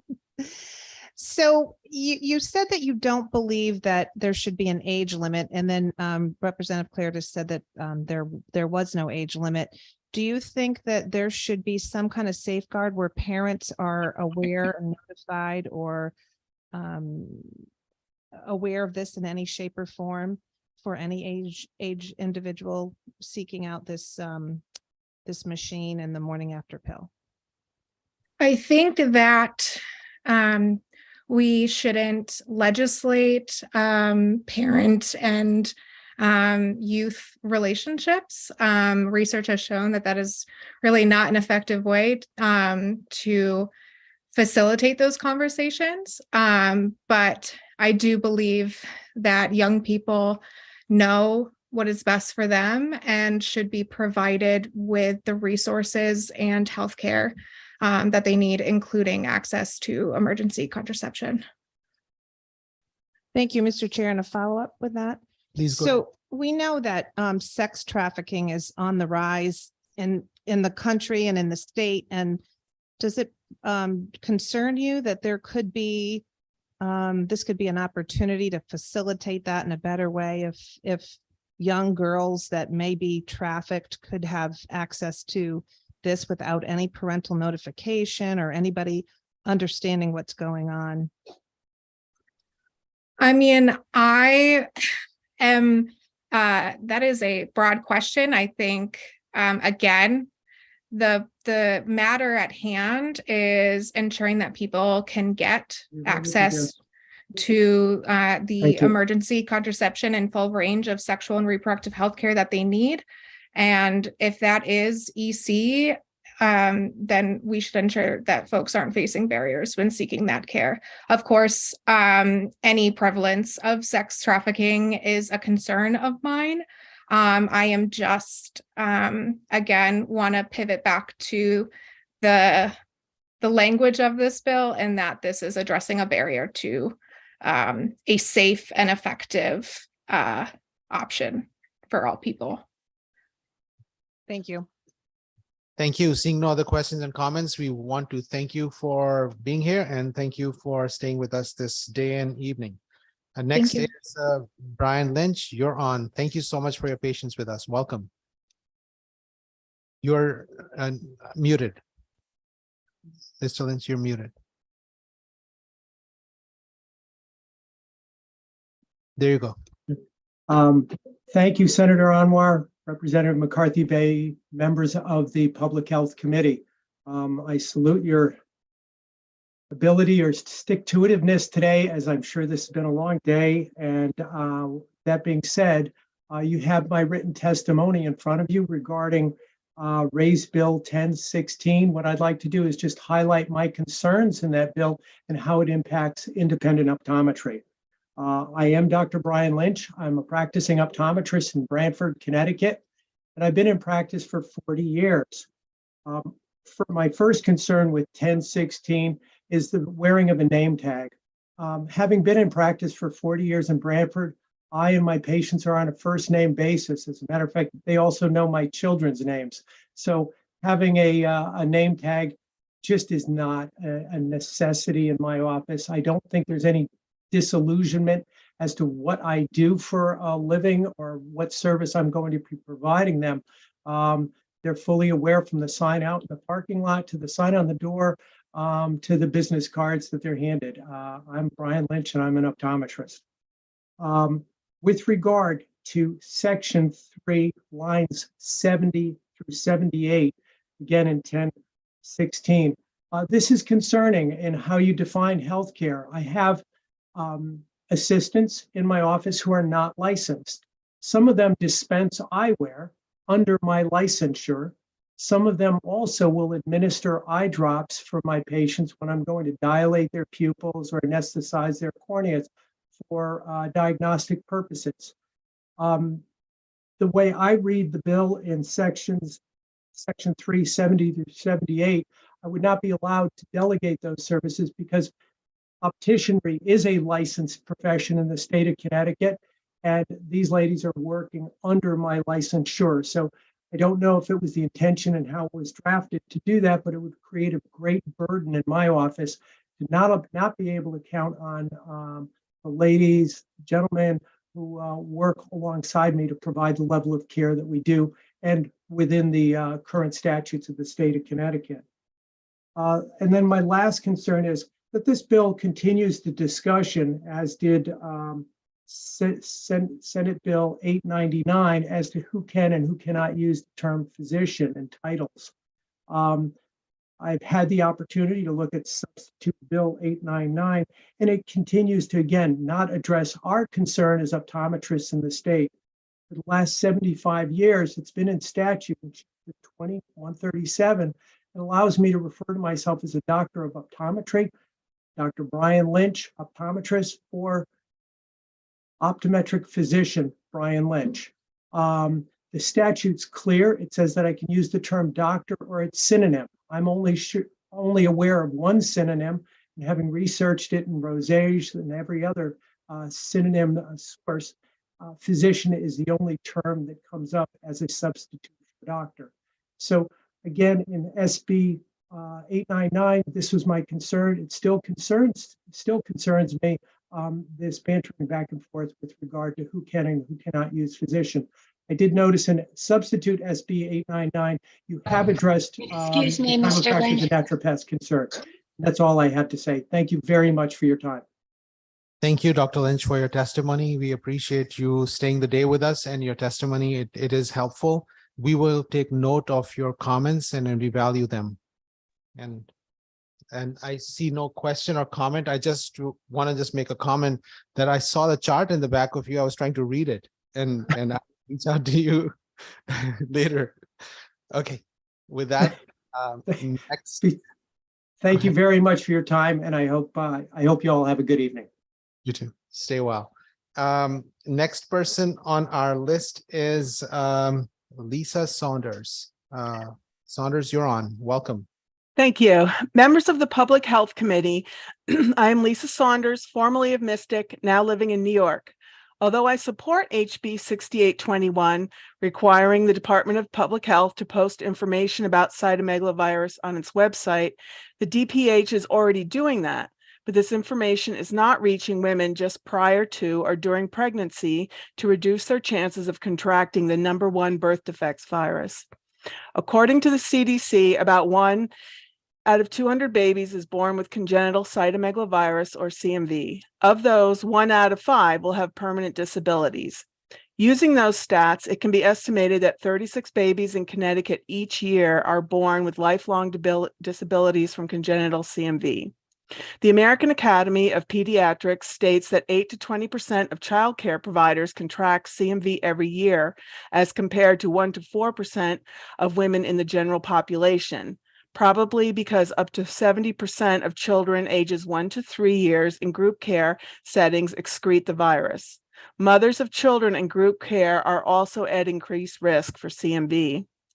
My daughter Elizabeth was born with congenital CMV in 1989.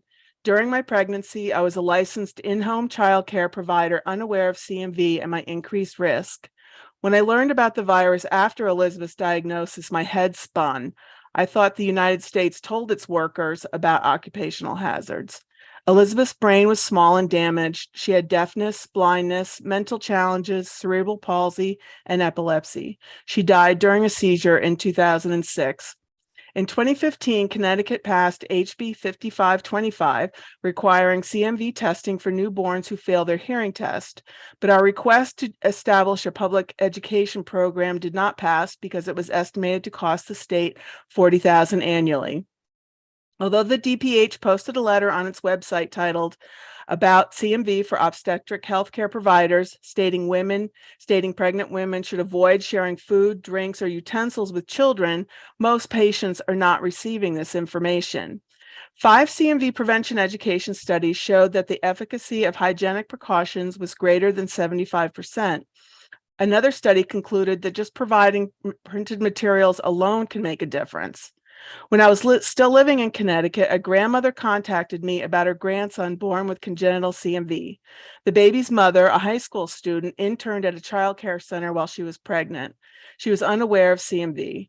When I visited the family in the hospital, their nurse asked me, "Knowing what you know about CMV, why haven't you launched an awareness campaign?" I told her I've been trying for decades.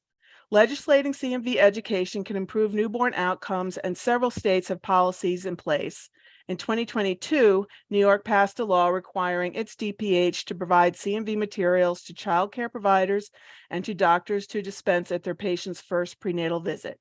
Thank you for your attention, and I'm available to answer your questions. Yes, thank you so much for your testimony. We will be taking a few questions, but Ms. Saunders, we may want to pause for a little bit. We'll recess the meeting for a second because we need to set up the next YouTube channel. We have used up the YouTube space. We've been here for a long time. And so we will have to just give us 5 minutes and we get to the new channel, and then we will ask our questions.